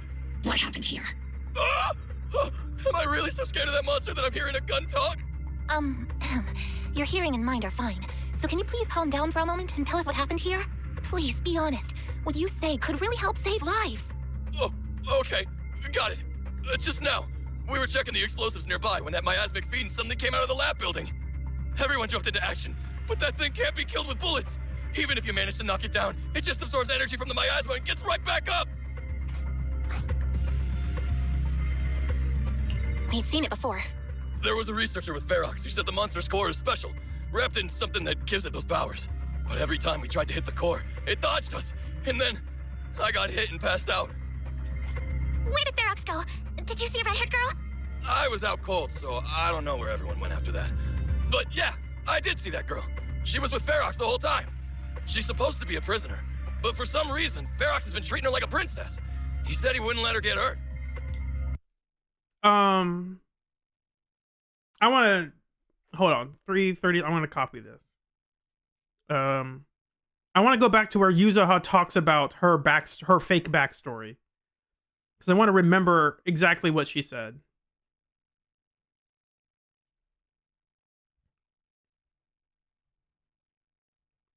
And my dad found me on the day. I lived happily under the... Oh, there's actually a dragon palace inside the Lemnian Hollow.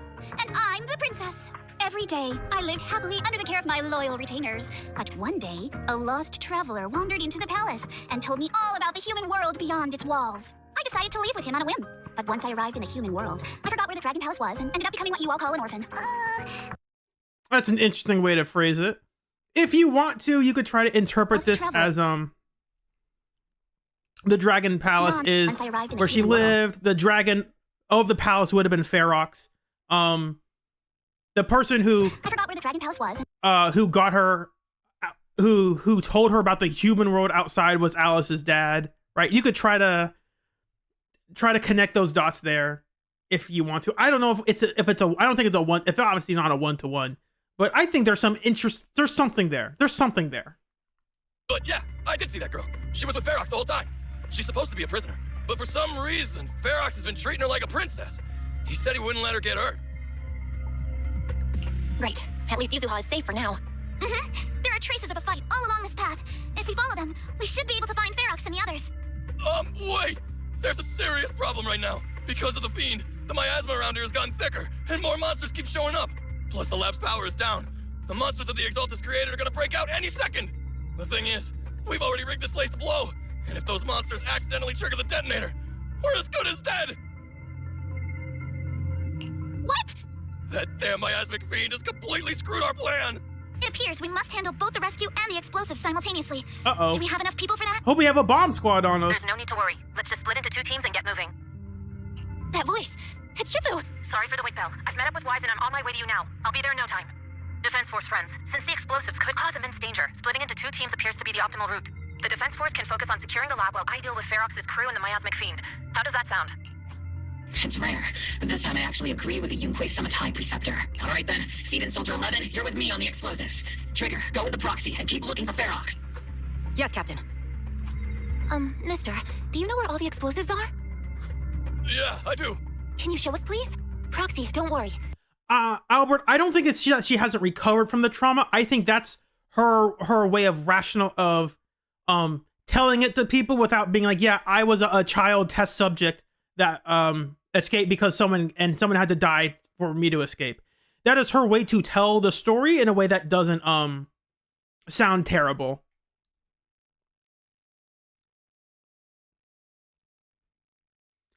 I think she's accepted it, and that is just her way to tell it to others in a way that sounds prettier, you know? We promise we'll keep this place safe. Because she doesn't actually believe it. That is just Alice, let's keep moving. Ready. her way of handling to tell that story in a way that doesn't get other people upset. And also, it is nicer for her to hear as well. It's so awful. These people, they're all... Monsters here strong. Stay alert. But I do agree with you on some level that she is saying it is her way of handling that. It is also one of her ways of handling it. But I don't think she's not saying it because she needs to believe that it was a fairy tale.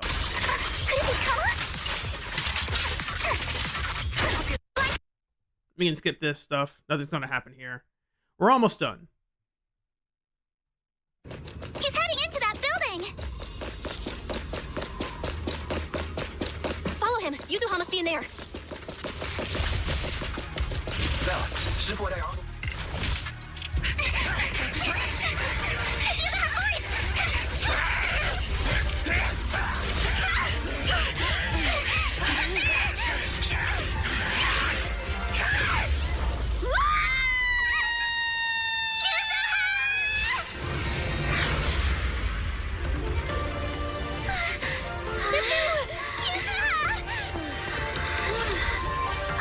I'm not too late, am I? You're just in time.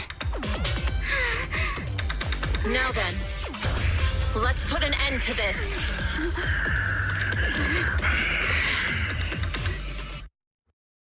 And I think people are like, oh no, why did she have to come in and save Yuzuha? I don't know. Maybe this character over here has some relevance to her. I don't know. Maybe that's just crazy. Yuzuha, you good?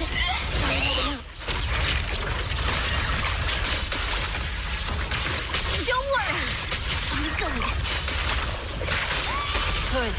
That's what I like to hear. Shifu, about this monster. Wise filled me in on the way over. Its core is unique, allowing it to soak up energy from the miasma to heal itself. Truly horrific.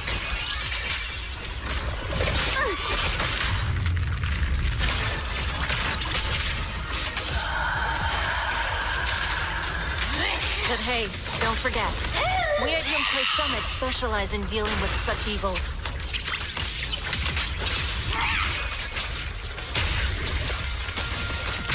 Also, this monster seems to be connected to my past. The one who tied the knot must be the one to untie it. But This is an important line from you, Yixuan. What could that connection be? Can we ask you about this, please? Please?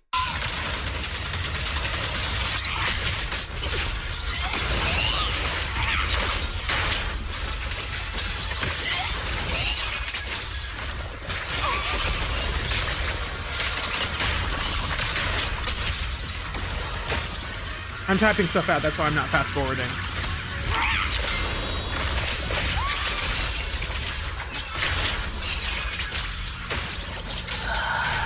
It's about to absorb energy from the miasma again.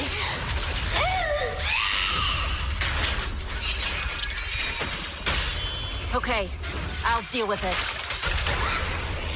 It's too late to back down now. Now watch out! Your fate is sealed. Okay, now we can fast forward a bit until they actually get to the end of the fight.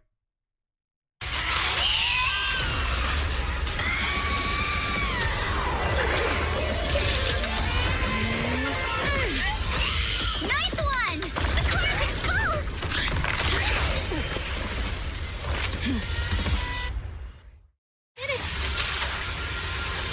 Its self-healing power is gone.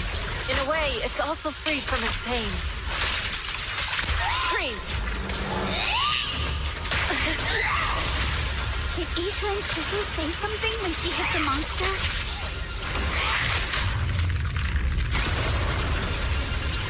It's just a few incantations. Come on, let's put it out of its misery. Watch out! The enemy's not happy!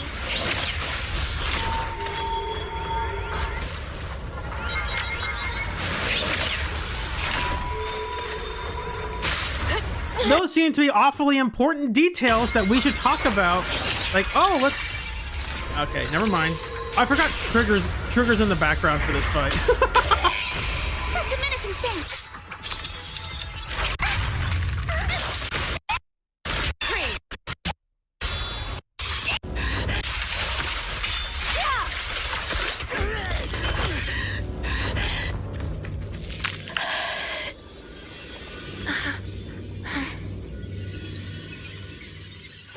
Over here! Mr. Ferox, I suggest you give up on running. Please don't shoot. Here. This is yours! It's mine. It was your... Take it! We're going to live on together! You don't get to brush this off like it's nothing! Alice, I won't let you say things like... Hey. We'll live on, together. You have my word. I promise. There. No more crying. Aww.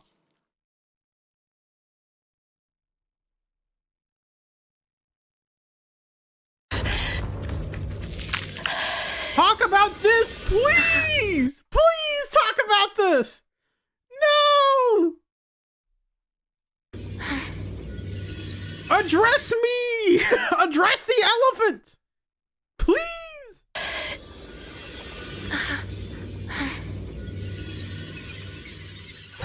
Over here! Mr. Ferox. Not now, not right now, but like do it later, please! Please, someone address this. Like, hey, what do you mean by connected to your past? Would you like to talk about that to us, Miss Yixuan? I heard you mention something in combat. Could you tell us what that thing meant to you? Please! Can we ask her? Please don't shoot. That was weird. Mr. Ferox, I suggest you give up on running. Please don't shoot. Here, I don't get to brush this off like it's nothing! Alice, I won't let you say things like... Hey, we'll live on. That's a good scene. I like that scene a lot. The emotional payoff for these two, I think it was done well. In this scene specifically. It's nothing!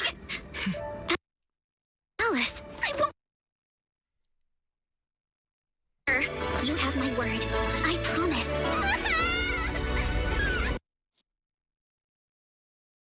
That's a good scene. All right, disciples, I'm heading out. Keep an eye on the temple for me, okay?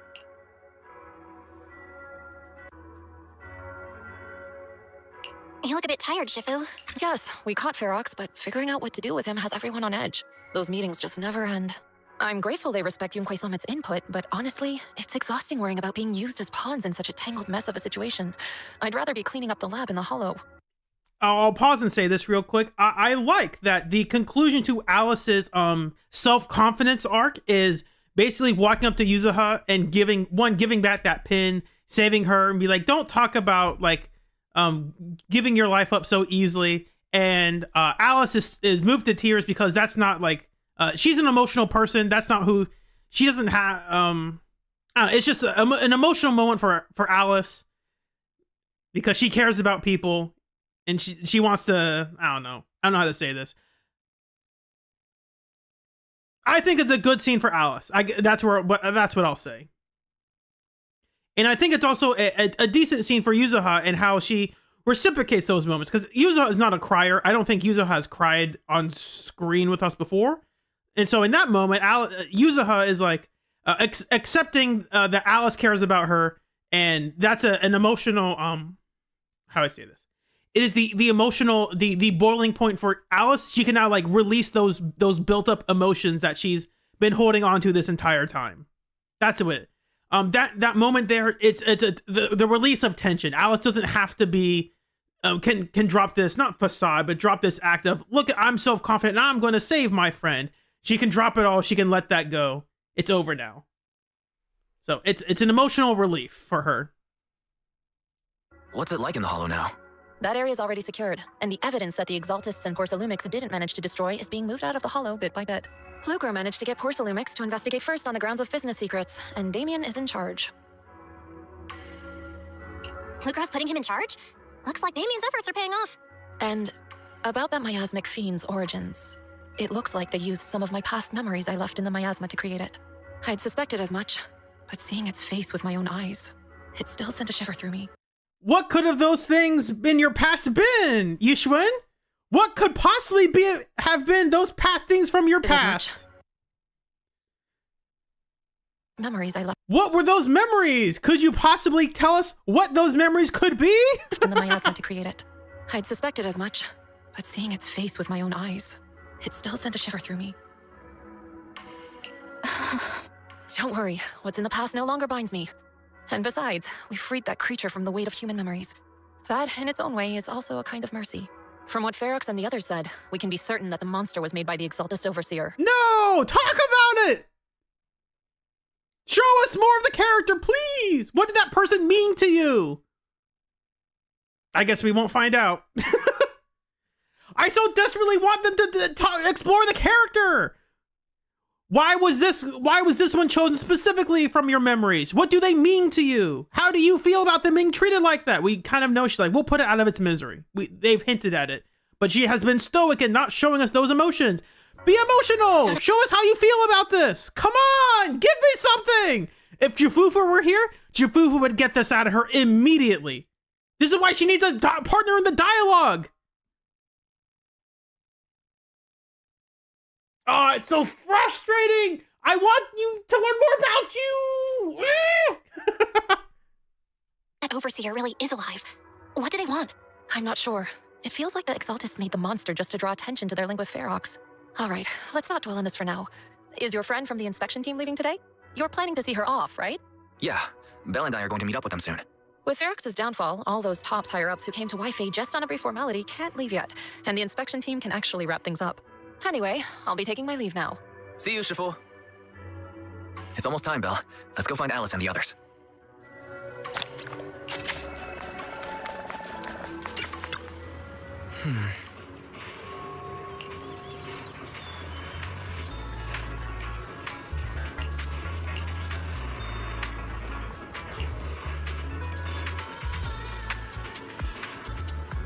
She's collecting materials in Silent Bay for that group. Now the safety inspection's been called off. The elevator's up and running. Let's go use the elevator to go to Silent Bay. Belle, Wise, you two made it. Morning.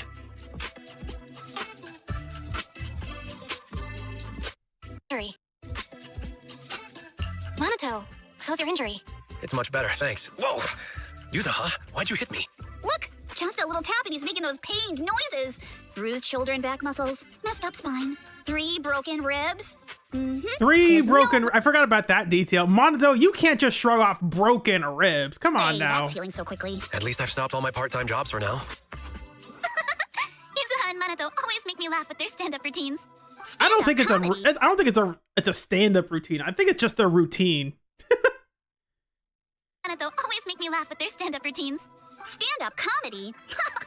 I get it. So last night's ghost stories didn't quite do it for you, huh, my lady? I'll make sure to send you some fresh Spook Shack posts late at night from now on.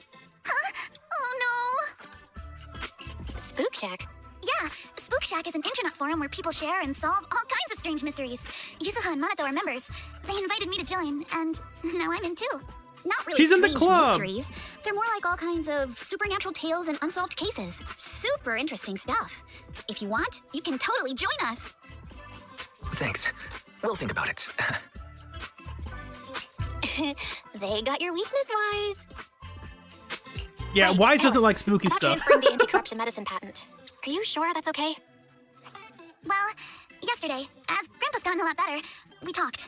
He said he completely supports my decision. He told me that he kept the patent mainly because maintaining some family assets cost money, and more importantly, he felt I wasn't ready to manage everything yet. But now he says he's not worried about me anymore, so it's time to let some things go. Without the income from the patent, I think he'll ask me to help with donating. What I do like about this scene is that they just talk about, oh yeah, I gave them the patent, but they don't talk about the context of what that actually was until a bit later. And so this whole time you're thinking like, man, she really did give up the patent? Like Porcelalumic just has all the medicine now? That's insane. That's a monopoly.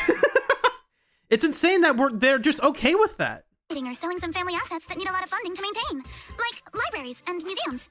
But is it really okay with, Damien? If he finds out you tricked him with your phrasing, he won't freak out and try to get back at your family, will he? It's like, what do you mean? Like, tricked him with what phrasing? What did you do? Without the anti-corruption medicine patent, the Timefield family no longer has anything left for him to use against us. I believe he'll understand that what we're doing shows our family's determination not to be pushed around by Porcelalumics. Also, I don't think Mr. Damien is as cold-hearted as he seems. Besides, as a businessman, I'm sure he understands the value of knowing when to walk away. Timefield opens anti-corruption medicine patent to the public.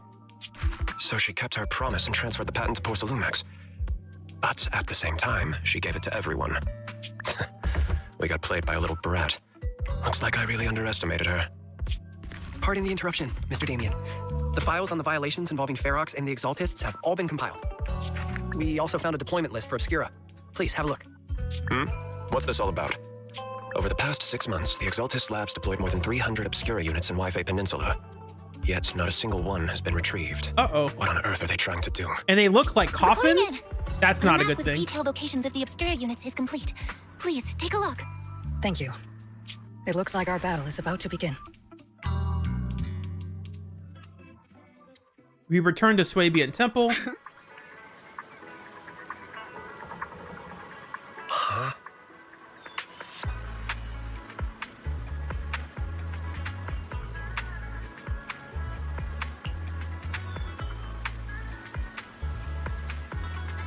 For some reason, I really wait. I'll go back to that.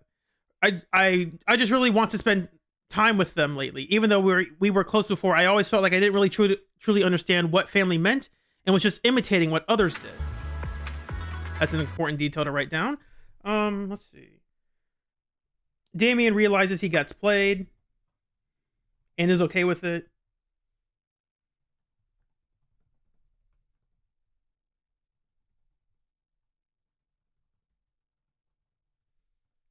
So I think that previous scene, I thought that was a good scene. What were they called? Take a look. The Exaltist Obscura units. That's it.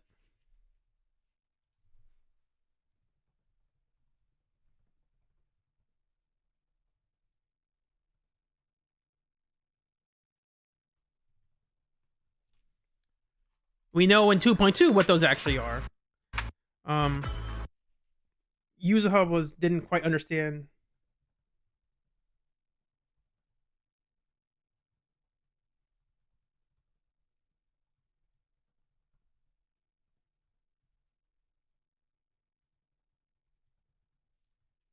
Okay. Whoops. No! No! We're so close.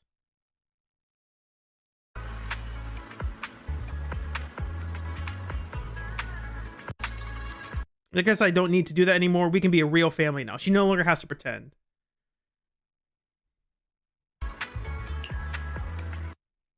Thanks for covering for me earlier.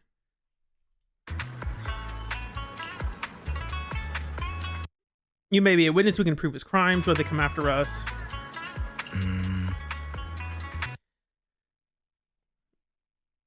Shifu said the hearing committee members were carefully screened. Tops even got people from Krampus involved. I wonder who Krampus could be.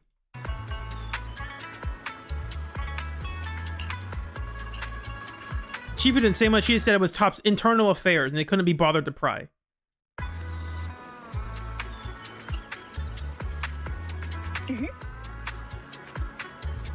How about we hit up at Alice and go somewhere fun together? I wonder if they do that.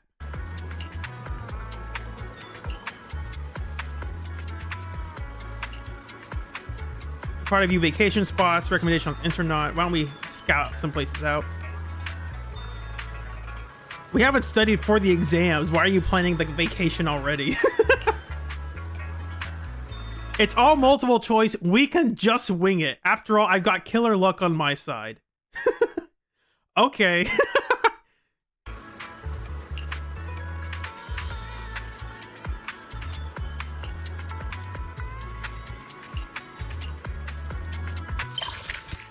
That's the story.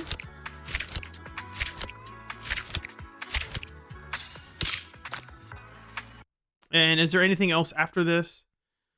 Oh, we talked to Jafufu. We can. Go to the mission target. Talk to Jafufu. Be like, yeah, the math test is over.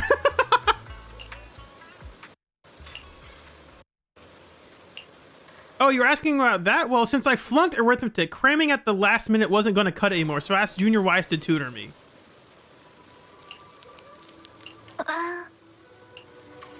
I told Jufufu about my recent observations. When I goes to Jufufu, he often brings snacks. No matter how you look at it, Wise seems more like the one asking for favors.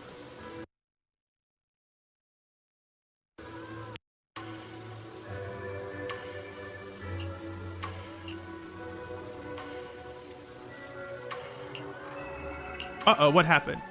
It's about the perception technique. Although Shifu taught Wise the perception technique already, the flow of the energy body hasn't been smooth. I'm trying to help him figure out a way to help him out.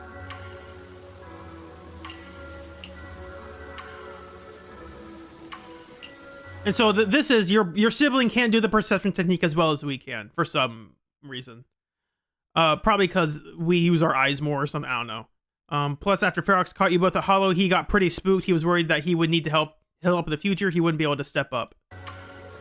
That's interesting to note. Sibling takes secret lessons from Yufufu.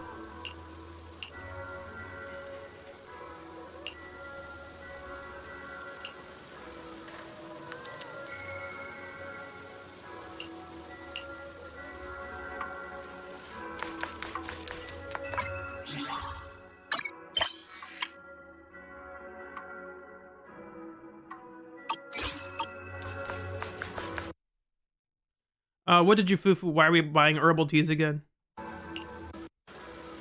Oh, that combines these things. Trying to get Wise. Okay, so we're here to boost his chakra or something. Shobu isn't here.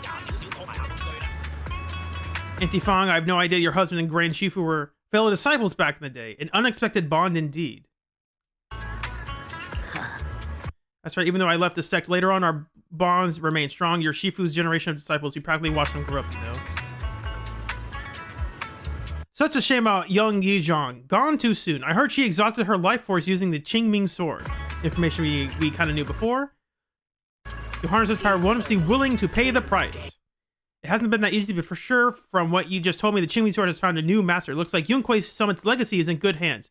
Yes, very good indeed. Revealed by night, beneath the moonlight, seek the path to health and harmony. Your medicine's ready. I wonder what that could be foreshadowing. What? Junior Bell, what are you doing here? I'm with Ie Shuyen.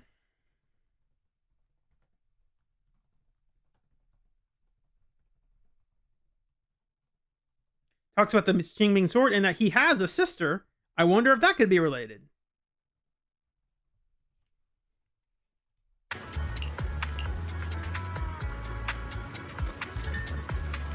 I haven't been sleeping well. What could that be about? He reveals he hasn't been sleeping well.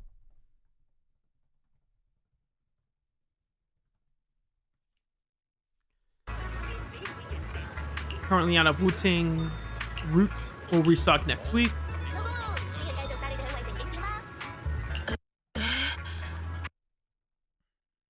Junior used to make Meridian flow patches.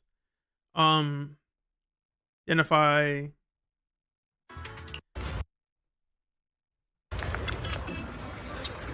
Let's bring you to Asylum Bay. This is the post story, not the credit scene, but like the post story stuff where it's like it's preparing for something. It brings you to Asylum Bay. We want this route.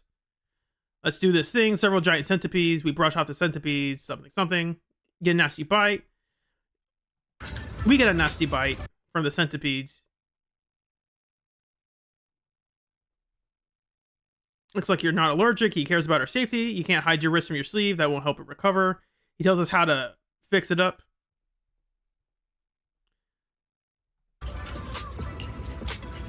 Show me the wound. I'll patch it up. Why you need a Meridian flow patch when you... Why do you need this stuff? And it makes sense. You're preparing them for your brother, weren't you?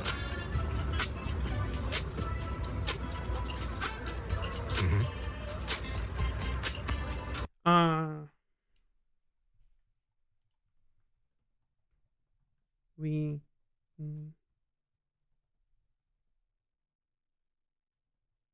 patches for our sibling.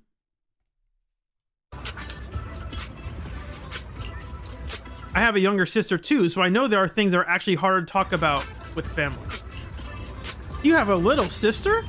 Guess she joined the same time, but unlike me, she was far more talented. You're too modest. I'm just being honest. I used to slap on those Meridian flow patches all the time back in the day. That's how I got picking out the right herbs.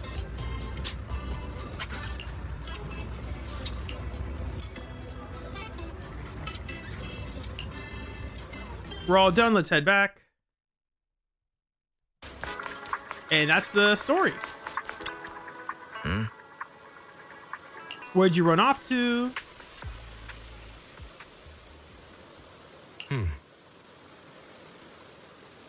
We got some herbs for you stuff. Herbs for you to use and stuff.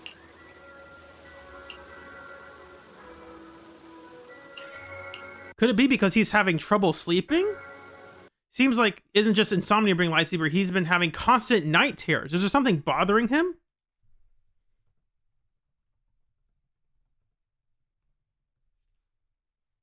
I wonder what that could be about. You're usually so talkative. Why don't you talk with Senior Ye while getting herbs?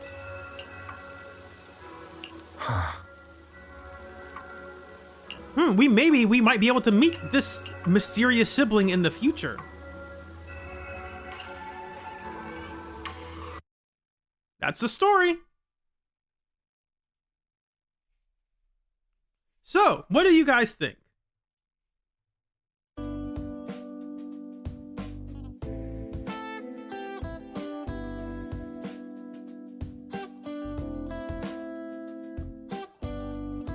My guess is the reason why they didn't voice it is because they weren't originally going to put it there. And then they decided later, you know what, we should just have this here to introduce this idea before we introduce it in 2.3. That's my initial guess. I don't know how true that is. Or it's probably just because they thought it was better for the pacing to have to be like a post-story thing that was, we want to conclude the main story with Yuzuha and Alice, and this little extra story doesn't really fit in. If they included it in the middle of the story, I think that would have been weird. And so I think it makes sense as like a post-credits after story scene to be like, hey, there's still a little bit more chat if you want to read the dialogue, you can, but if you want to skip through it, that's fine. You're going to be filled in later.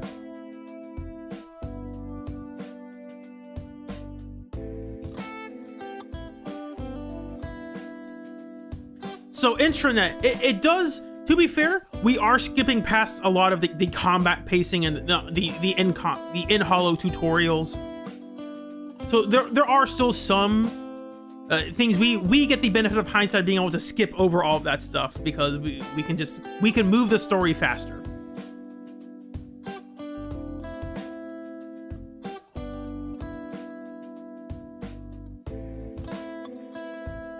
Let me look at my notes again.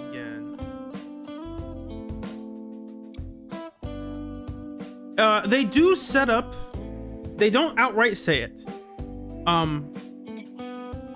But there is a hint that Yeshuyan has a sibling, and they also bring up the fate of the Qingming sword again. It's like, well, it's the way you're talking about it sounds like it's in good hands. At this time, we don't know who it is. This is supposed to allude, but they're not outright saying, my sister has the Qingming sword. They are alluding to it. So the people who weren't paying attention, they probably missed that detail. And even if you weren't paying attention, you probably didn't connect 2 and 2 together. And I think that's me. I think at this time, I didn't make that connection. I think I made that connection later. And it's also interesting, in that same conversation, they bring up Yi Zhang. And it's like, wait a second. If your sister has the Qingming sword, and Yishuan's sister has the Qingming sword, doesn't that mean like you two have a sort of like similar relationship going on or something? Like you two have would share similar viewpoints about things? Wouldn't that be interesting to know and hear about from you guys? I guess we'll have to get it later. Okay. So, in conclusion, I think this story, it had pretty decent pacing. There were maybe a few issues here and there, but I think overall it was pretty fine. Pacing wise, I think the story and the writing itself was not how do I say this? Not as grandiose as the previous story. We're not saving all of White Fae. We are saving basically just Yuzuha from this lab that's being blown up. But I think that's fine. The context of the story makes it important. We connect with Obo Squad a little bit. Isoda saves our lives and also takes down Ferox who's in control of Porsalumix. Not in control, who is co-CEO of Porsalumix. So maybe Isoda's our ally, guys. She's on our side, right?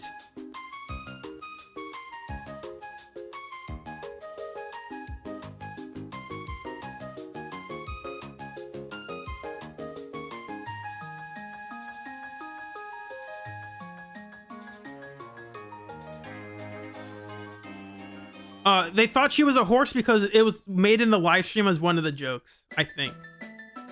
So people were unsure if she actually is a horse or not. But early on, I did hear people calling her a horse. It's like, where are you getting this from? She doesn't look like a horse. Because Yeshuyan doesn't look like a horse, exactly. I'm not sure what animal they are, but whatever. Do you think the episode style is the main issue with 2.x's story? I think the main issue is pacing. Pacing and marketing about certain characters.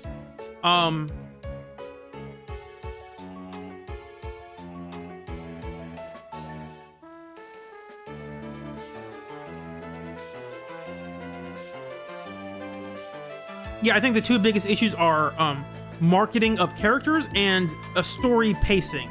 Not the quality of the writing, but how much of the game story, the gameplay story integration can ruin can hurt the story if it's not done correctly.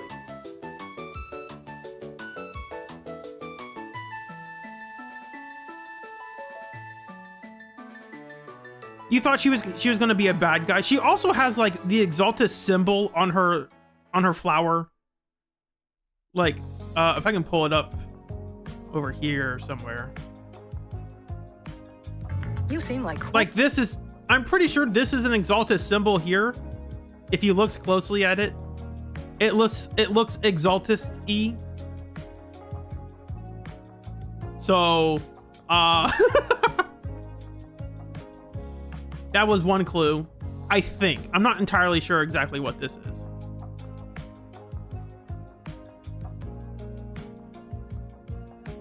Yeah, this belt is on the wall. Okay. Her belt is on the wall of the big room they're in. That's probably another way to do it, to make that connection.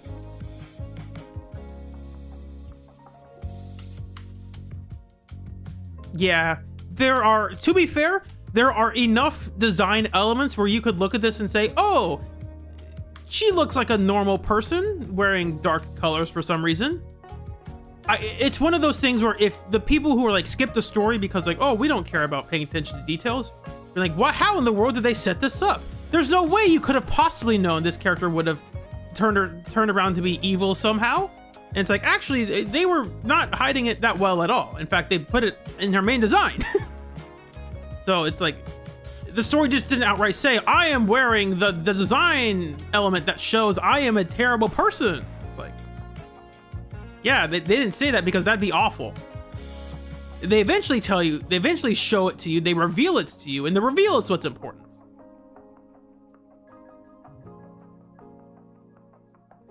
I think I noticed some of these things and it was like, okay, I'm not gonna think too hard about it. I'm just gonna let the story reveal it to me.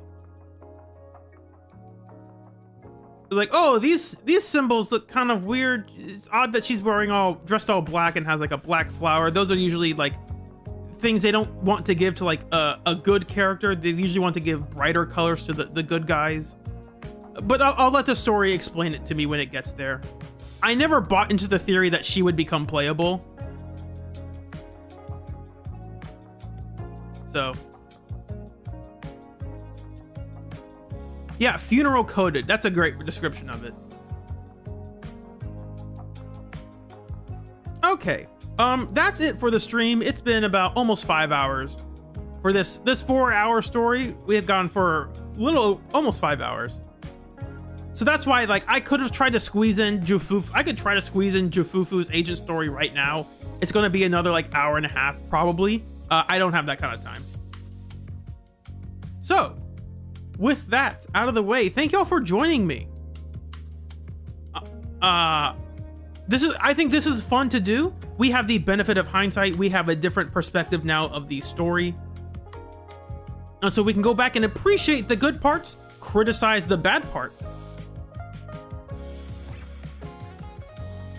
I think people have a fond memories of 2.1 partly because of the summer event. I think the summer event does a lot of have a lot of, I don't want to say nostalgia factor, but it does have a lot of it does make use of a lot of, oh, you remember these characters? Don't you miss these characters?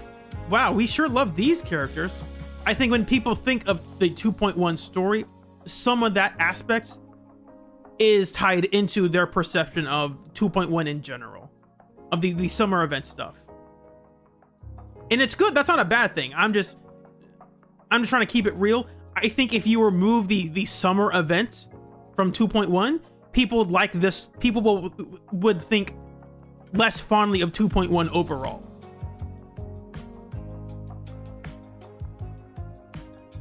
So the summer event does a lot of heavy lifting, I think, for people's perception and when they look back on this. And we can do that a later day because this guy uploaded in 3 parts, because it was like part 1, part 2, part 3. That's going to be like another 3 hours here, which will turn into 4 hours depending on how I do it. No, this is 3 together. This is already 3 hours, so this is like 4.5 hours over just with the summer event story. I think there's a lot of spoken dialogue we can skip through. Not spoken dialogue, written dialogue. That's unvoiced dialogue. That's the word that we can skip through pretty quickly. Summer event confirmed mermaids existing. I think, Dave, we will get to that. Don't you worry. I remember that. But we will get to it. Other than that, I don't have much planned. I don't know if I can do this stream like this again tomorrow. Maybe I can, maybe I can't. It depends. But I think doing the next one would be 2.2 just to get those stories out of the way. And I think after 2.2 we can go back to do the summer event after 2.2. I think that's a good mark because I think 2.0, 2.1, 2.2 is a good stopping point. I think now, I'll say this now. I think one of my issues with the 2.2 story is that I think it happened too soon. Like, I think we needed another patch of development of the Exaltis and the Defense Force and Porcelumix before we got to the climax of basically the Exaltis, right? Like after Isolda dies, the Exaltis are basically non-existent outside of Sarah. Like Sarah is the only important one left, and basically everyone else runs away. So I think they could have saved that for later. Like they could have, I don't know what they would put in between, but I think there needed to be another story in between 2.1 and 2.2. All right, that's all I got. I don't even know if I'm fully believe that. That's just an idea floating in my head. All right, thanks for joining me. Hope you'll have a fun night. See y'all later.